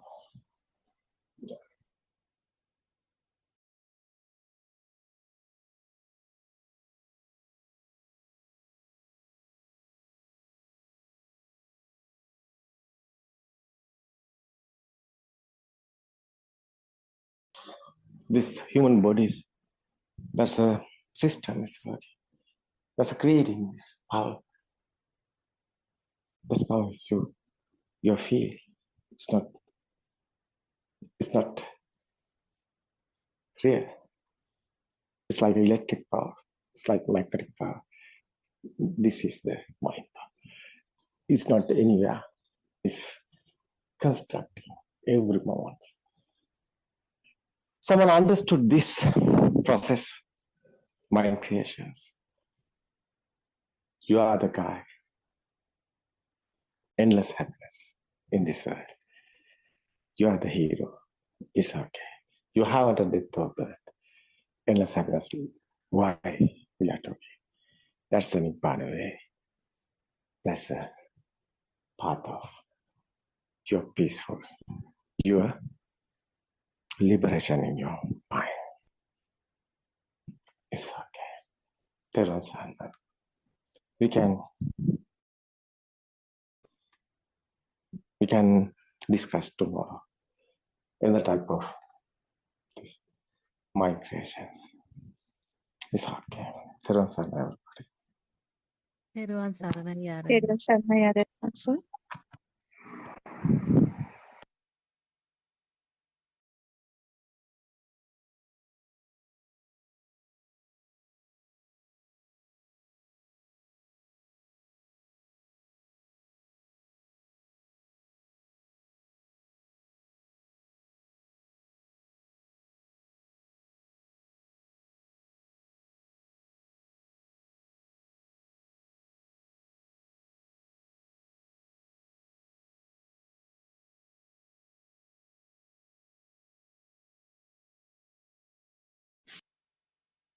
And we also like to thank you all for attending this Dhamma talk. Today, I don't know, say until the in class, will we discuss about Dhamma. Do you know how a Buddhist thinks? There is no self, Sattva here. What is wrong is not thinking about this for such a long time until now. In the history, the kings used to build the Hindu Koil inside the temples as they married South Indian Hindu women. Then half of the Hinduism and half of the Buddhism got blended together and preached to the kings in his manner. At last it became authority. It is all mixed up now. If somebody is this pure Dhamma, how good it is. How fortunate today the Buddhists are getting away from the Dhamma and they got standard. That is why we say the Buddhists are helpless without knowing the pure Dhamma. We ask, sorry, we ask you to listen to this Dhamma peacefully. Don't get trust. It is enough for you to even a day if you mindful of this Dhamma. If you correctly investigate of Dhamma, when you listen, you may sit as a worldly person, and at the time you get up, you will be noble one. Aryan. There is a person sitting down who is of the view that everything is real outside.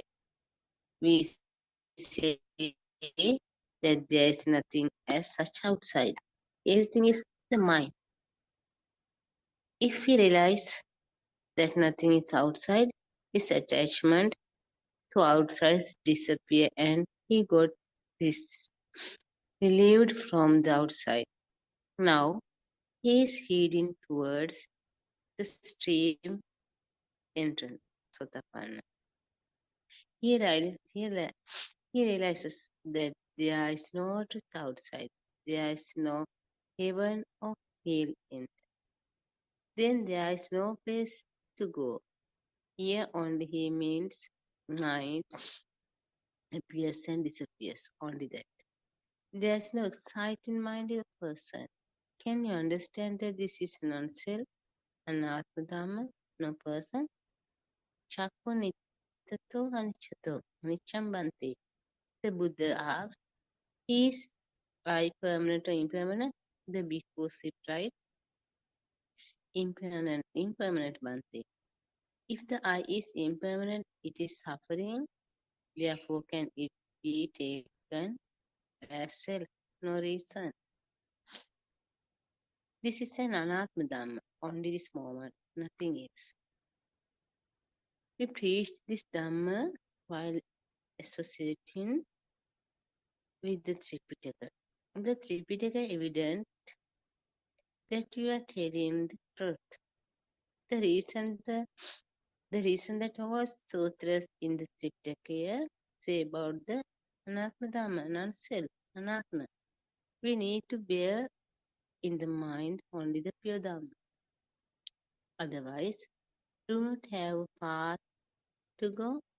We can do offering like other days. We can do whatever as we did earlier, but we need to see with the two thoughts related to desire, every sin and delusion, and overshadowing our minds. If you see these all thoughts are not true and nothing out there, you see the Buddha nature within you. While seeing that you can worship the Buddha within. When the most of time you everything while thinking that there is the Buddha, there is a person on the outside.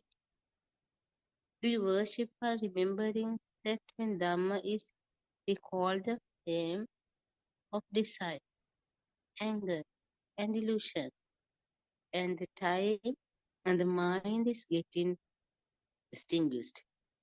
Recall that when you see the truth, the flame is the mind puts out. This is the journey which leads to put out burning desire. That is how the mind should be cleaned. In this way, purifying the mind every moment in rest meritorious obedience. Therefore, we know that the faith based on wisdom, Akarati Saddha, deeds over extinguish in flames of desire, anger, delusion. This is called seeing the truth. This means understanding that there is no certain mind. This will lead to the purification of the mind on the other hand. Seeking merit is based on the blind faith. Amulika Sad. Here what you do is see into that there is no mind. You see a mind arise and vanishes momentarily, and there is no exciting mind. The moment you realize the truth, the flames of desire, anger, and delusion in the mind are getting extinguished. If there is a mind, there are desire, anger, and delusion. The mind is available means the book is available. The book is available means the mind is available. Likewise, the child is available, home is available. These all the things are uttered by the mind. But one sees this mind is not true, it is the start of desire, anger, and delusion. Then the mind begins to get fulfilled. Up till now, like is law. You did everything what your mind had told you to do. How much you worked for the mind. At the last moment, the same mind does not bear an responsibility for that it asks you to do. You murdered another because the mind went to ask him to do. But this mind does not take the responsibility for the outcome. Following the mind directives mainly increase the intensity of desire and the delusion. When, like this, we practice our day-to-day Dhamma, many times we face the many problems and many we need to also we need to get a solution for that. Then a Buddothpado spiritual guidance teacher always ready to uh, explain the correct path. Then we will wait a moment. Buddothpado spiritual guidance teacher Dennis Hassan.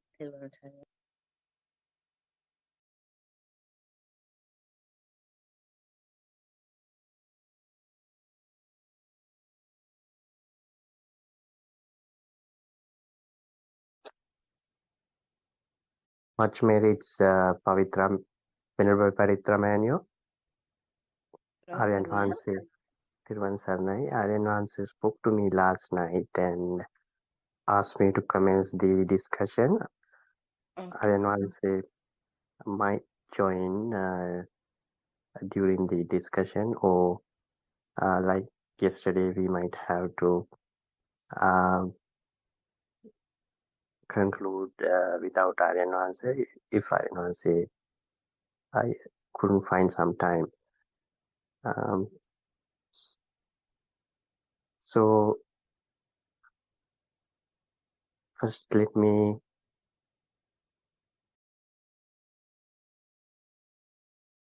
pay homage to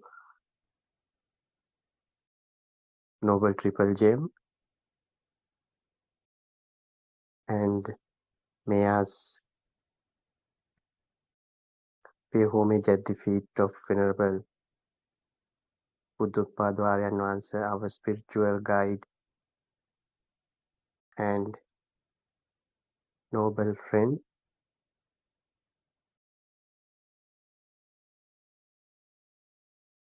So, dear friends, we are all interested in finding a solution for this unending suffering.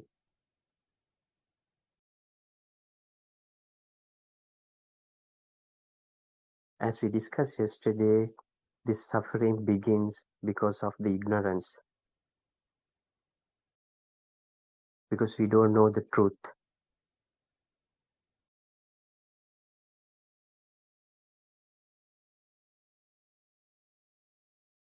A Buddha has to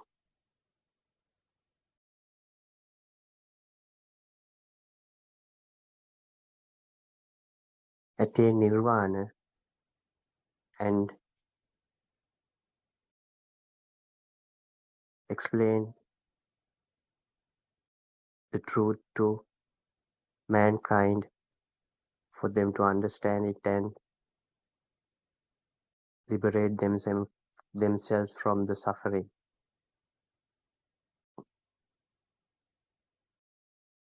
And the noble friend or the Kalyana Mitra, who is practically experiencing it, have to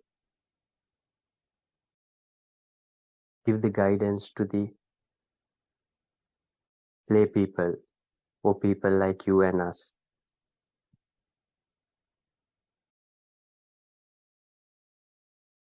That's what was happened when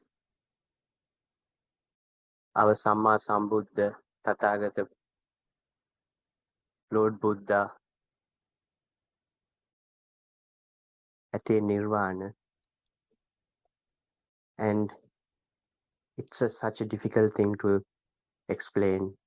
And even if you explain it to the ignorant people, they don't want to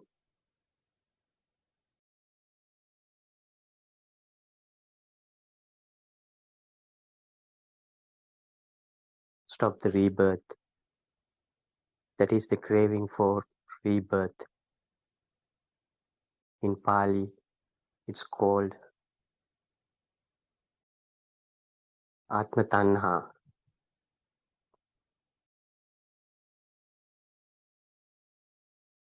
And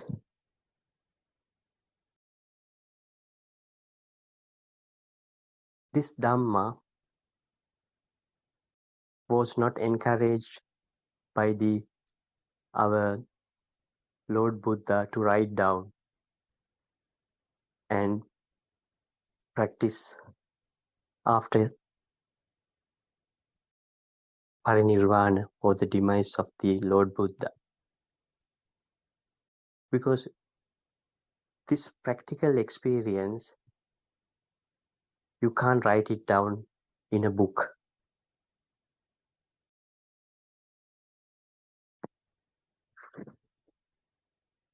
And Buddha's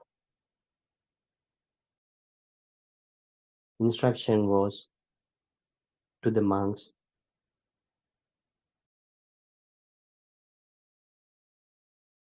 go to villages or the townships and preach and explain them the practical path.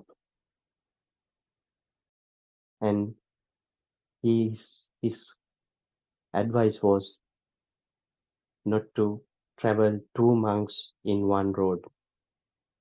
So you understand how important it is for a noble friend to have for you to understand this Dhamma. How many times you read all these books will not give you this. As a person who done it, I can vouch for it.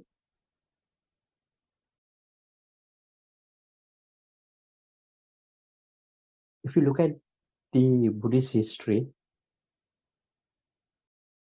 after the parinirvana,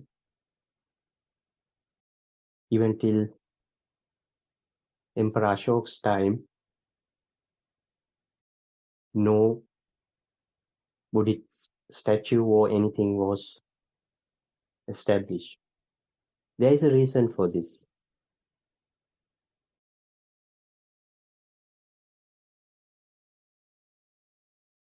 Once Buddha was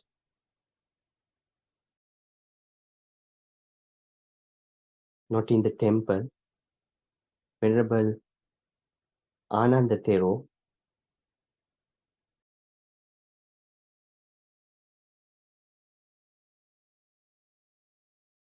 who was feeling sorry for the people who are coming to see Buddha and not Buddha is not available at the temple, decided to construct a Buddhist Buddha statue. And a carpenter made it a Buddhist statue of the Buddha. And when Buddha returned to the temple, he saw this. And Buddha's immediate instruction was to disassemble it and throw it to the river. Because in this Dhamma, there is, as soon as you believe,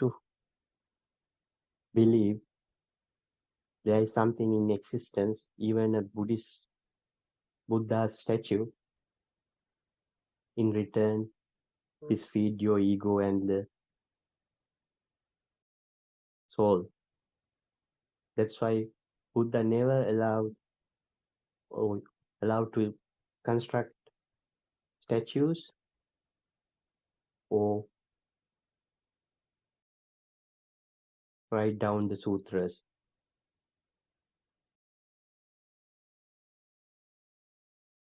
Fortunately for us, most of these sutras were remembered by arahats. Arahats are the people who attain nirvana and without defilements, and they memorize the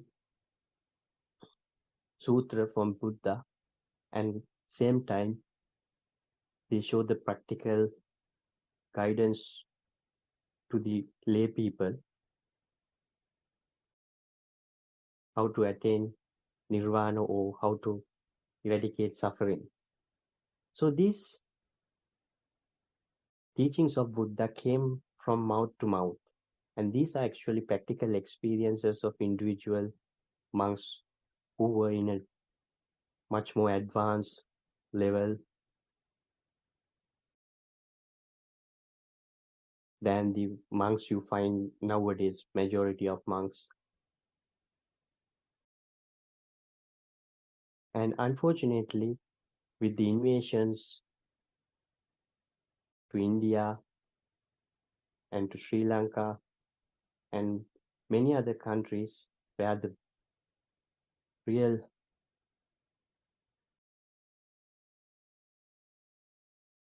Buddha's teaching how to overcome the suffering was lost, especially Kingdom of Dambadeni, I believe.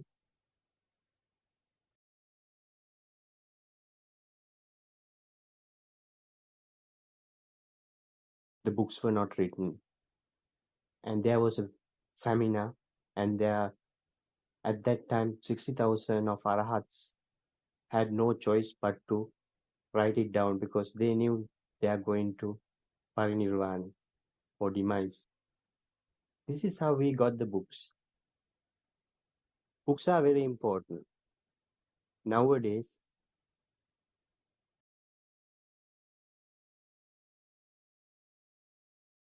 if somebody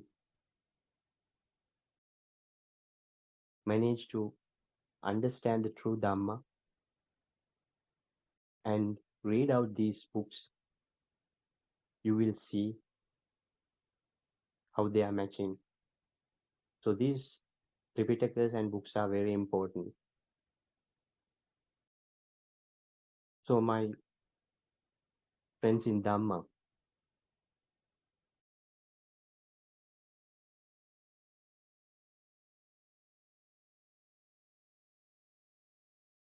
how do we use this understanding for our liberation? Buddha's guidance was, and the Aryan Vansa is emphasizing that all the time, is Arya Parishana or Arya research. That's what we have to do ourselves.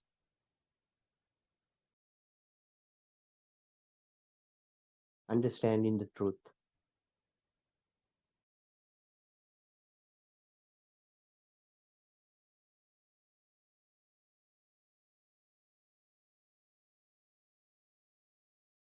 The truth begins when you were born, as we discussed yesterday. And even though an infant is a blank sheet, it has astrava, or the child has some sort of a formation or some sort of a condition that it's getting attached. He's getting attached or she's getting attached.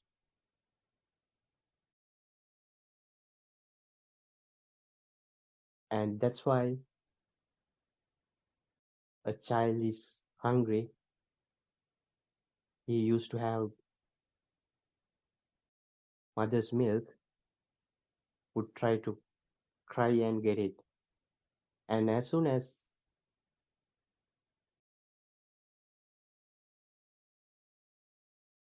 the milk, as soon as he's taken away from the mother's breast, he cries again. Why is that? Why is it that?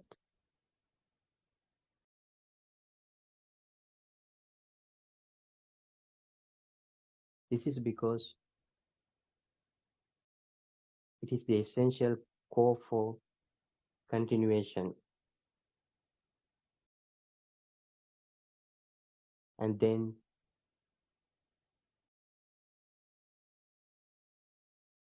he grows into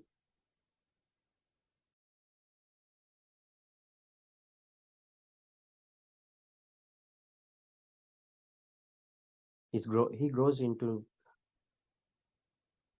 young adult, and then as a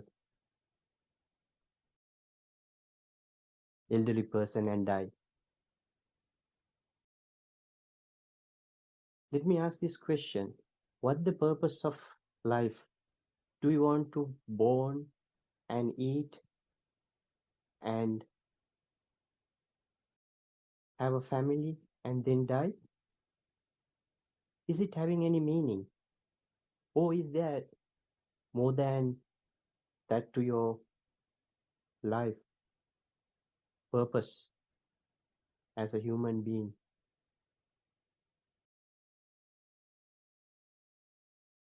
That's why Lord Buddha said it's very rare to born as a human being and born in a time of a Buddha, Buddothpado time, and then hearing the true Dhamma.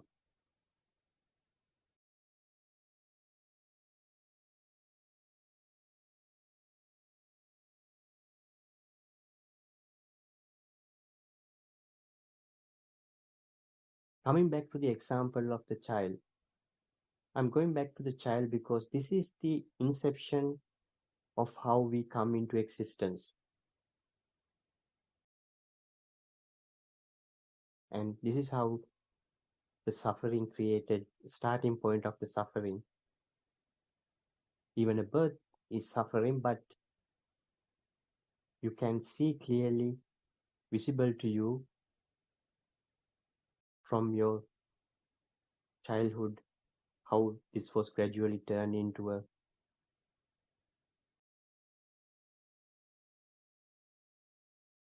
suffering throughout the life.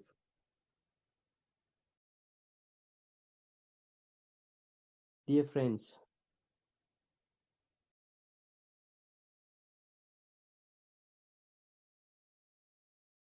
the six senses or the six entities, in Pali it's called ayatana. The similar meaning to that is entity, has a deep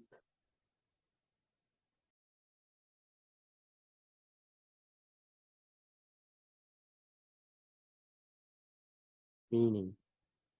What is this deep meaning? The deep meaning is entity or a factory. What that does is it's produce things. And our six senses, eyes produce vision, ears produce sound, tongue produce taste, body gives you the sensation, nose gives you the smell.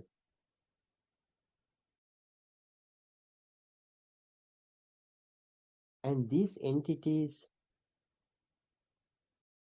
creation of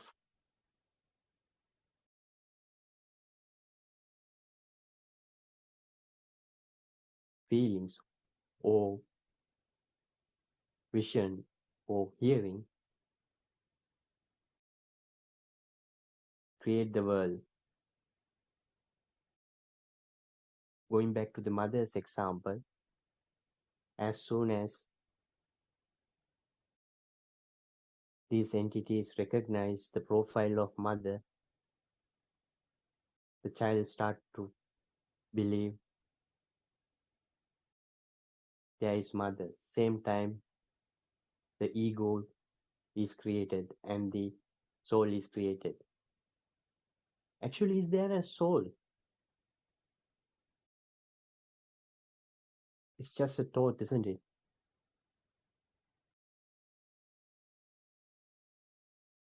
And these five entities are sensitive to vibrations.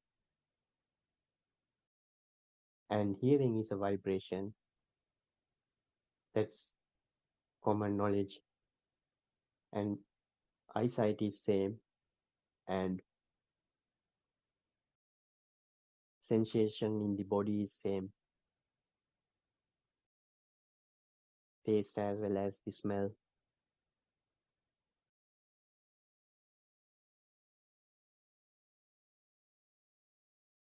Aren't we slave to these vibrations? Think about it. Have a long thought about it.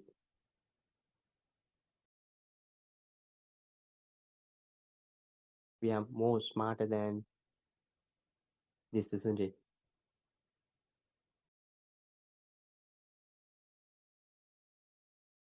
And these five entities with mind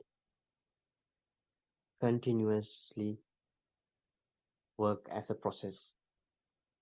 That's how you get the vision and the feelings and believe you are in existence.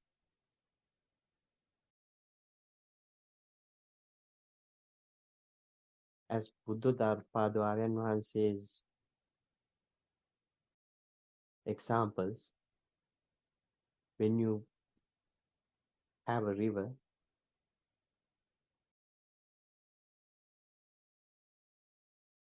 do you believe there is a river? It's a collection of water drops, isn't it? It's a speed. How fast the river flows depends on how much water is in the river, or that is how many drops are there. During the rain season, river get flooded, and you can see, you can see the, you can sight the river more coming over the banks. And in the dry season, you can't see the river. Same like our six senses.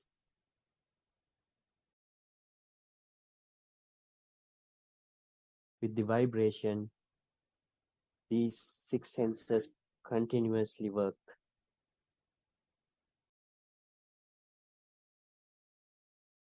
and nobody can understand it.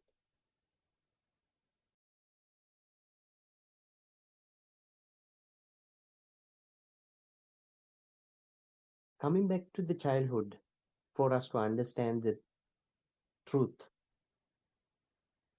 don't you see that we were like, I mentioned this yesterday also, like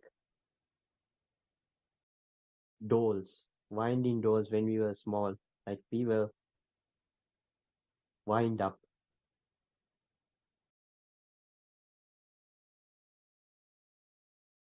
starting with the parents. They teach you certain things, how to eat, how to recognize people, and they teach you who is the father, siblings, family. And then moving on, you will go into the preschool. There you will learn colors, and you will learn how to go to, how to do your,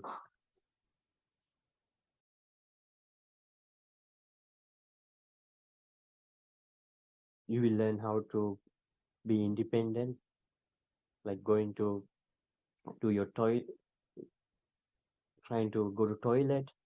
Those kind of things are taught. And this is where the ego and the craving start to come in. And the preschool, if you can remember, you were fighting for your eraser, and you try to grab into things. This is how the soul and ego solidify and getting stronger and stronger.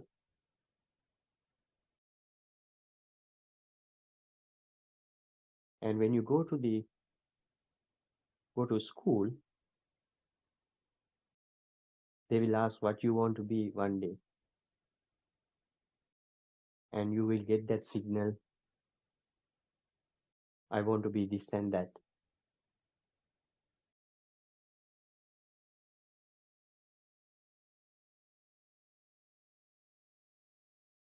This is how your ego and soul is created. Actually, is there a soul?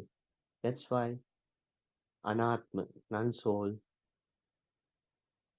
is explained by noble ones. As long as you believe there is a soul, there is a suffering. Because you will try to keep things the way you want, which is impossible because of impermanence, anitya.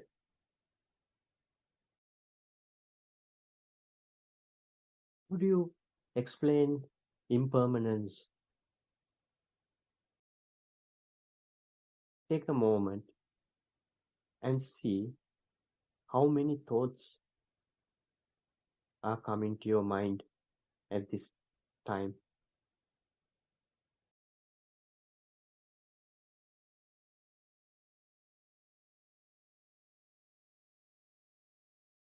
Isn't it incredible?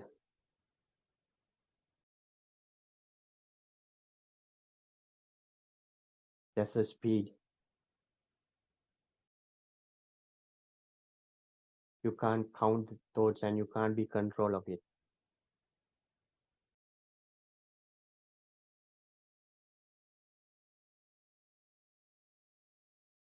It's like the river flows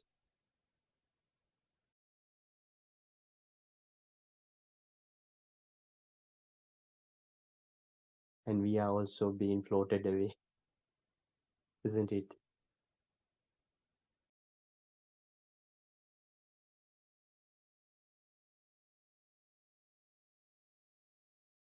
We are at mercy till a noble friend come and tell us this is the truth and you are slave of your six entities.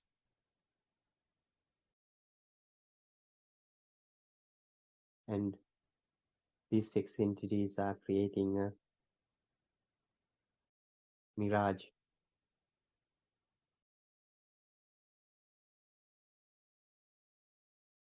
and we are running behind this mirage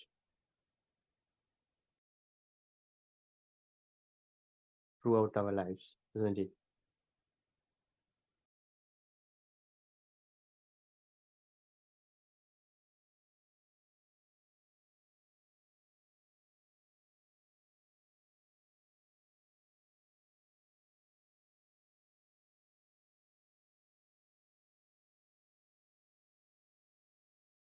Now you understand how much we are exposed to this system and how much we are a slave to it.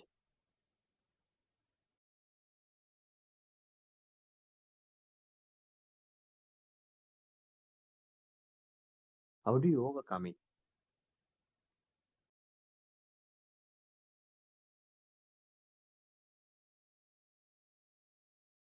It's not an easy thing to do because you were trained from the day you were born,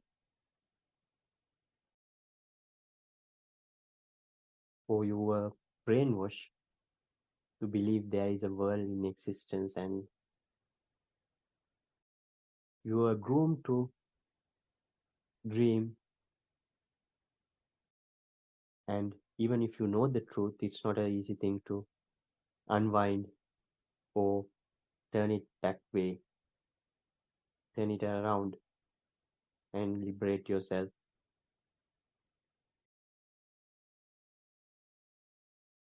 My friends, this is why it's critical to have a noble friend. He can guide you, but it's up to you to liberate yourself.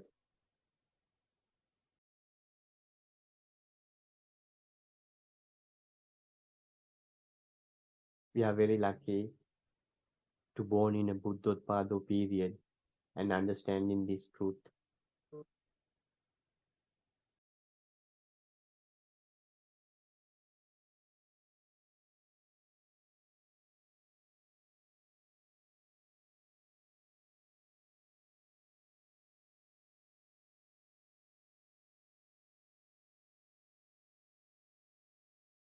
So how do you this unimaginable thing? Because we worked on our thoughts and we get a thought and we act according to that. That is called Chitta Rupa.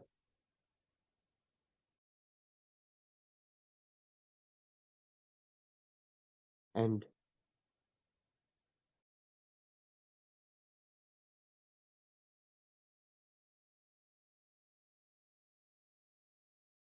these Chitta Rupas are sometimes very hard to understand whether it's true or is it just a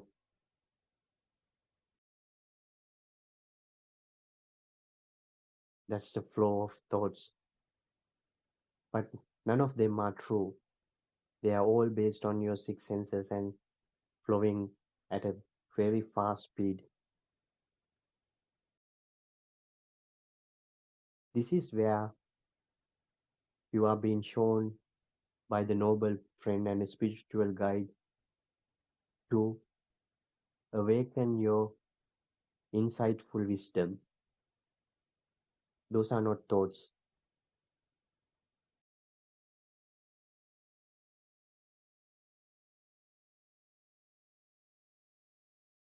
These wisdoms are being suppressed by the thoughts because when you're born as an infant and going on and on, you will get more and more sankara or thoughts post into your mind. So the wisdom is gradually going away and away, and you will become a slave to your mind.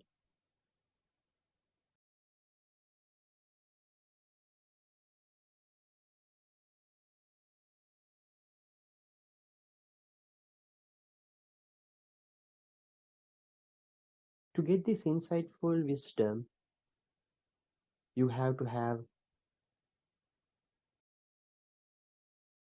mindfulness.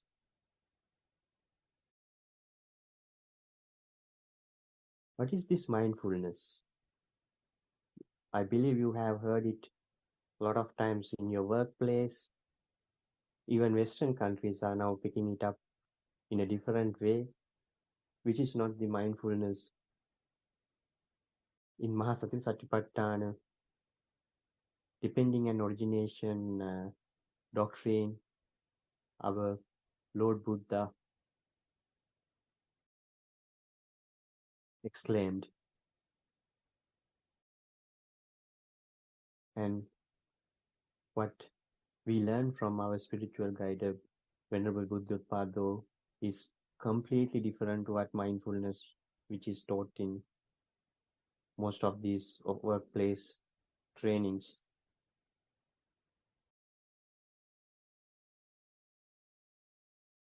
What is this vidarshana or insightful wisdom, mindfulness? Going back to the example of the child, when he was taught that mothers, when he was educated or when he was forced to believe, let me use it as the first word yours, forced, which is not correct, but for us to understand, when he was forced to believe the mother,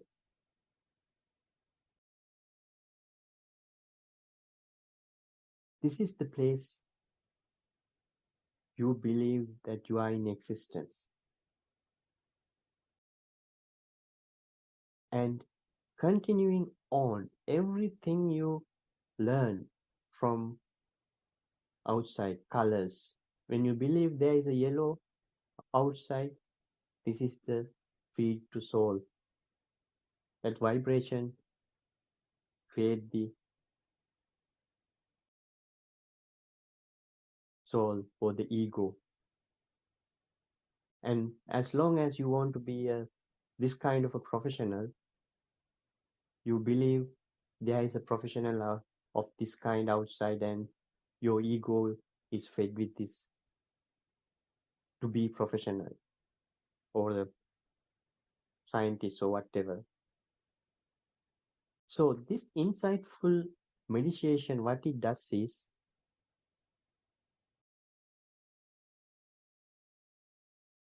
it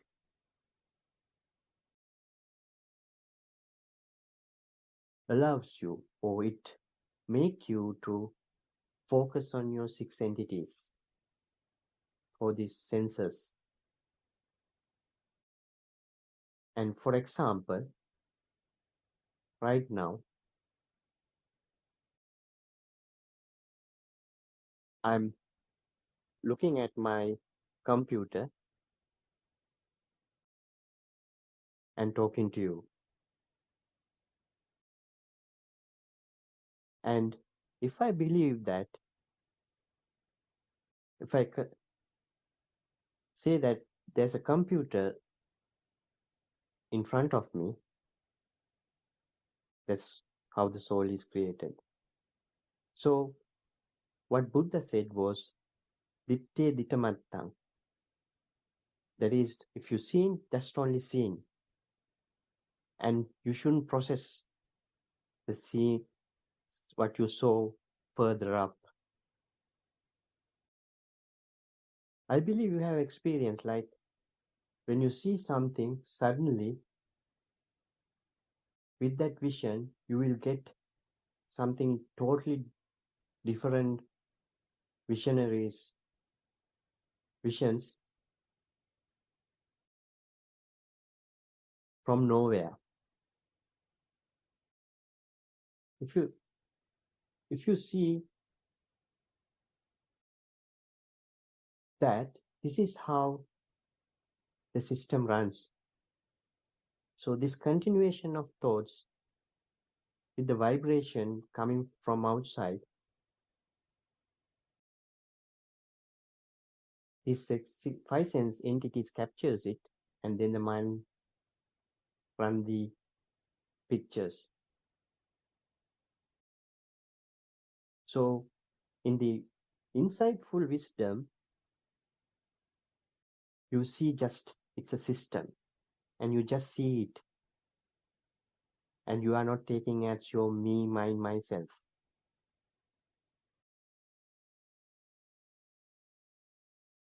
My Dharma friends, this is the code to elevate yourself from suffering. Let me give you another example. If you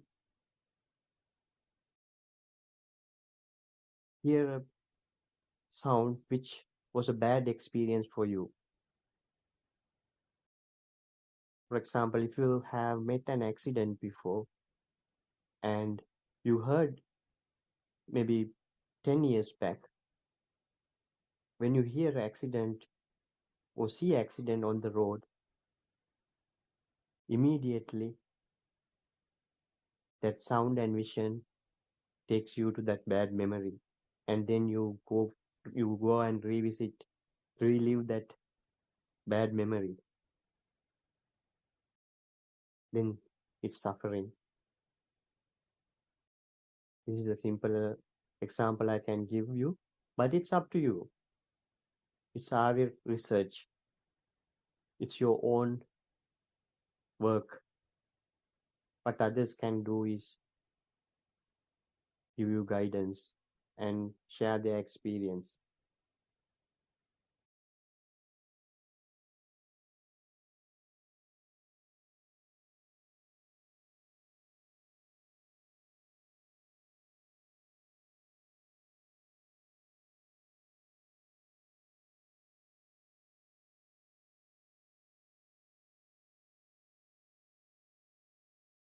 Today I will suggest to you all,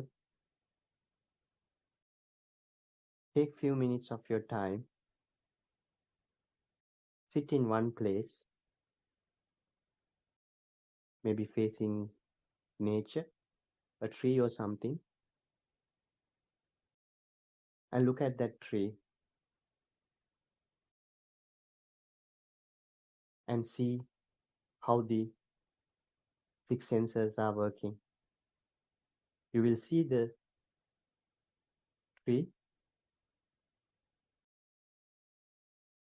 and within a second you will get another feeling or another thought, and you will feel a wind coming and blowing over you. That the body sensation. Sometimes you will get a smell if you sitting in a garden. So, and see and experience yourself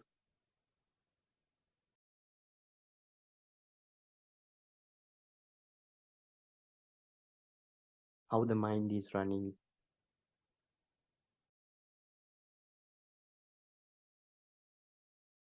It's just like another system, no difference to television or a mobile. It's just a sensor board, and don't stuck in those thoughts.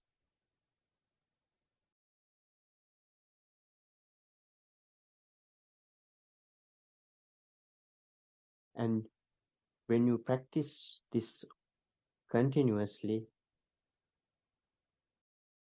you will start to feel this is the wisdom. Wisdom gives you the feeling. Thoughts are only thoughts, thinking. That's what our noble friend Aryan is always try to help us with, is to feel, not to be a slave of thoughts.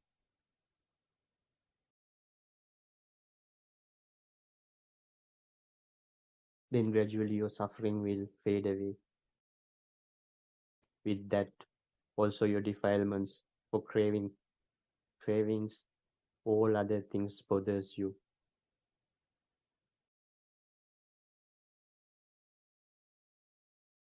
And this is, as the Lord Buddha said, greatest merit you can do for yourself, not donating billions, but to unwind yourself and liberate yourself.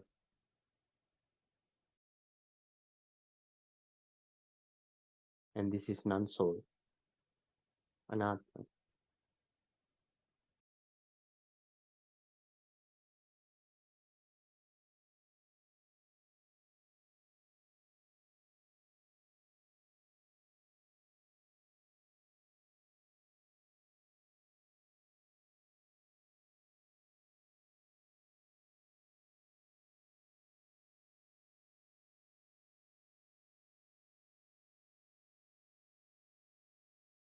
And I would like to suggest, if somebody is interested to learn about how to do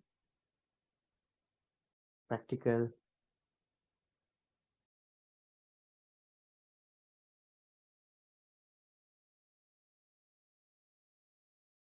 experience of the Vidarshana, Buddothpado Aryan Mahansa has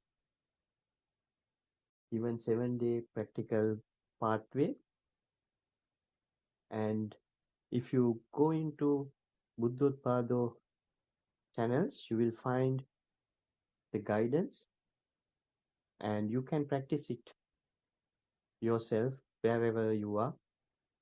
If you are in Sri Lanka, you can go and practice it in one of the Metmal Arana practical training centers and temples. But this is so much so easy, and you can do it from your home even, and that gives you how to overcome the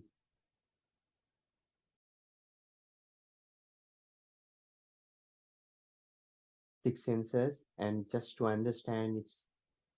And when you do this practical training, you will understand it's a system that's running, and it's not me, mind, myself.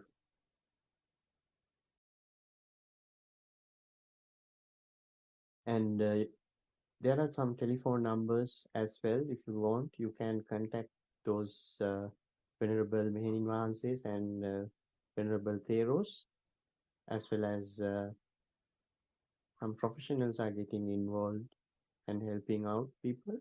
So You can find details in the Buddothpado websites, and please use this opportunity. And it might be not only once in life, but it would be once in samsara.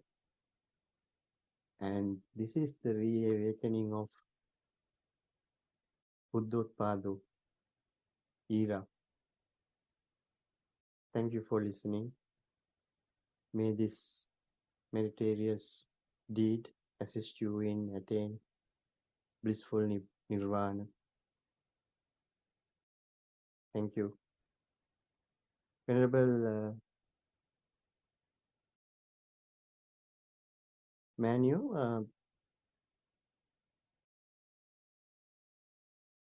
Yes. I think Aryan Mahansi Yes, I will not is join class now. okay. Thiruvan Saranai. Thiruvan Saranai, Aryan Hansa, Thiruvan Saranai, our Buddothpado Dhamma friend.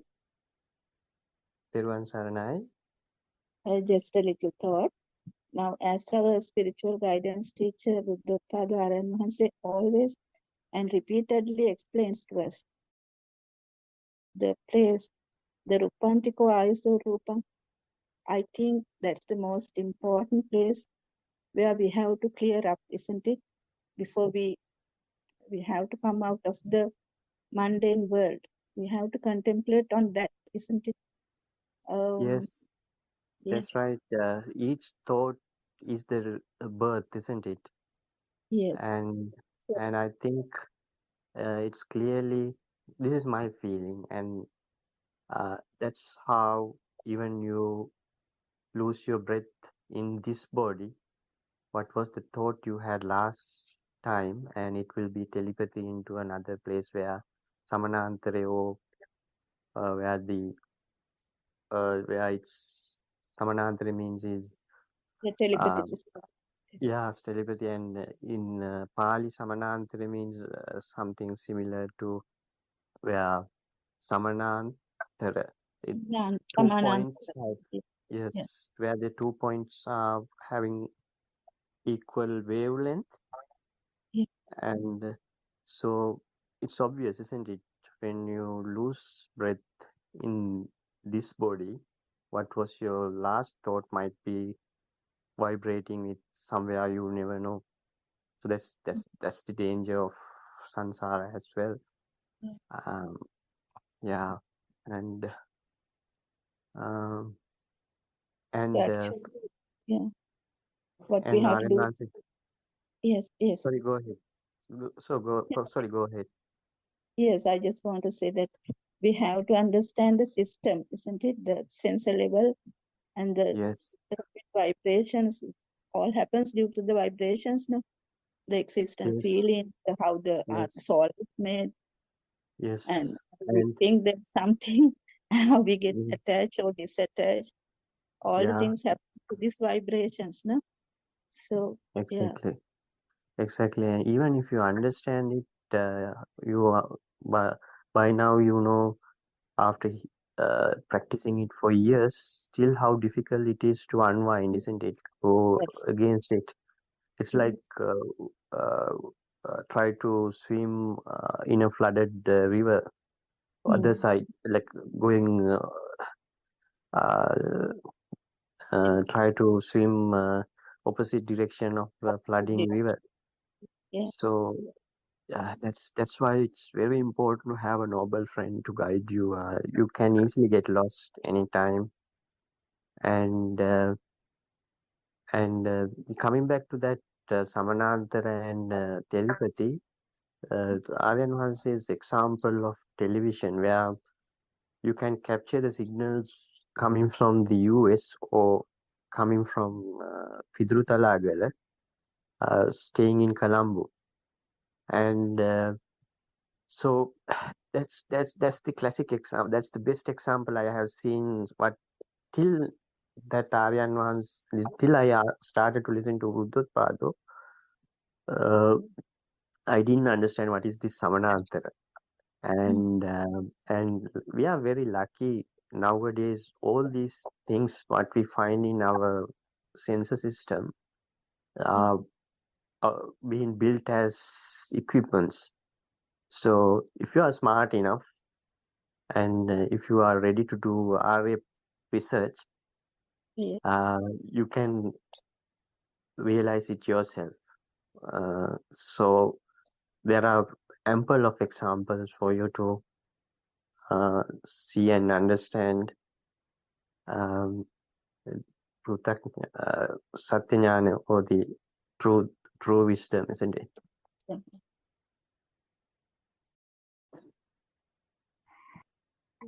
Teran Saranai. Everybody, yeah, it's okay. Very worth everybody. This explaining everything. But especially, I want to remember. I want to remind something. That's a present moment. Was awaken to the moment. This present moment is happening in everything. But so this present moment is the thought is not real. No, every moment have a thought. No, this present moment is the we are living only this present moment. Somebody is thinking the future is only the present moment, only the thought. So someone is reminding something fast. This present moment only the thought. This present moment is the only the we are living. But this present moment, Buddha's explaining, is not real. It's illusion. That's Dhamma. That's the true Dhamma. That's the awakened moment. What is this present moment is? How is this present moment is this thought is creating? This is the dependent origination. No, I think everybody knows this now. This nobody is here. No one is here. We are thinking everything. I'm thinking world. It's mindful world. It's not real. How we have suffering, how we have that is sadness, how is coming this, and this is the our story. No living being is here. Who is suffering is coming? No one is here who is suffering. This thought is the you. Otherwise, who are you? You are not a body. You are your mind. The mind is not working. That is the senses are not working. The briefing is ending. The senses are not working. That's the death. What is this death? Death also the thought. You are thinking. Uh, That's only the thought. But how is these thoughts are creating? That's the story. That's the explaining. We are doing what we are doing. We are doing to explain this truth. This truth is this present moment. Only the we are living. But is this not true? No, it's okay. That's a nothingness. That's a endless. That's a nothingness. That's a no being, no living being, nothing existed. Why? This present moment is not real. So someone understood this. Not birth, not death. Only the thought is creating like a machine. It is not real. No. That is the story. Someone understood this. Everything is okay. Everything is no problem because no one is here. Who is sadness? Who's coming sadness? That's only the thoughts creation. Who's worried? No one to worry. No reason for worry because everything is not real. No, it's okay. That's the explain very rare. That's a dependent origination, real one. Someone understood. That is the real dependent origination. Understood. Someone. It's a mind creation. How is this thoughts are creation? That's the kindergarten time little baby. What happened? That is infant that before kindergarten baby. There's a real in mind. Someone understood this Dhamma is finally coming in that place because this world is not real. It's a mind. No value. After its value is gone. No worry anything. After that is endless happiness. Because it's a tranquility. It's a peace. It's okay, no? Well, thank you for everybody. Thank you, Mr. Padhe also. Everyone, it's okay. Tomorrow we can discuss again. It's okay. Tirwan Matchayo Sarnaya. terima kasih. Samaran.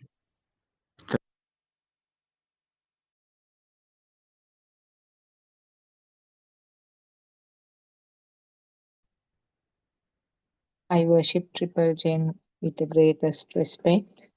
I worship Aran Vahansi for all the guidance and all the supervision and all the teaching that you have done, the light that you have shed on our path. Terwa Sarnaya Aran Vahansi, I worship at your feet. May all of you be blessed by Triple Gem, and may our friends who are joining the uh, sessions with our background facilities. May you also be blessed by Triple Gem. If you were with this Zoom a little while ago, what you heard was actually the way that Aryan Mahansi is explaining this Dhamma in the simplest way, extremely simple, so that even a child can understand what he's explaining. So that is the beauty of this Dhamma Buddothpado sermons, which has been going on for the last 5 years. And R.N. Mahathir has done more than 12,000 sermons so far. So the beauty is that he's using the metaphors which actually suits the present time, so that it is easy to understand. Now, we know that Lord Buddha used the words Ruppanaya, and for that, Aryan Mahase used the more modern word Kampanaya or vibration. Similarly, Lord Buddha used the words like Prasada Rupa, and Aryan Mahase has chosen a word from the modern language, spark. So that is why more and more people are being attracted to this Aryan Mahase's teachings, because they are so simple and the way that he explains is so attractive. And also the Dhamma facts are always matched with the Sutra Deshana, which are the original teachings of Lord Buddha, nearly 2,600 years ago. And also, as I mentioned, the metaphors that he's using are very well suit the present time, and even the younger generation, the teenagers or the young generation, will like metaphors like the ones that R.N. Mahasi is giving. So, in other words, I want to say that all of you are who is joining Buddothpado PeoTV, either English or the Zooms that is conducted in singular medium, you have found your correct path. You have fallen into the correct path, and you know the address also. So now you can be sort of happy and be contented, because you have found the correct direction.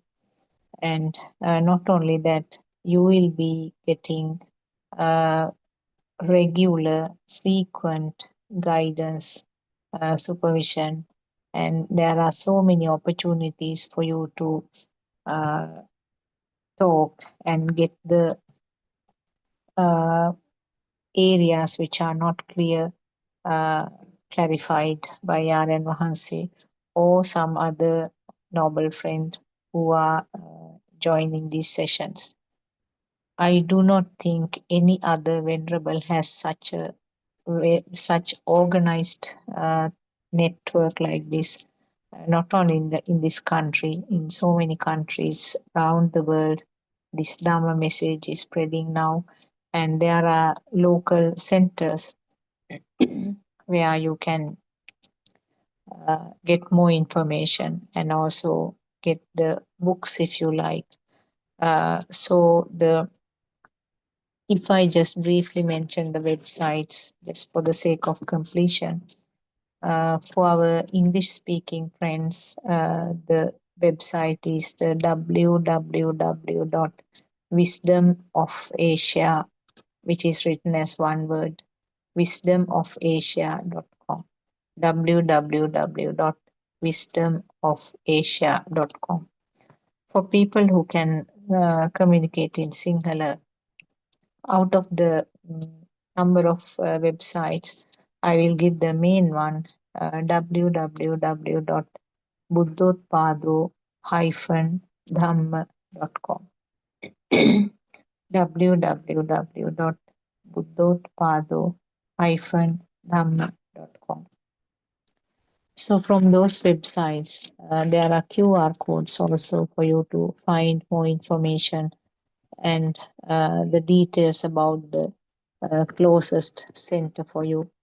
There are many books also printed in both Sinhala and English language. So you will have the access to those also. So it's a small introduction because when I heard Aran Hanse's voice in the previous sermon, so many thoughts were coming, so many perceptions were coming up. Because most of us have been listening to these sermons for years now, and many more are joining newly when they get this message. So it is beautiful to see that the group is expanding, group is becoming more and more and going from strength to strength. So what is this speciality about the Buddothpada sermons? Speciality is the deep truth that Lord Buddha wanted to disclose, or the deep truth that Lord Buddha disclosed nearly 2,600 years ago is being disclosed again. So that is the essence. If I tell everything in an essence, that is the message. Lord Buddha's time, so many beliefs and so many religions were there. So it was something brand new that Lord Buddha had to start. And spreading Dhamma was not easy in such a environment, such a background, because there were so many gurus who were teaching and whom they thought has reached the Buddha state or Arhat state. They specifically named themselves in such a way that the person who listens to him, and also who a person who hear that name will eventually get an idea, a perception that he has reached the nirvana or the end of this pathway. So therefore, they are the kind of the people who are brainwashed by the teachings of those gurus. So Lord Buddha had to start from the scratch, and in a very small scale it started, and then it spread throughout the India, not only in the India, so many countries in the world, in a setup where there were no advanced technology whatsoever. It was just walking up to a particular place, maybe hundreds of miles, or maybe even 1,000 miles, where the monks or the Lord Buddha had to walk by themselves and then reach this Dhamma. Even such difficult situations did not actually stop spreading this Dhamma to so many countries, even the Middle Eastern countries, and from the other side, even to the countries like China, Japan. So that shows what a miracle can this Dhamma do. So, what is the basic truth of this Dhamma? That Aryan Vahanse is trying to tell us, and what was originally mentioned by Lord Buddha, the fact that there is no self here, and it's a flow of thoughts that gives rise to the feeling of being alive, and everything is coming in the form of a thought, and the thoughts are also not something lasting. So the main mithya drushtiya, or the worst part of incorrect vision, wrong vision, is the mithya drushtiya, which means the existing world and as a part of that existing myself. So if Lord Buddha says that there is nothing called world, everything is a creation in the mind, people may have thought, what is this? What is he saying? How can you say that there is nothing called world and it is just a creation in the mind? So this fact we have to dig deep and then try to explore. Why did Lord Buddha found? How did Lord Buddha found that there's nothing called world and this world is a creation in the mind? And this creation is the one which is projected outside, like the tentacles of the octopus, uh, projecting outside to indicate that there are things here, they are all over, the things are there. There are people here, they are all over. And also there's another concept called myself also.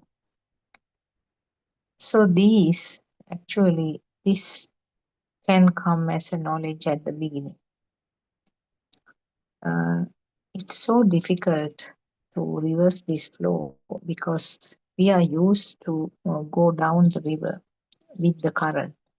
So imagining even to swim upstream is something, a skill, I would say, because a skill means you have to have the determination and the willingness, and then you try to reverse the flow upwards. So uh, why do we have to get this convinced? Why do we have to know the truth? Uh, a person might wonder, why do we have to know about this Dhamma? If you are being played fool by somebody all the time throughout their life, how do you feel about it? And it may be your family member or a closest person is playing fool of you.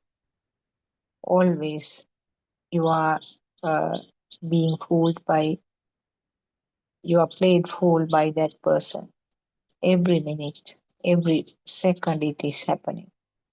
Then do you think it is a nice thing? Do you think you will agree for that? No, definitely no. So that is where the truth is coming actually. We are being, the system is being played fool by not something else, by the own mind or manovinyana, or the mind consciousness. So the mind consciousness is the one which is explained as magician by Lord Buddha. Lord Buddha gave beautiful metaphors to the five aggregates. The vibration or the rupane, he gave the metaphor of some froth, a pile of bubbles, tiny bubbles, a froth. So which looks like as if something is there, but when you touch the froth, just the bubbles will blast and there won't be anything left in your hand. So that is why it creates something because of the speed. So that is why Lord Buddha used that metaphor. And the sensation or the Vedanava, he gave the metaphor of a bubble, water bubble. So water bubble or a soap bubble, whatever you can say. Bubble is something just felt, but it's not going to last. Just like a spark, it is there, and the next fraction of second it is gone. So that is the metaphor given for the Vedana or the sensation. Sanya, perception. He gave the metaphor as mirage. Now, in the mirage, it looks as if really the water is there, but there is no real water in that. So that is the metaphor given for the perception.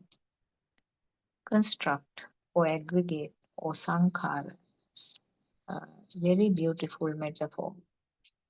Something like an onion where you can go on peeling layers by layers, but inside center there's nothing.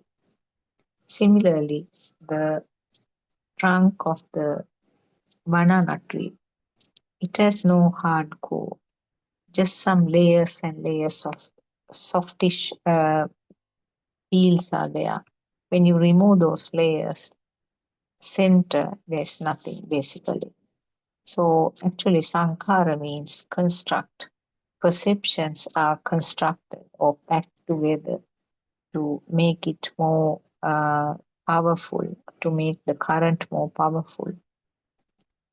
And the last one, the consciousness or the vijnana is a magician, which is exactly true because the mano vijnana, particularly mano vijnana, is the one which is the uh, collection or the combination of the other five consciousness: eye consciousness, ear consciousness, uh,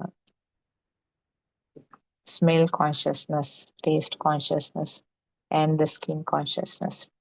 So combination of these five will give rise to the mind consciousness, or in simple words, thought, or another word, you can use the word a mental picture. So all these words actually gives rise to the same meaning. So it's a mind consciousness which actually creates the world for you. And it's all due to the speed. If the speed is not there, mind consciousness will not be able to show you the magic. Now you see as if the magician is showing various surprising things. Everything around you is created because of the speed. But you and me do not realize that it is a creation. We just sort of experience, engage in them, communicate, interact. Everything is being done as if they are all real, with all kinds of surprise wows and exclamations.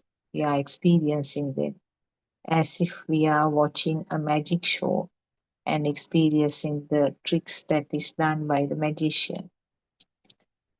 But there, at least you have gone to the hall to watch a magic. But in the real life, you don't know that you are watching a magic. That is a difference. So that place, knowingly you are watching magic, but in the so-called normal world, you are watching the magic with, without any idea of what it is. So the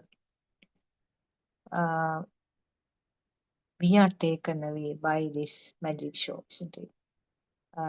So part of the magic show means that existing world, wherever, whatever is felt existing, that is the myself, that is a self-perception. So self-perception is the most difficult thought or the difficult concept that we are struggling hard to get rid of. Actually, the baby had no self-perception, but what baby had was a self-vibration, which is the very basic level. So the self vibration means just the baby feels as if some sensation is there without any specification. Uh, Baby is not seeing, but baby is feeling. Baby is not hearing, but the baby is feeling. Baby is not feeling the taste, but baby is uh, feeling only. There is no sensation to uh, the the the smell sensation is just felt, and similarly the skin sensation is felt, but something is felt. No way of knowing what it is exactly. But because we call the self vibration, which is the basic level, and yesterday we were discussing these topics with Dr. Kokila and Surangika and our Dhamma friends between 3 to 5 p.m. session. And it was very beautifully explained by Dr. Kokila. And it's a self vibration which is common to the zygote, which is common to even the monocellular uh, lives like amoeba. They all have this self vibration. It's a non-specific field, common kind of vibration, common kind of vibration for anything. So this is what the zygote is also experiencing and what the fetus is experiencing. And when the baby is born, within the very early stage, maybe within the first days or few weeks, baby is experiencing something in that effect. So self vibration means non-specific, but just feels something, no localization to whatsoever.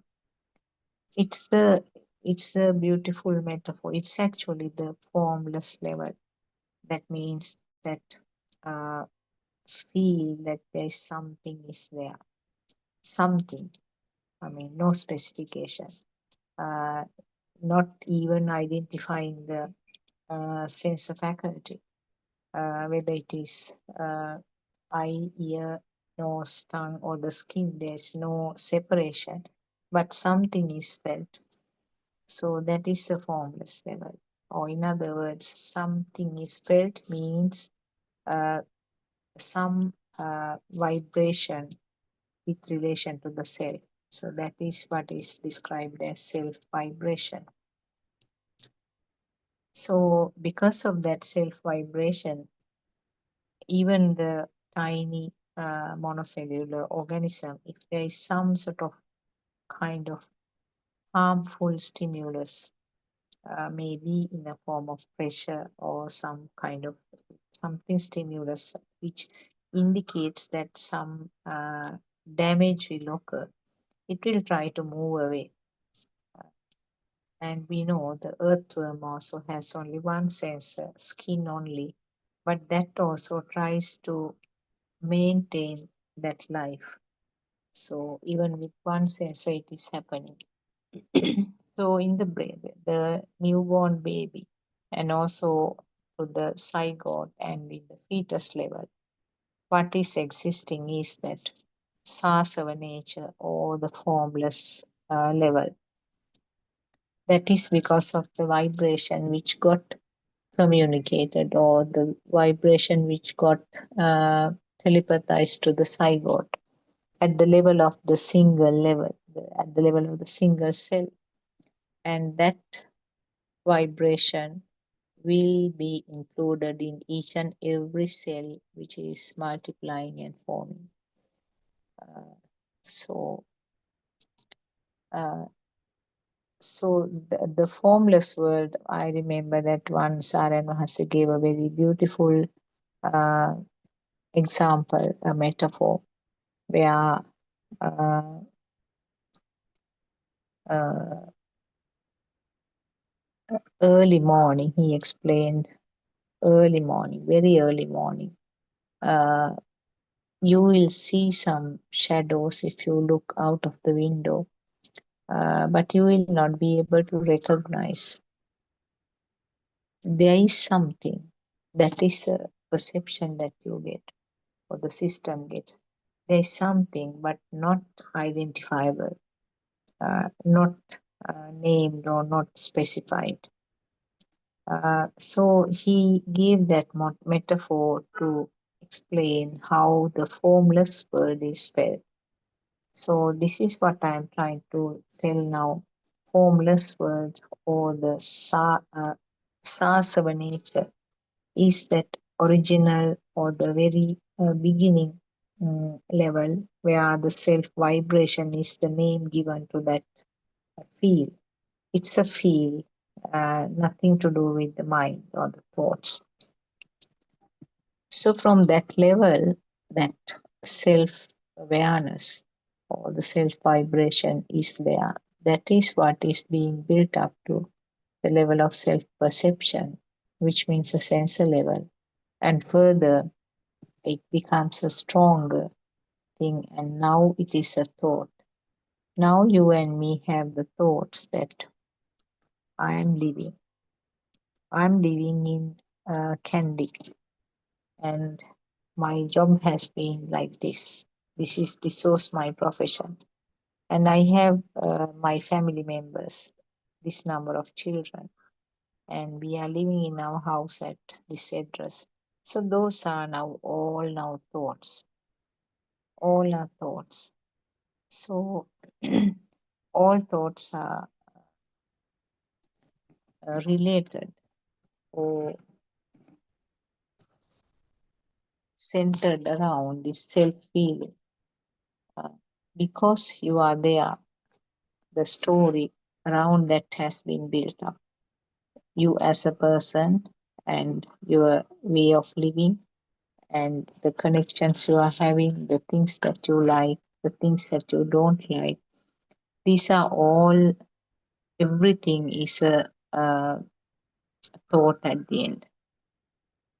So with these are called, now it is called self view. Uh, so now it is the full blown or fully established self is there, which is in Sinhala and Pali called Sakkaya Drishtya or Atmaditya or Atmadrushtiya. So these are the levels that we have to understand. Now the self vibration will continue until the Arhat state. Yes, at this mind of the Arhat, the self vibration is the one which will disappear. And other vibrations will be there, of course. The vibration at the eye level, vibration at the ear level, vibration at the tongue or the taste level, vibration of the nose, smell, and the vibration of the skin level. These will continue as long as this physical body is functioning. So the less significant current related to these five senses and of course the mind sensor will continue because until the breathing occurs, the five senses are functioning. And when the five senses are functioning, the mind sensor will invariably form. So the Arhat's mind will have these five senses along with the mind sensor functioning. But the very clear thing about it is that there's no fire underneath and no vibration about the existence and no vibration about the self. So those two are trimmed off and removed. The self vibration is not there, and the vibration of the perception is also existence is also not there. So the itta sanyava and atma sanyava, perception of existence and perception of self, are the two which are not there in the arhat's mind. But arhat will have the other sensor functions because the as long as the physical component is functioning, uh, the sensor functions will continue. So as long as the eye is functioning, there will be vision. As long as the ear is functioning, hearing is there. As long as the nose is functioning, smell, and the tongue is functioning, the sensation of taste will be there. And as long as the skin is not anesthetized or numb, the sensations of temperature, solid nature, liquid nature, and the nature of the air will be felt in the same way. And also, not only that, the combination of these five will form the mind sensor also. So these levels, the current is not very significant. But what happens is that uh, the current which got multiplied at the level of existence and at the level of self, they are the ones which gets slashed off. So that is why, the arhat also can think, arhat also can plan the things, and arhat will remember the things. That is because the mind sensor is functioning in the normal way. But that weight that mind sensor was carrying, the fire which was always accompanying the mind sensor in different degrees, that is the one which disappears. So uh, how can it happen? How are you going to uh, find out the path for this? First, we know that uh, darshana jnana, or the knowledge about the truth, is the essential part that we have explained a number of times earlier also. So in other words, how did you get the thought at this moment? That is what you have to evaluate and see. The thought can be about some physical thing, or maybe thought about myself and thought about the people. They are all thoughts actually. So if you are curious enough, you have to investigate and see how these thoughts are formed.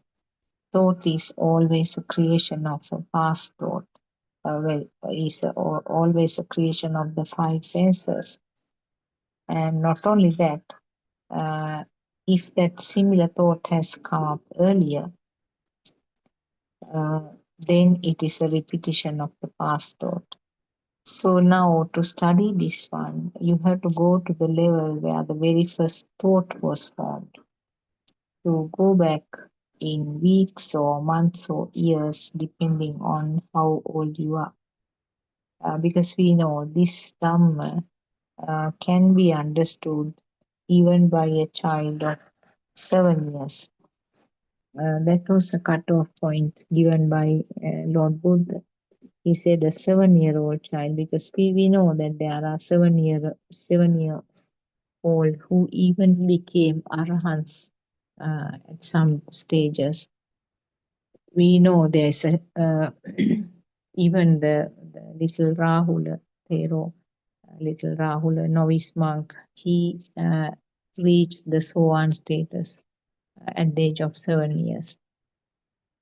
And similarly, you know, the Vishaka, the rich business lady, she had this Sohan status at the age of 7 years. Which means, what does it mean really? She knows that these thoughts are thought of myself is completely a fake one. The thought about myself and the thought about the existing world is completely a lie, a big lie, an illusion. And that vision is uh, solidly established and understood at that level. There's no turning back at this Sotapanna state. So we know that there's no doubt at all, without any doubt, that the world is simply a creation of the sense faculties. What we are experiencing is something created by the senses. We have no idea exactly what is there outside, what the senses are making for us, what the senses are creating due to the speed is our world. So speed is the most important and essential component in this creation. If the speed wasn't there, these creations wouldn't have happened. And we don't know what will be the experience then. So this is just a natural process actually. The speed was not something that somebody has decided. And the speed is not something planned by anybody. So speed is something that will that happens as a part of the nature's law. And we know that the because of the speed, something is created. And right at the beginning, when you go backwards, that is what is called yoniso manasikare. Uh, Yoniso manasikare means the you are pointing out or you are analyzing the root level of it, root deep level. Uh, it's in English what we translated was actually deep penetrative insight, yoniso manasikare. So you penetrate deeply into the thought and see how these thoughts are formed. So that is you are going backwards. You have to go to the past and see how this thought came up, how the thought of apple, or how the thought of table, how the thought of teacher came up. So that is your yoniso manasikare, or deep penetrative insight. That is what is essential actually in this Dhamma path. Now we will take the thought teacher. Now, how did the teacher come to your thought? If I say teacher, I'm telling you the word teacher. It's just a sound to the ear, isn't it? If you have no idea about the English language, it is simply a sound for you and nothing more than that. But the teacher came to your uh, vocabulary or your pile of perceptions only maybe when you were about 3 years. Not before that, certainly. You didn't have a teacher when you were at home. You didn't have a teacher when you were a small baby, is it? The teacher came up the very first day, maybe when you went to the kindergarten. What happened there? So this is how you do the yoniso manasikara, or you do this deep penetrative insight. So we'll go back to that baby age of you, baby so and so. If your name is uh, if your name is Marlene, okay, we'll just take a name. If your name is Marlene, go back to the baby Marlene's age. So how did the teacher come now? The teacher, as I said, is a sound now for you, and it's a vibration of the ear, speedy vibration of the ear, the speedy vibration of my throat. That vibration became equal to the vibration of your eardrum.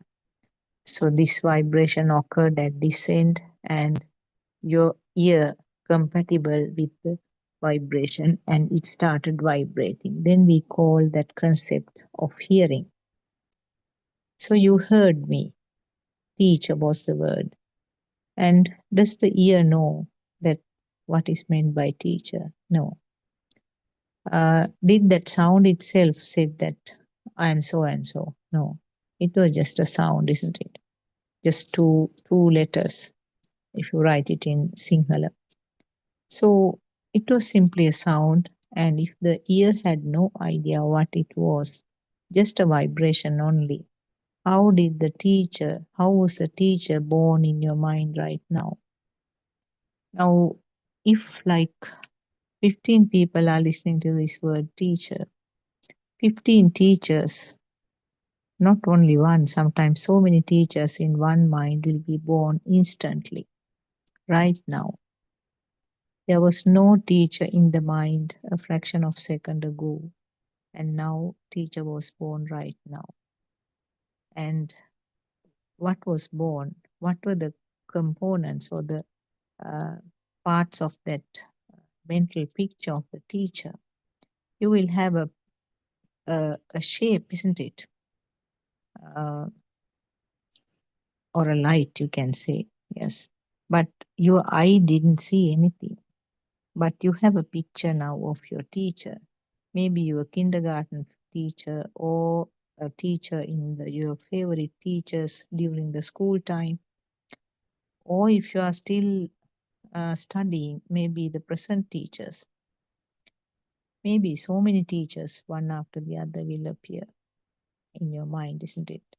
The way that they were dressed up, the way that the hair was put, and the way they talk. So you might hear even the sound, the voice of the teacher, and uh, maybe unpleasant moments where you were punished by a particular teacher, and the perception of uh, affection, loyalty, or some kind of unpleasantness.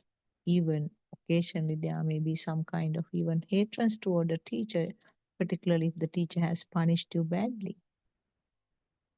So, all these perceptions about the teacher is coming up right now, just following that sound. So, you have a complete uh, pack of perceptions, different levels it has been added. So the very initial teacher label that you had when you were taken to the kindergarten classroom, you are shown a shape, and surely the teacher may have talked, come Malin inside, come.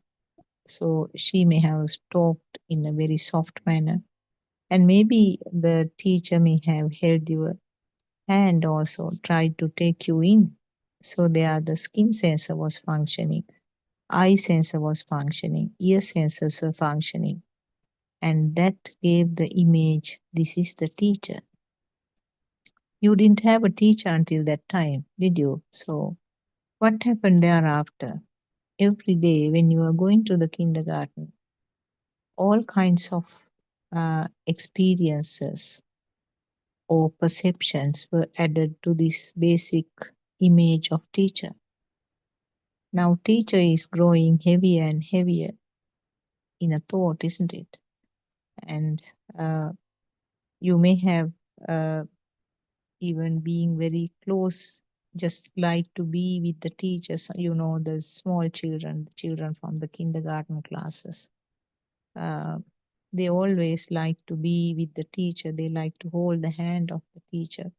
So that kind of affectionate type of perceptions are also there. So those also might be reproduced or telepathized right now as a thought for you. So I'm not going to give lots of details about this teacher, but you can experience it yourself. Each person will have a completely an individualized set of perceptions about the teacher. And now see how that is actually the Pubbe Nivasanusati Jnane. That is you are trying to find out how this thought happened at that very first level or very first time. Now you know that how the thought teacher was formed at this moment. You can see that all are perceptions, isn't it? The eye, ear, skin, Actually, none of them worked at this moment, but you have got a complete creation in your mind, and that is because of the speed. So always it is the speed which matters. So speed creates something which is not there. That is the most important thing. The picture, the shape that you had didn't have a real shape or didn't have a real light. The sound which you heard almost didn't have a real sound there. The touch uh, actually happened without any involvement of the skin. So that means there was no real touch in that. So like that, when you take different components, all were creations at this moment. So this is what is called Chitta Niyamaya, or the natural law of the mind. And it happens so fast. Instantly, you have an episode of the film called Teacher. So this is how the present thought was formed, Chutupapata Jnanaya. So the present thought, teacher, has got so many components which are not real actually, collection of perceptions. So now you know that there is nothing to be taken as a thing in this word called teacher, because teacher was created right now as perceptions, and present thought is not real. So basically that is what I wanted to come to. Present thought, there is nothing. Even the past thoughts, there is nothing, because they all are perceptions. They all are created due to the speed. So speed is something that we have to always bring up, because that is the cause for all these creations. So the past thoughts are also fake. Past thoughts are also creations, isn't it? Due to the speed again. And the present thought is a repetition of that thought coming up now. Then, if there is nothing called thought, what is the point of uh, having any kind of current or any kind of attachment, uh, likes, dislikes, aversion, cravings to this thought which is not real? So, thought is something that never really existed. That is the important thing. It never really existed. So, the thought of myself is also same. Thought of myself is also something which started from the small age, because this fact actually has been, you may have heard this so many times, because the myself, there was no myself to the little baby. And that concept of myself, we'll take the baby's name as Marlene, as we mentioned earlier. So the concept that Marlene means myself was introduced by the adults. So right at the beginning, it is by the parents and the other elders at home, or maybe the siblings, repeatedly gives the doses, repeatedly gives this perception to the small one. This is Marlene, this is Marlene. That is you call myself. These are your things. This is baby Marlene's frock. These are Marlene's shoes. This is Marlene's head. This is Marlene's nose. Show Marlene's nose. Show your nose. Show your ears. Now, this, if you remember, these are the ways that that the data was introduced it's like putting the data to the computer. Time to time, different levels, different perceptions are given to the baby. And that is how a concept which was not there at all, But of course, the potential to develop that concept was there. That we have to remember very well. The Sasava nature was there, the taints were there. So the potential to develop this self is also always hiding there. What the elders and the teachers did was that the dried gum which was there, they added a little bit of water and made it sticky. So the gum was there already, and it needed only some moisture, some water to uh, turn it into the liquid gum, which becomes sticky then wherever it touches. So the this concept, this things called teaching, what we are doing is we are getting the child to have a stronger and stronger concept of myself, because it's not only about the teaching the child himself, we are teaching about the world, isn't it? We introduce various things. This is this is the water bottle or whatever. I mean, so many things, you know, that this is a square, this is a round, this is triangle. These are the examples that Lord R.N. Mahasi frequently tells us.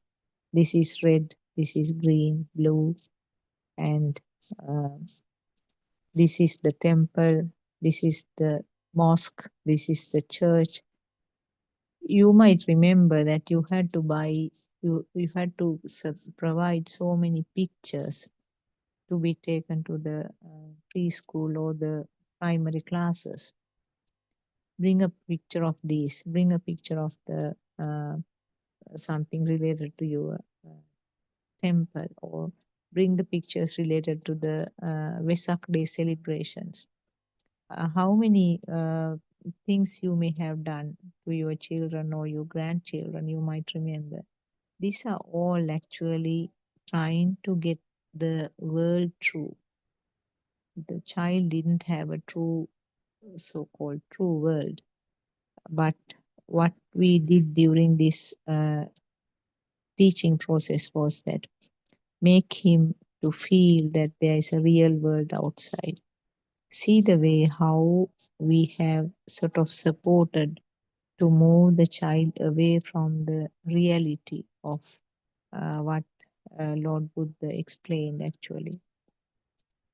So, what else happened during this so-called teaching?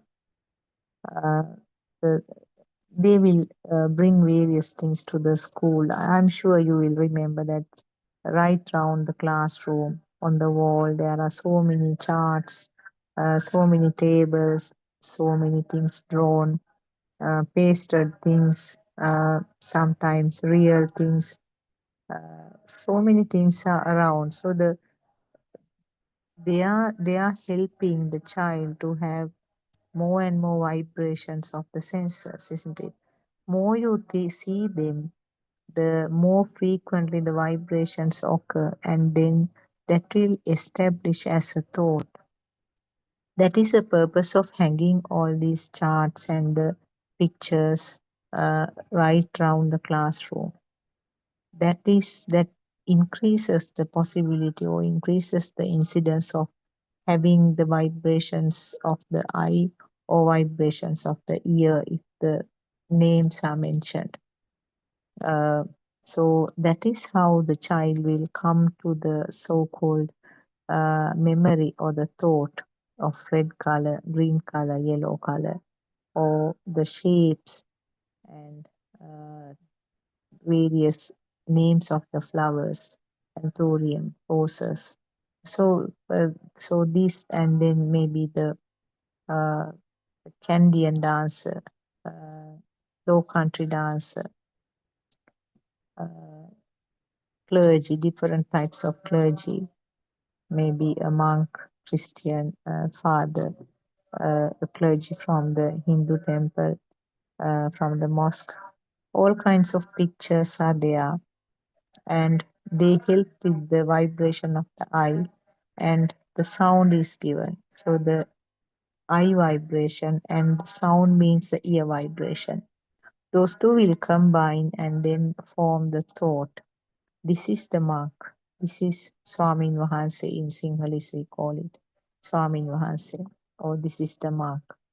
And so on and so forth. So many uh, eye vibrations and ear vibrations. Those two are the ones which play a leading role. And of course, then there will be certain things that the child is allowed to touch and see. And also things like smelling and tasting. We know that in the kindergarten classes, sometimes they prepare something, some simple food in the classroom, something like a fruit salad. So children are asked to bring some different types of fruits. The teacher helps them to cut them in the classes, mix it, and allow the children to taste it. So now you have got the thought established called fruit salad, and when the all five senses are vibrating so fast, establishment of fruit salad as a thought becomes easier and stronger. Now now the child has a thought called fruit salad, and if somebody says fruit salad, he will get the perceptions of the pictures, the smells, the tastes, and the texture of it. That means the body sensor. So all five will be coming up. So these are some of the examples that I wanted to mention about how this self is formed. Now, invariably, when an existing fruit salad is there, I am there. So that is the perception. Now it has grown up to the not only the perception, even going up to the thought level. At the beginning, it is at the perception level. So when the fruit salad is a perception, something existing, an existing fruit salad, a real fruit salad, that means real myself is also here. And then on top of that, the child will have thoughts also about the fruit salad, how it is made. I like it that way. I don't like those fruits. I want to prepare it at home. Now, those are all kinds of thoughts which come up on top of that perceptions. So now, from the level of the perception of existence and perception of self, now it has gone to the next level where now all entangled and covered in thoughts related to the fruit salad or the thoughts related to the teacher. So beyond beyond the perception level, now the teacher is real and I am here and she's my favorite teacher. I want to give her a gift on the New Year day. I don't want to leave this class because I like her so much. These are all thoughts actually. Thoughts will gradually get established. From the perception level, the thoughts will become stronger and stronger and more established by the time that the child is more mature. So for you and me, actually, it is the strongly established thoughts. So we have this all the thoughts which are established and confirmed. The confirmed thoughts are there means the confirmed world is there, which means confirmed myself is here. So that is how the self and the world is created. Now we can't actually go back. We find it very difficult to go back unless the uh, our friend, our guidance, our guide, our spiritual teacher, our noble friend is not there, we will not be able to find this path backwards. We will be just moving forward with that fully established world and fully established myself. So, in this process of teaching, as I mentioned, always, always, when the world is real, when the teacher is real to you, when the fruit salad is real to you, Uh, well, I would prefer to use the word system. So when the teacher is real to the system, teachers felt real to the system. When the fruit salad is felt real to the system, in all those instances, underneath is that myself, or the shadow of that is the myself. So during this uh, learning process, you learn so many new things, new thoughts. They become more established, more you experience it. Now, commonly used topics, commonly used stimuli actually are very strongly established because it becomes empowered or fortified with time. Again and again, that stimulus is coming, and more new perceptions are also added to that. So, such stimuli are very difficult to be shaken and very difficult to understand that this is not true. So, convincing that might take a longer time, provided that if the stimulus is very strongly, uh, densely sort of established, then it takes equally longer time for you to get rid of that thought also. So the first thing, as I mentioned, is that getting rid of this wrong thought. We are thinking always and we feel that it is true, it is real. So that thought is the one that you have to get rid first. And then only the perception level will come to the surface. As long as your thoughts are strong, the perception level or the feel level, the sensor level is not very obvious. So more you are thinking, the sensor level is not coming to the surface. So it's important to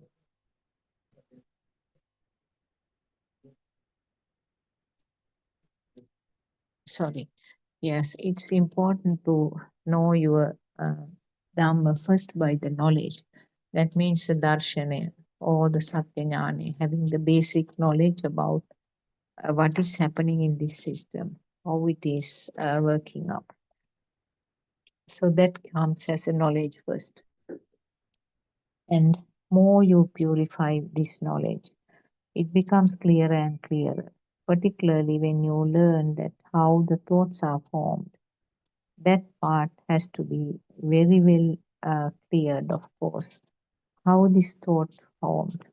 So initially you have to use thoughts to get that cleared, isn't it? You are using the thoughts to understand the thoughts. So there is no other way. And the little baby who didn't have thoughts do not have an escape from the samsara journey because the potential to develop thoughts are already there.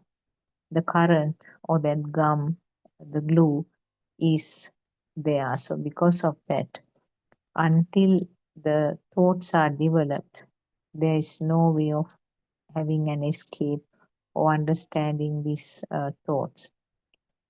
So that is why when a small baby, if a baby happened to die very early, uh, the baby will be born somewhere. There's nothing called attaining nirvana at that age. You know that in all the in Sri Lanka, in Sri Lankan setup, wherever there is a death, there are banners, of course. People wishing them that they will attain the supreme bliss of Nibbana. This is just a sort of formal thing that is happening in this country. But we know that very handful of people will understand what this nirvana is. People are under the impression that nirvana is something that you will attain after birth, after death. That was a wrong concept that we all had. We felt that nirvana means that you will not be born again. So that for that you had to wait until you die. Now we know that there are two levels that Aryan Mahansi and Lord Buddha explained, the two levels of nirvana. One happens at the time uh, that the this Dhamma is understood, or reaching this state of mind called Arhat. That is your Sopatisesa Nibbana. That means that you are experiencing it while you are alive. You will be seeing the things, you will be hearing the things, you will be feeling the senses of taste, smell, and the skin exactly in the same way. Even the Arhants will experience all those things. Even the Arhants will have the normal thoughts. We know that Lord Buddha, it's explained in some of the Buddhist history, that Lord Buddha was thinking that he wants to visit another venerable who was living in a close by monastery, Venerable Anuruddha. He wanted to go and visit him. So that was a thought. At some stage, there are things to indicate that Lord Buddha felt sad. That was at the death of his father. But that doesn't mean that it is a burning type of sadness that what you and me are having. It's a sadness which is created as a part of the uh, mind sensor. So that is like you seeing pictures, you hear the sounds, you feel various senses. In the similar way, the mind sensor has its own products. So happiness, sadness, those are part of that. So definitely, Lord Buddha may have felt sad at that time. I mean, no one, you won't say that Lord Buddha felt happy about at that time, isn't it?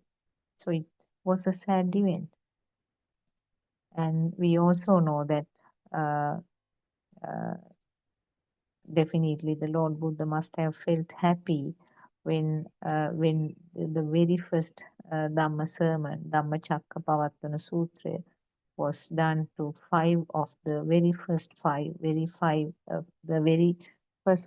disciples, and one of them reached the understanding of the Sotapanna level. So just with one sutra, one sermon, out of the five people, one understood it and then reached the Sotapanna state. Surely Lord Buddha must have felt happy at that time, because first he felt that this Dhamma, what he understood, may be too difficult for people to understand. He was having a kind of thoughts whether to disclose this to the world or not. In the history, it says that one of the gods came and invited him to do this Dhamma preachings. But I am sure what it meant was that Lord Buddha's own thoughts came forward. I mean, own thoughts sort of gave the impression or the idea that there will be some people who can take up this Dhamma. Even though he understood it with so many trials and errors, uh, that may be the reason why Lord Buddha at the first had a hesitation whether this will be too much for the people. But so that time when Kondanya hermit, he was a hermit at that time, when he understood this to the end and had the inner transformation, I'm sure Lord Buddha may have felt happy. So, and then with the next sutra, the Ananta Lakkana Sutra, the other four of the very first five disciples also reached the state of Arhat.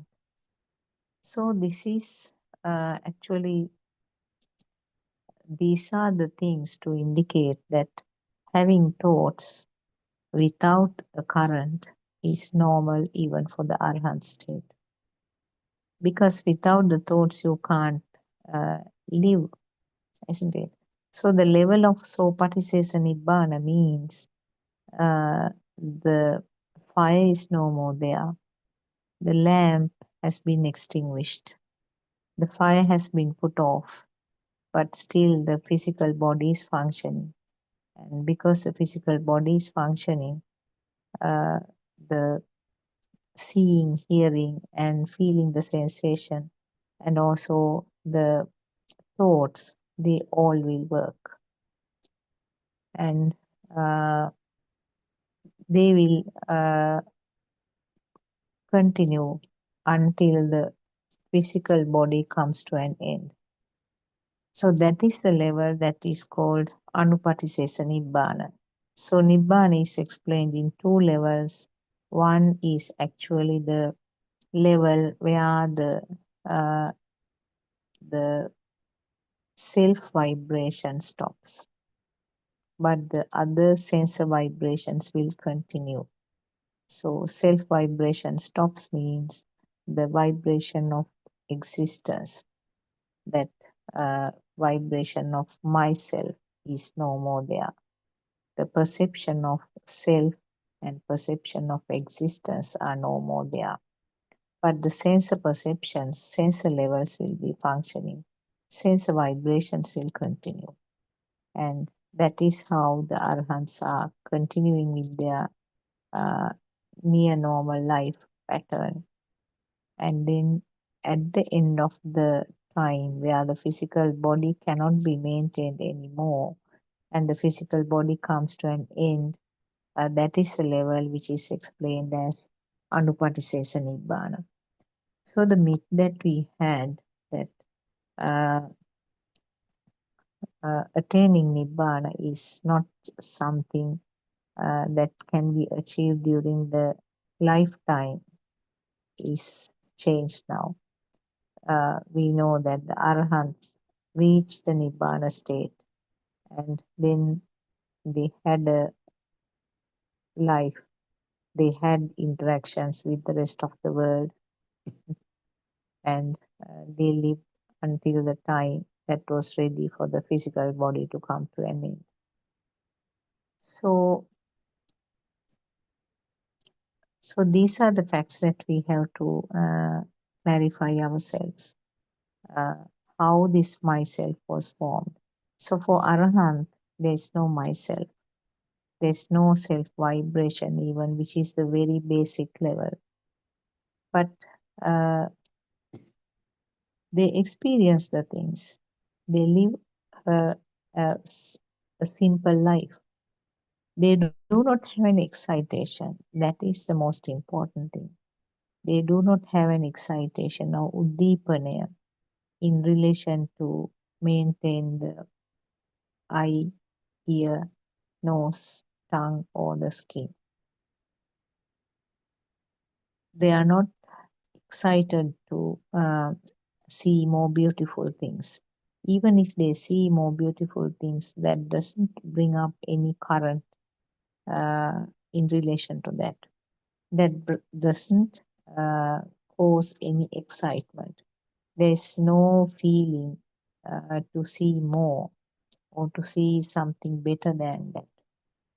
Similarly, the sound, they experience the sound, whatever it is. It may be a very pleasant sound to the ear, something like a beautiful song, or maybe playing of a musical instrument. So uh, that can be appreciated.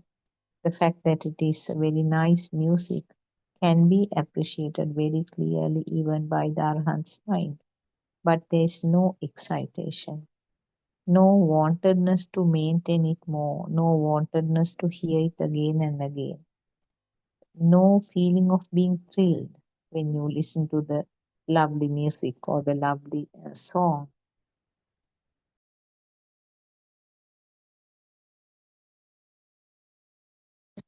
Sorry. Similarly, going for the taste, now we know that there are so many varieties of food worldwide. You and me like to taste different types of dishes. There are favorite dishes. Not only that, there are dishes that we hate also. No, I don't like it. I don't want even the spoon to be mixed up. Isn't that something happens with some of us? That is also kind of a an excitement. It's not something uh, craving. So for a food item, you may be having a craving. You want to have it. You want to have it more, and you are thrilled to eat it. And you will try some different tastes, different colors. So those are all cravings. Those are all myself. Those are the self perception or the self view. There may be things that you don't like, as I mentioned earlier. I hate the smell of durian, so I don't want it now here. And uh, I hate the, I don't like the uh, non vegetarian dishes. I am a vegetarian, strict vegetarian. So that also is a kind of excitation. Aversion is also a kind of excitation. So you may not be eating the non-vegetarian dishes, but I mean, what is excitement? You are not panicking about it. Even if a spoon is mixed up, you are not going to jump up and say that, oh my gosh, I don't want this to be eaten because this gravy from that got mixed up here. So there's no excitement. That is the nature of the Arhan's mind. No excitement in relation to any of the five senses. So, talking about the smell, now I am sure you can find more and more examples when you work out on this. Uh, and if you can find your own examples, metaphors, you will remember them better rather than taking up something that you heard. Try to find out, try to explore yourself and find out the more relevant things to you. So when it comes to the smell again, the the all the arhants also can smell the things in the same way. And more than that, if there is horrible smell due to some rotting dead body of an animal or something, do you think an arhat should withstand that and stay there? No. That is what is called the management of your senses. Ayatana kalamanakarane. You do not have to give a pressure to the senses and then try to tolerate the things that you wouldn't do in a normal situation. If there is a bad smell, like any of you, any of us, Arhant also will move away from that place. That is because the senses are functioning and the senses will have some uh, discomfort or some unpleasantness. So those things can be avoided. So that if a person is trying to tolerate that and sort of by somehow withstand that situation, if there is a fire coming up as a kind of an aversion or some unpleasantness, if a fire is coming within them, that is a defilement. Not tolerating something and trying to withstand this is not something Dhamma. So some people feel that because I am listening to Dhamma, I shouldn't taste this food. I shouldn't take a second serving. And sometimes some people say think that because they are uh, following Dhamma, they shouldn't be visiting the relatives' places. They shouldn't be going for films or to watch any dramas. And they shouldn't be going for colorful clothes. They should wear something more towards white or yellow. Now, these are some of the very incorrect uh, incorrect drushtis that we are having. So the wrong drushtis. So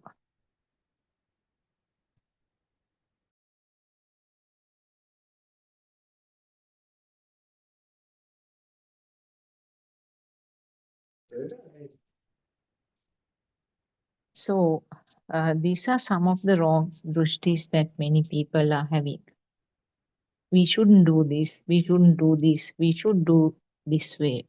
So that is how it is accepted by many people. But really speaking, they are all kind of, I would use the word nonsense. Those are not the things that Lord Buddha explained.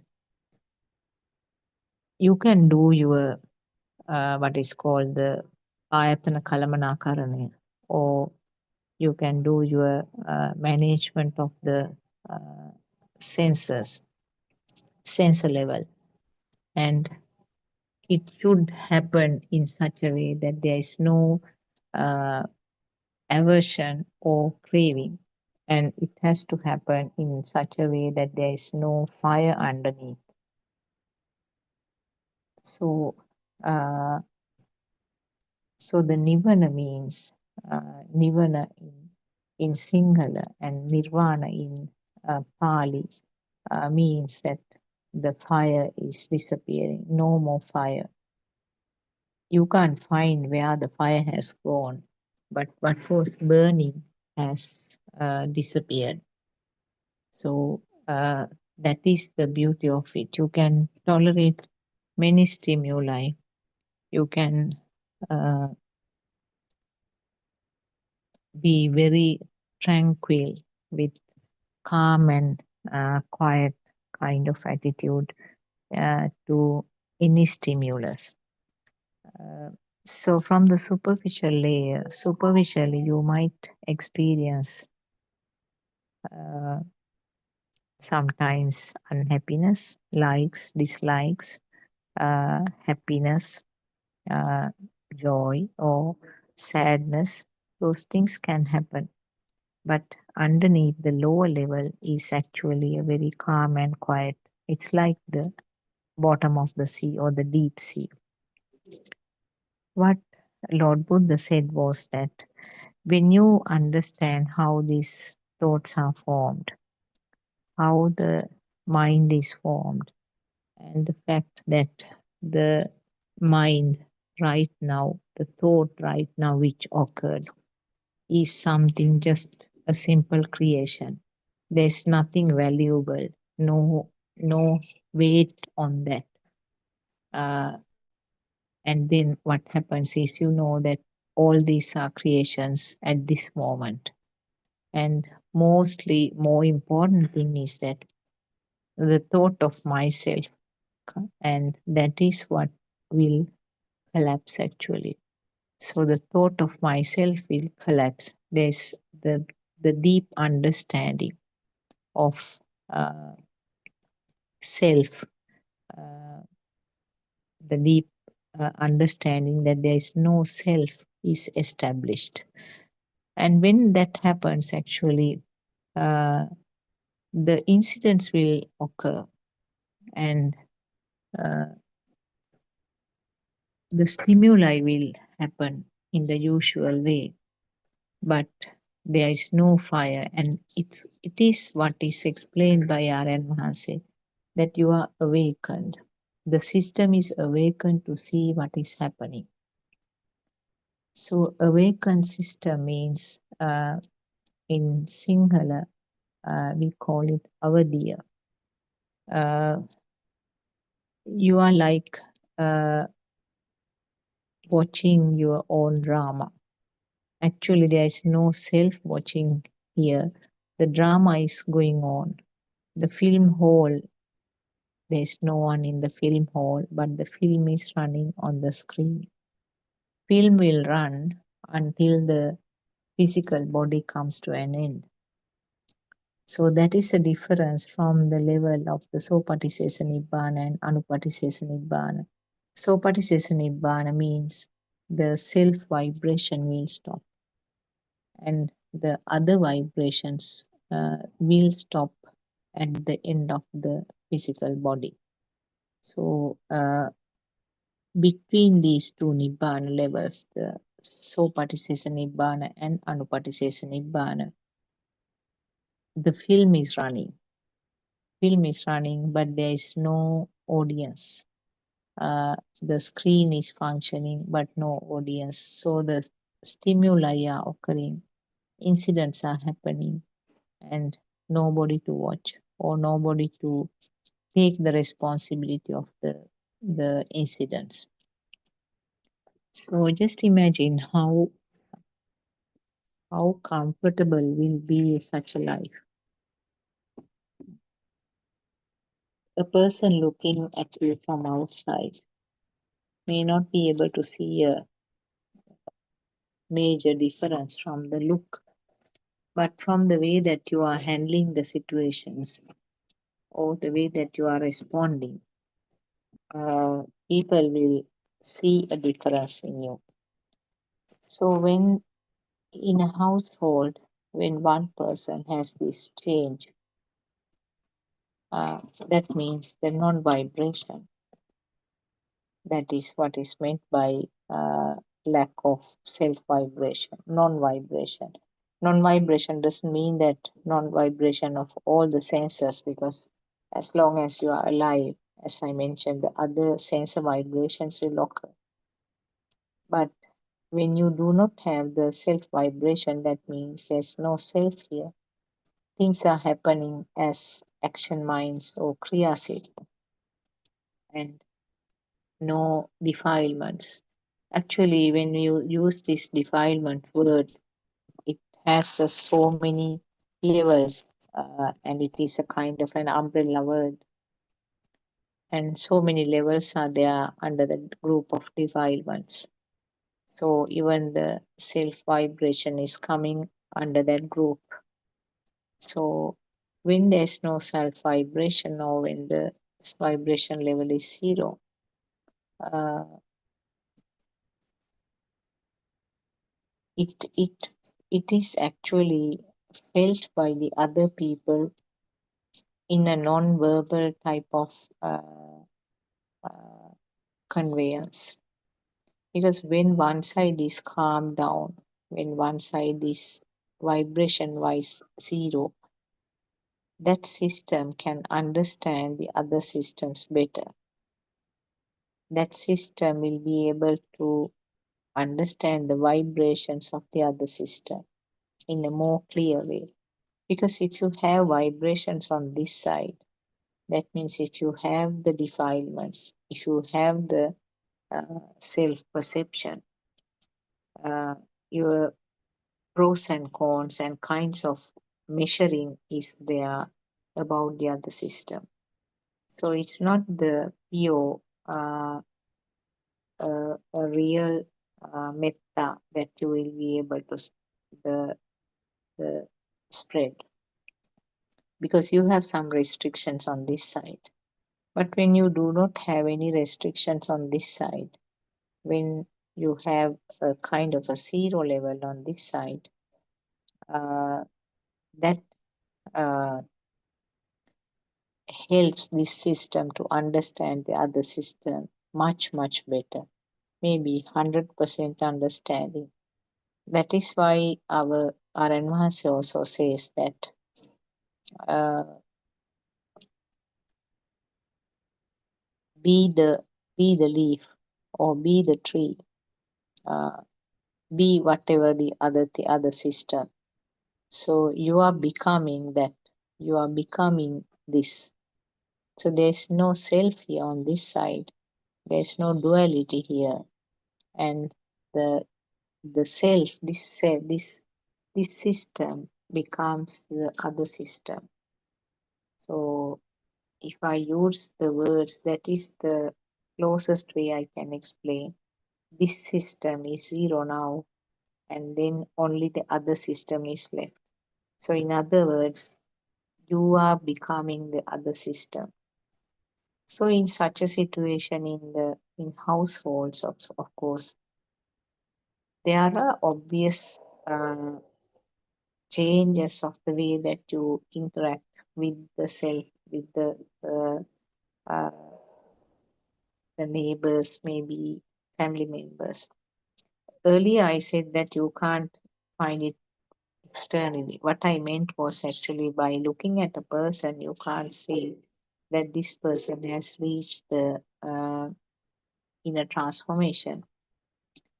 But the way that you are behaving in a household, or maybe at your workplace, or uh, at uh, uh, at any office or somewhere, neighborhood, whatever, the ways that you respond to the stimuli will give the impression to the others that will not only the impression, it will sort of give a signal to bring down their vibrations also. That happens automatically actually.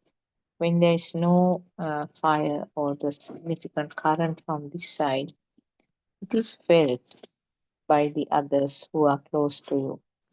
And not only felt, the vibrations this side, when the vibration is zero, the vibrations of the other system also tend to come down gradually.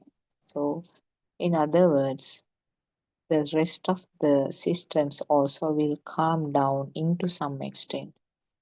That is how you may have heard so many instances where our mothers say in the Zoom discussions that the people, their family members particularly, who are dead against about they are listening to Dhamma, and the people who were very much uh, against uh, to listen to this Dhamma change gradually, and uh, they have a sort of uh, significant change in their ways of things. Not only that, some of them even join to listen to Dhamma discussions. They support sometimes to attend to the various practical programs. And some of them say that it is surprising. I was surprised the way that he or she reacted. And it's not so in the other times. Always I had sort of opposition or of the objections from their side. And some others we know that they are very quietly listening to the Dhamma in the middle of the night when the others go to sleep. But these things definitely change. It definitely change with time because gradually these vibrations of this system is felt by the others, and that eventually does the wonder of this change in the other systems also. So this very unlikely that it happens with any other sermons that we have listened so far, because mostly we were concentrating on the some other type of things, and those actually gave a very temporary suppression of the things. And we know that some of our mothers who went for uh, meditation courses for sometimes days or weeks, when they returned, they had a very sort of weird type of behavior sometimes, uh, thinking that they are trying to show that they have reached the particular meditative state.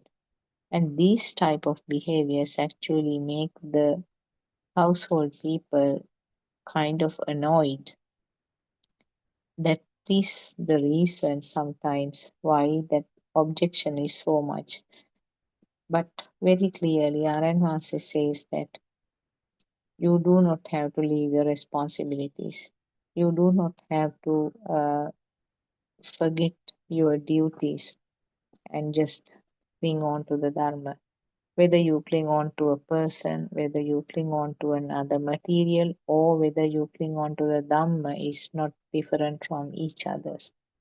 Whether it is Dhamma or Nirvana, if you are clinging on to, then we know that it's not going to uh, uh, make a difference. So, what is important is that lack of excitation. That is what is uh, experienced by many of our listeners gradually.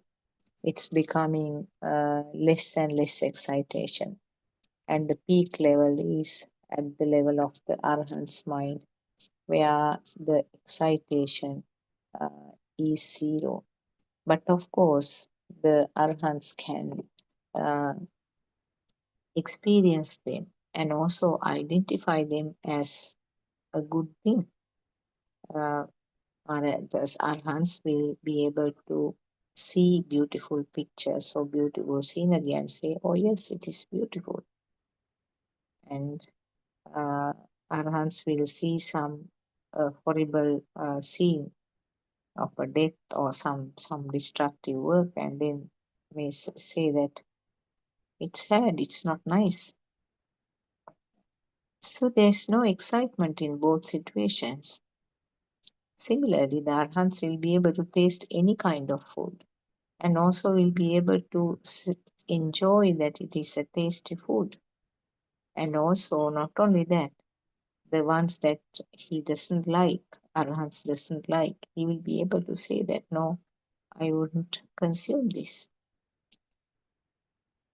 And not only that, a favorite food or something that likes, he can certainly serve for a second time if he feels like. But they are all at the feel level, not with the heavy thought that I would like to eat some more. So there, myself is there, and the person who wants to eat more is also the desire is also there. The excitement of eating more of that food is also there. So without having any of those, the arhat can enjoy that food. Arhat can enjoy a smell, a sweet smell, fragrance of a flower, and arhat will find it difficult to tolerate a very bad smell, and then arhat will decide to move away from there.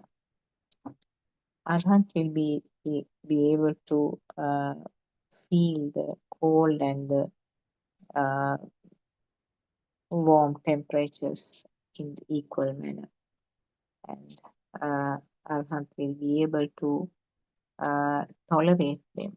Or if it is really intolerable, arhat will decide to move to a better place where the feel is not uncomfortable to the skin. So these are all actually different levels of the things. And uh, not only that, uh,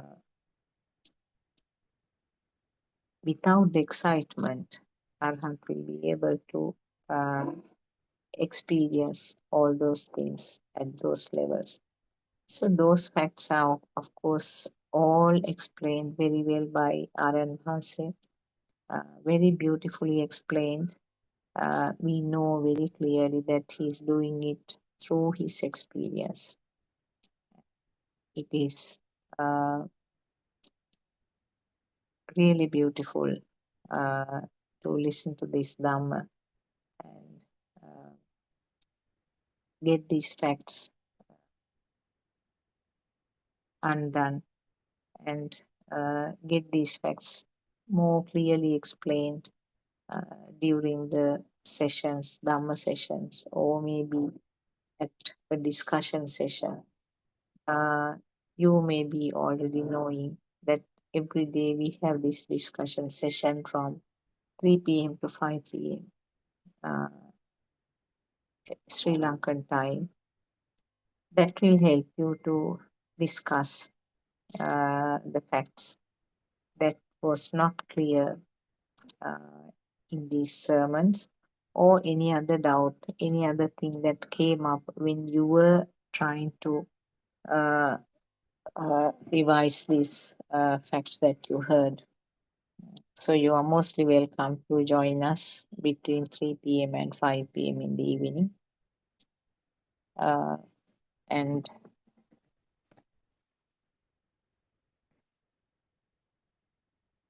it's important not only to listen to the Dhamma sermons, uh, evaluating them again and again to find out exactly what is meant by this. Because sometimes when the same sermon will give different levels of understandings in different people. So that is one of the reasons why we say that if you feel that sermon is very important, listen to it more than once. When you listen second, third times, you will feel that there are many things that has been missed in the very first deshana, very first listening. Uh, so even our Dhamma friends, very experienced Dhamma friends, still they have the habit of listening to very old deshana sometimes. Uh, the ones that was done at the very beginning by the Aryan Mahanse, they are very simple, and he does explain them in a very slow manner also, so they are very easy to understand. So in other words, this is just a, a, a truth which is explained uh, by Lord Buddha nearly 2600 years ago.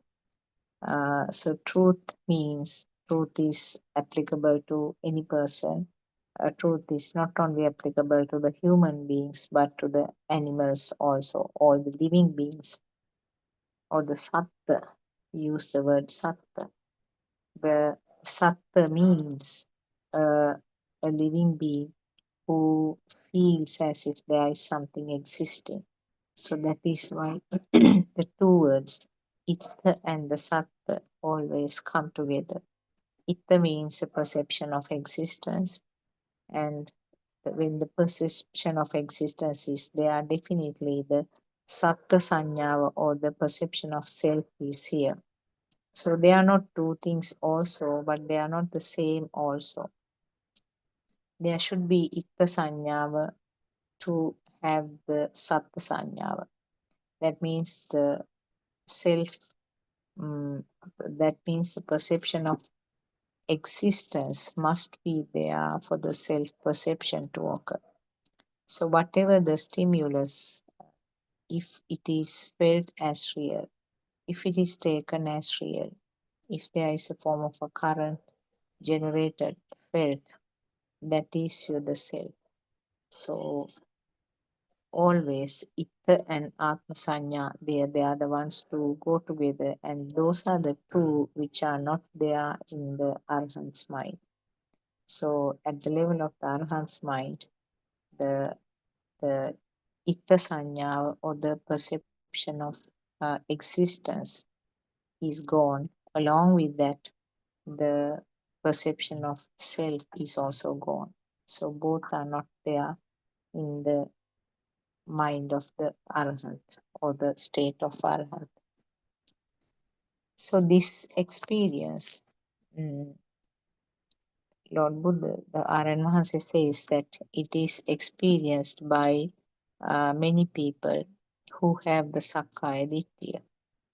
Uh, in other words, the self-weave is broken, and by thoughts taking me as myself is not happening. That is what is meant by that. There are no thoughts to say that me, myself, and my mind things. But the sensor functions are there. So that is the level where the mithya drushti is broken, or the person is in the correct vision, or the samadhi. So for a person in the samadhi level, time to time, uh, cannot say how frequent, but time to time in a stimulus, may have felt that there is no self here. The stimulus is there, stimulus is felt, but there's no self who is experiencing that stimulus. So that is called, in that thought, the nirvana has been experienced just for that thought only, just for that sensor function only, stimulus. For that particular stimulus, the nirvana has been experienced. So if it happens once, it can come up again and again. The beauty is that when it happens once, and when it is recognized, the system will understand when it is coming up again and again. So that is how that Ananda Thero came to know that he has not reached the Arhat state still. So that is how the Khemaka Thero knew that he has not reached the Arhat state, because he has experienced it once. And because of that experience, he knew that this time he didn't get it still. He knew that still have not reached the state of the Arhat. So there was a question actually, how did he know that he has not reached the Arhat state? So that means he knew that he has, because he has experienced it earlier, he knew that it is not permanently there. That was what was explained by Khemaka Thero.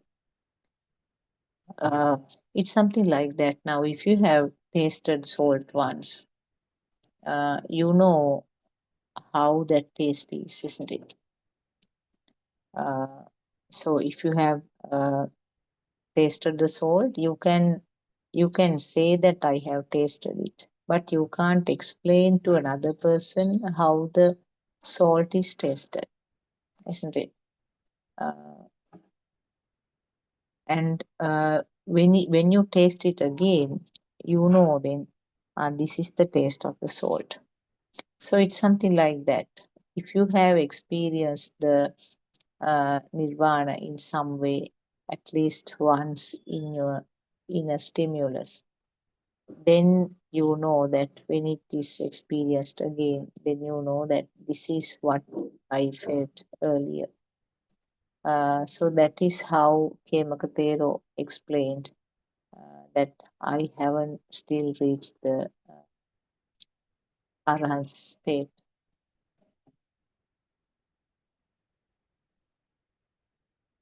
So it's Dhamma is very beautiful actually.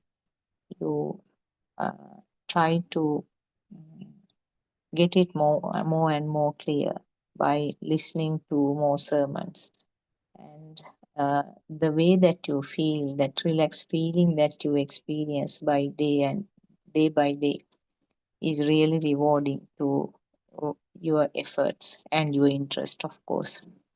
And you will be leading a normal life. You don't need to be enrobed as the uh, the concept that we had earlier. You needn't to be uh, to leave your household and go to a monastery or something. You can continue to be there. And if there are any responsibilities or duties to perform, then you must attend to those. And R.N. Vahasi always says that if you are free of all sorts of bonds and commitments and duties, then if you wish, you can be a monk or a nun. So that is completely up to you to decide, depending on your environment and your responsibilities. But that is not a must. What R.N. Vahasi says is that it is convenient. If you have no bonds, it's convenient to be a monk, because then you are free of most of uh, the boundaries of the society. Uh, You are not expected to come for a party. You are not expected to come for a wedding. Uh, and you are not expected to do the household work and feed the others. You are not expected to do a job and have an income because you are getting the things free. So in that way, it provides some convenience to the person to be a monk. But on the other hand, what R.N. Maharshi says is that if you have commitments, especially married people with children uh, and the spouse, if you have some commitments and duties, you should not let, you should not just leave them alone and uh, go away. We know that Lord Buddha had, before the Ananda Thero, there was another monk who was Lord Buddha's assistant, and he requested him to be released. He said, "You have got your things completed, your goal is completed, and you have reached that status, but I haven't done anything for myself. I want to go to the forest and do some meditation and then finish that job." Lord Buddha sort of kind of made a request, asked him to stay behind until somebody else is appointed. But he was in such a hurry, he said, "No, no, I can't stay. I have to go immediately." So you can see that how strong the self-view was that of that monk. He was nowhere in the nirvana pathway. He was having a very strong self-view. So he left as he's planned. And after some time, he realized that he was not successful at all. He tried and tried. He tried to do lots of meditation in the forest, but everything failed. And then he realized the mistake that he did.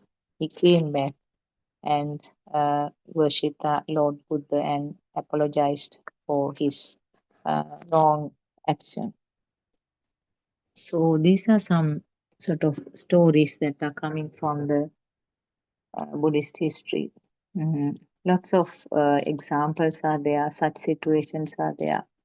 And the basic truth or the basic thing that we have to understand is that there's no person in this, there's no self here. There's no self to be comforted or to be excited. All are just the sensor functions only. And the most important thing is that this concept of myself is the biggest misconception. And there's no myself apart from this current that is felt, the heaviness that is felt, which is labeled as myself. So when you realize this, when you understand this concept as there is no self called myself, that heaviness that you are experiencing will come down gradually. And that is where you, for an instant, for a stimulus, you enjoy, you experience the no self angle. So we have come to the end of the session. I hope I could give some form of insight during this short time. And actually, it's all left for the person to understand this. The Aryan Mahansi and Lord Buddha could do only the guidance. Rest of the things is up to the system, of course. So you and me have quite a lot of things to do ourselves. We have been given the necessary guidance by our Aryan Mahansi. So the guidance is there and nothing beyond that they can do. Rest is up to you and me. So I will conclude the session. I worship Triple Gem with the greatest respect, and I worship R.N. Vahanse for all his beautiful sermons, beautiful explanations, beautiful metaphors that he's giving, all the simple words that he's using to explain for us to make it very easy, and for all the strength and courage that he's providing us. Teruvan Saranai Aryan Wahanse. And may all of you be blessed by Triple Gem, and may our friends who are helping with the background work be blessed by Triple Gem. Teruvan Saranai.